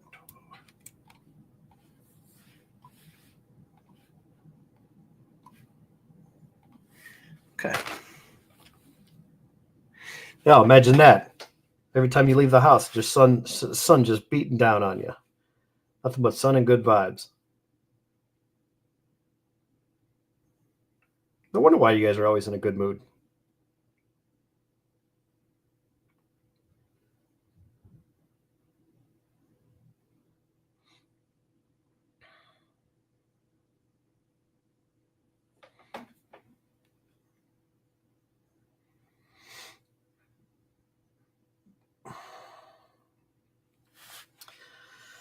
Okay.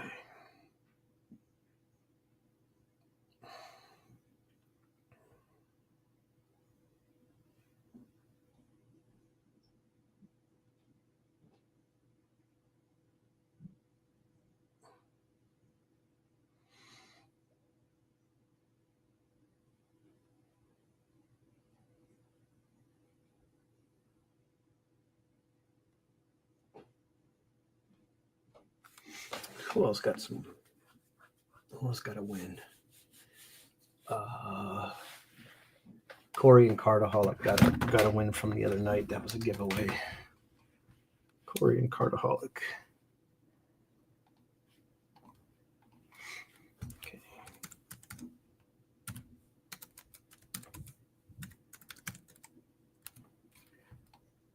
Those were 2 giveaways. All right. Took care of that. Smalls, I got to tag it. I got to get you that Bo Jackson. I got a note for that. Okay, everything else looks set there.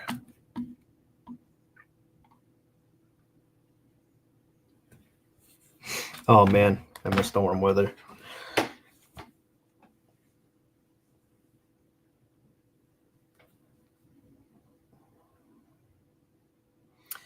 And then Bud Rips picked up. Okay, so Bud Rips gets 12. Wait, no. 300. 12, yeah.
Who else got a box of that stuff?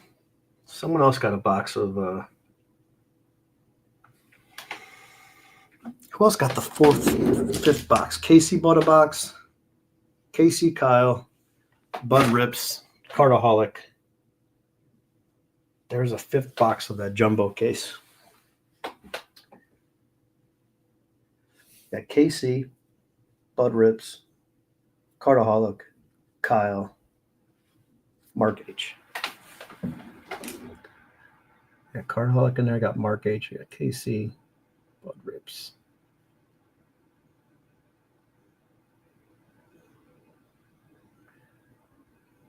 Kyle needs to be added. And Kyle also got 2 packs, so he gets 2 spots there. So Kyle.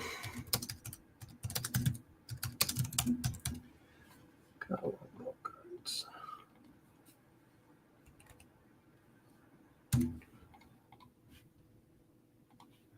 So he should have 1.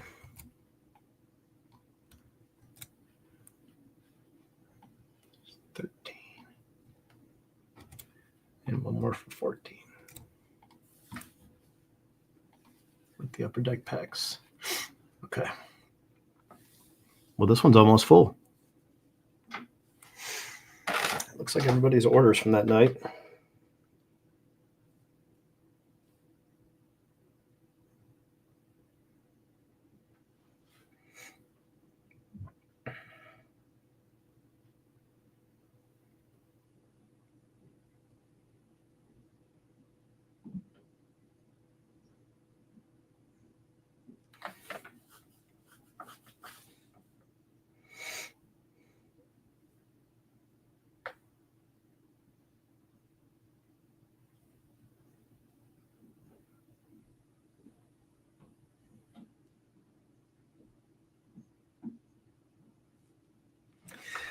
Now I just got to fill this one up. I'll run it back a second time next week if we can fill up another one. I'll run the same bonus because we only got 19 spots to go. 19 spots to go in this one. Every 25 you spend on the site, breaks are excluded. On Friday's show, this past Friday and this coming Friday, every 25 you spend gets you a break spot or a Super Bowl spot. Non-breaks, breaks are excluded.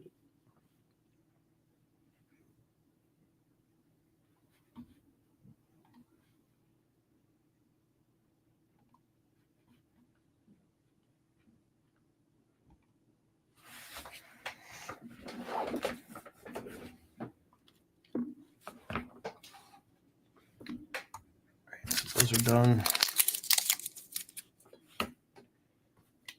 Now let's finish the break mixer. Okay.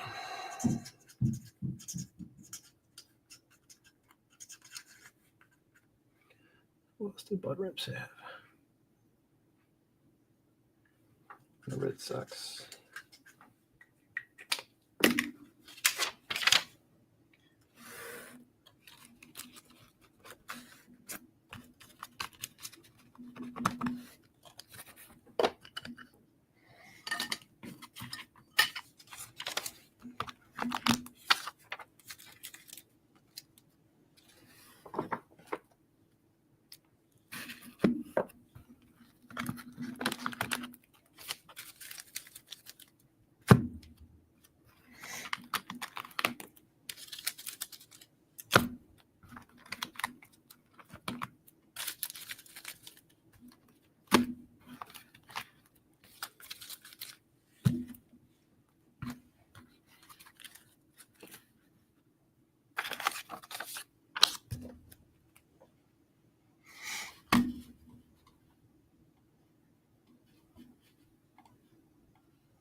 Phillies and the Sox. Bradley.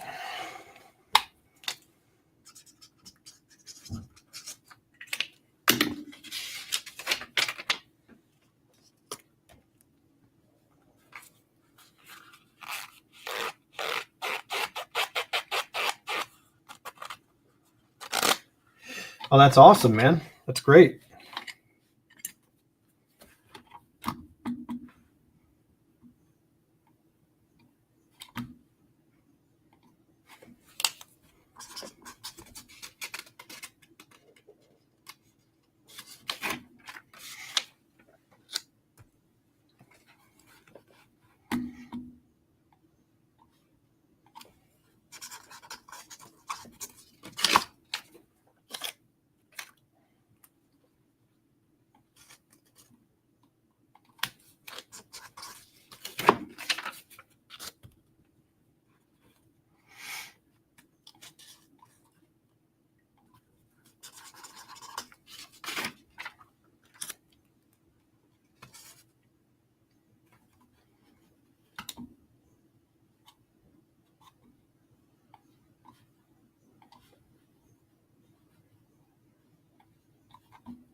Yeah, the Cubbies had a good break.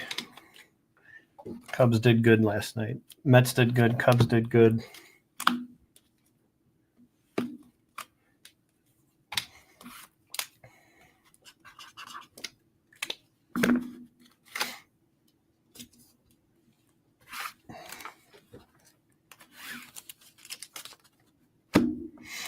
The Rangers did good.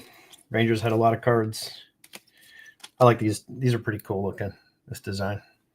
I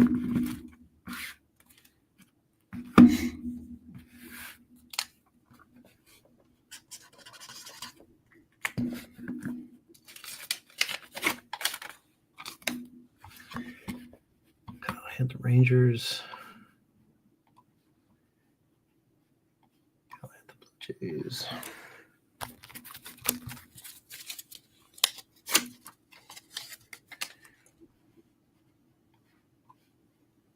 Cal had the O's.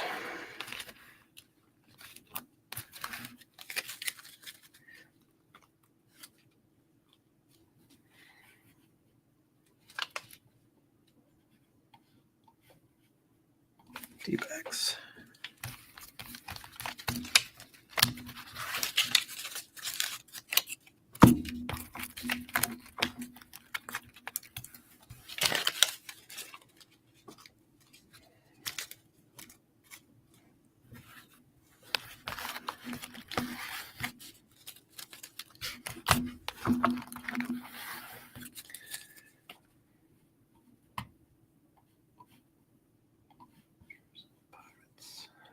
Corey.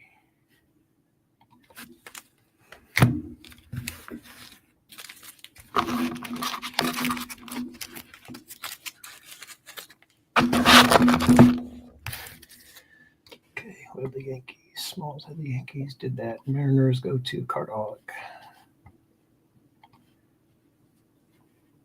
Mariners and Brewers for Cardaholic.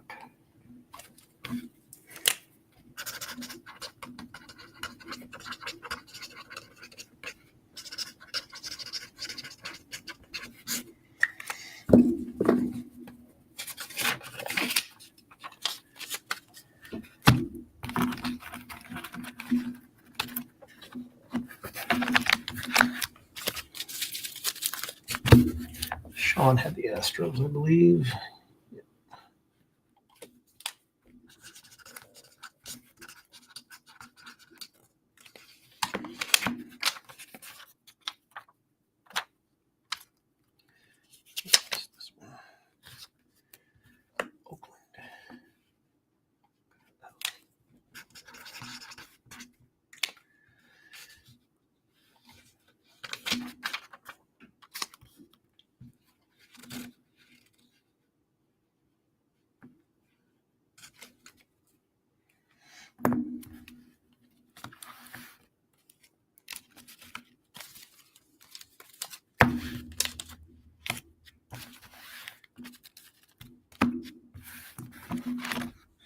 Nationals and Expos. That's Ray K and the Braves. Ray.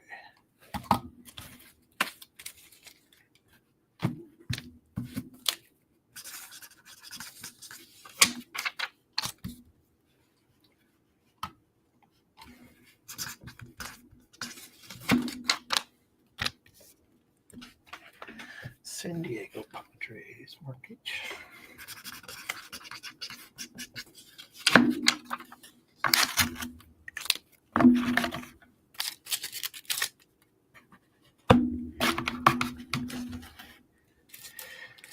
Yeah, the next one is going to be a little more expensive, but it's also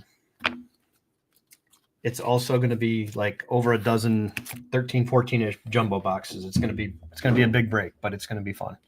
A lot of different years, 22 update, 17 update, some of the bigger years, and then some good value years, some good current players that are playing well, and just a nice mix. And a lot of those things have good checklist in terms of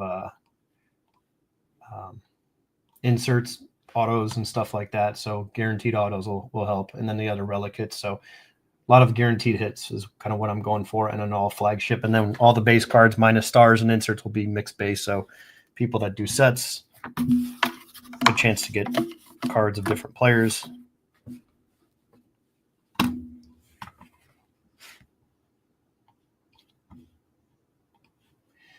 And the Reds go to Ando.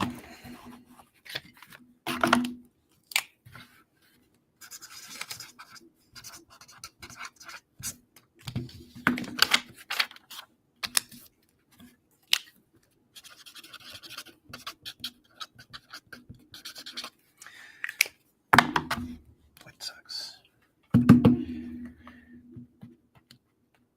Bradley.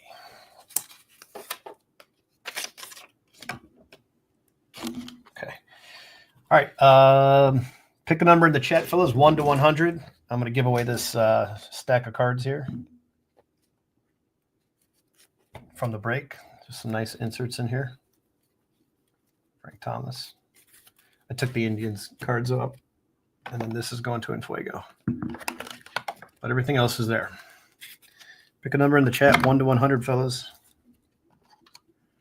Then I'm going to jump off, go relax, hang out, and do nothing.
Series 2.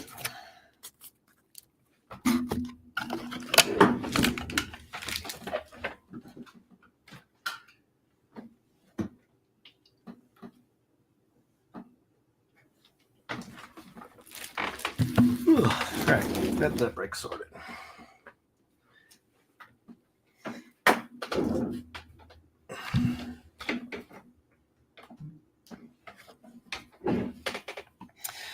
Okay, let's. Where's my phone? I gotta find Google. 1 to 100 generator. Google.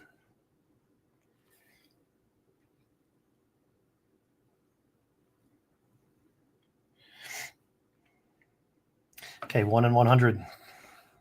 Here we go. 13. 13 is the winner. Closest to 13, you can go over, you can go under. Who's got it? 13. Bradley says 7. That's 6 away. Mark says 22. That's a little ways away. 13's the winner. Bradley, you're the winner. Bradley, you're going to get that stack. Nice Stan Musial heel right here, too. I'm going to put this in the top loader for you. There's a nice Wangan on the booklet card, this little booklet thing. And a real nice Ortiz. Man, if this thing didn't stick, that'd be a great card. But still, there's a real nice Adrian Beltre. Early card. Going Yard booklet card. I'll put this in the top loader for you as well. Go, Bradley. That is all yours. Put a sticky note on it. All right, fellas, I'm out of here. We'll catch you on the next rant. And yeah, tomorrow's Monday. See you on the Junkies podcast. Hopefully you guys can make it over there. And anyone else new that's watching, hopefully you guys subscribe. Hopefully you guys can join us on the Friday show, which is the weekly card shop show every Friday, 8 p.m. Eastern. And have a good night.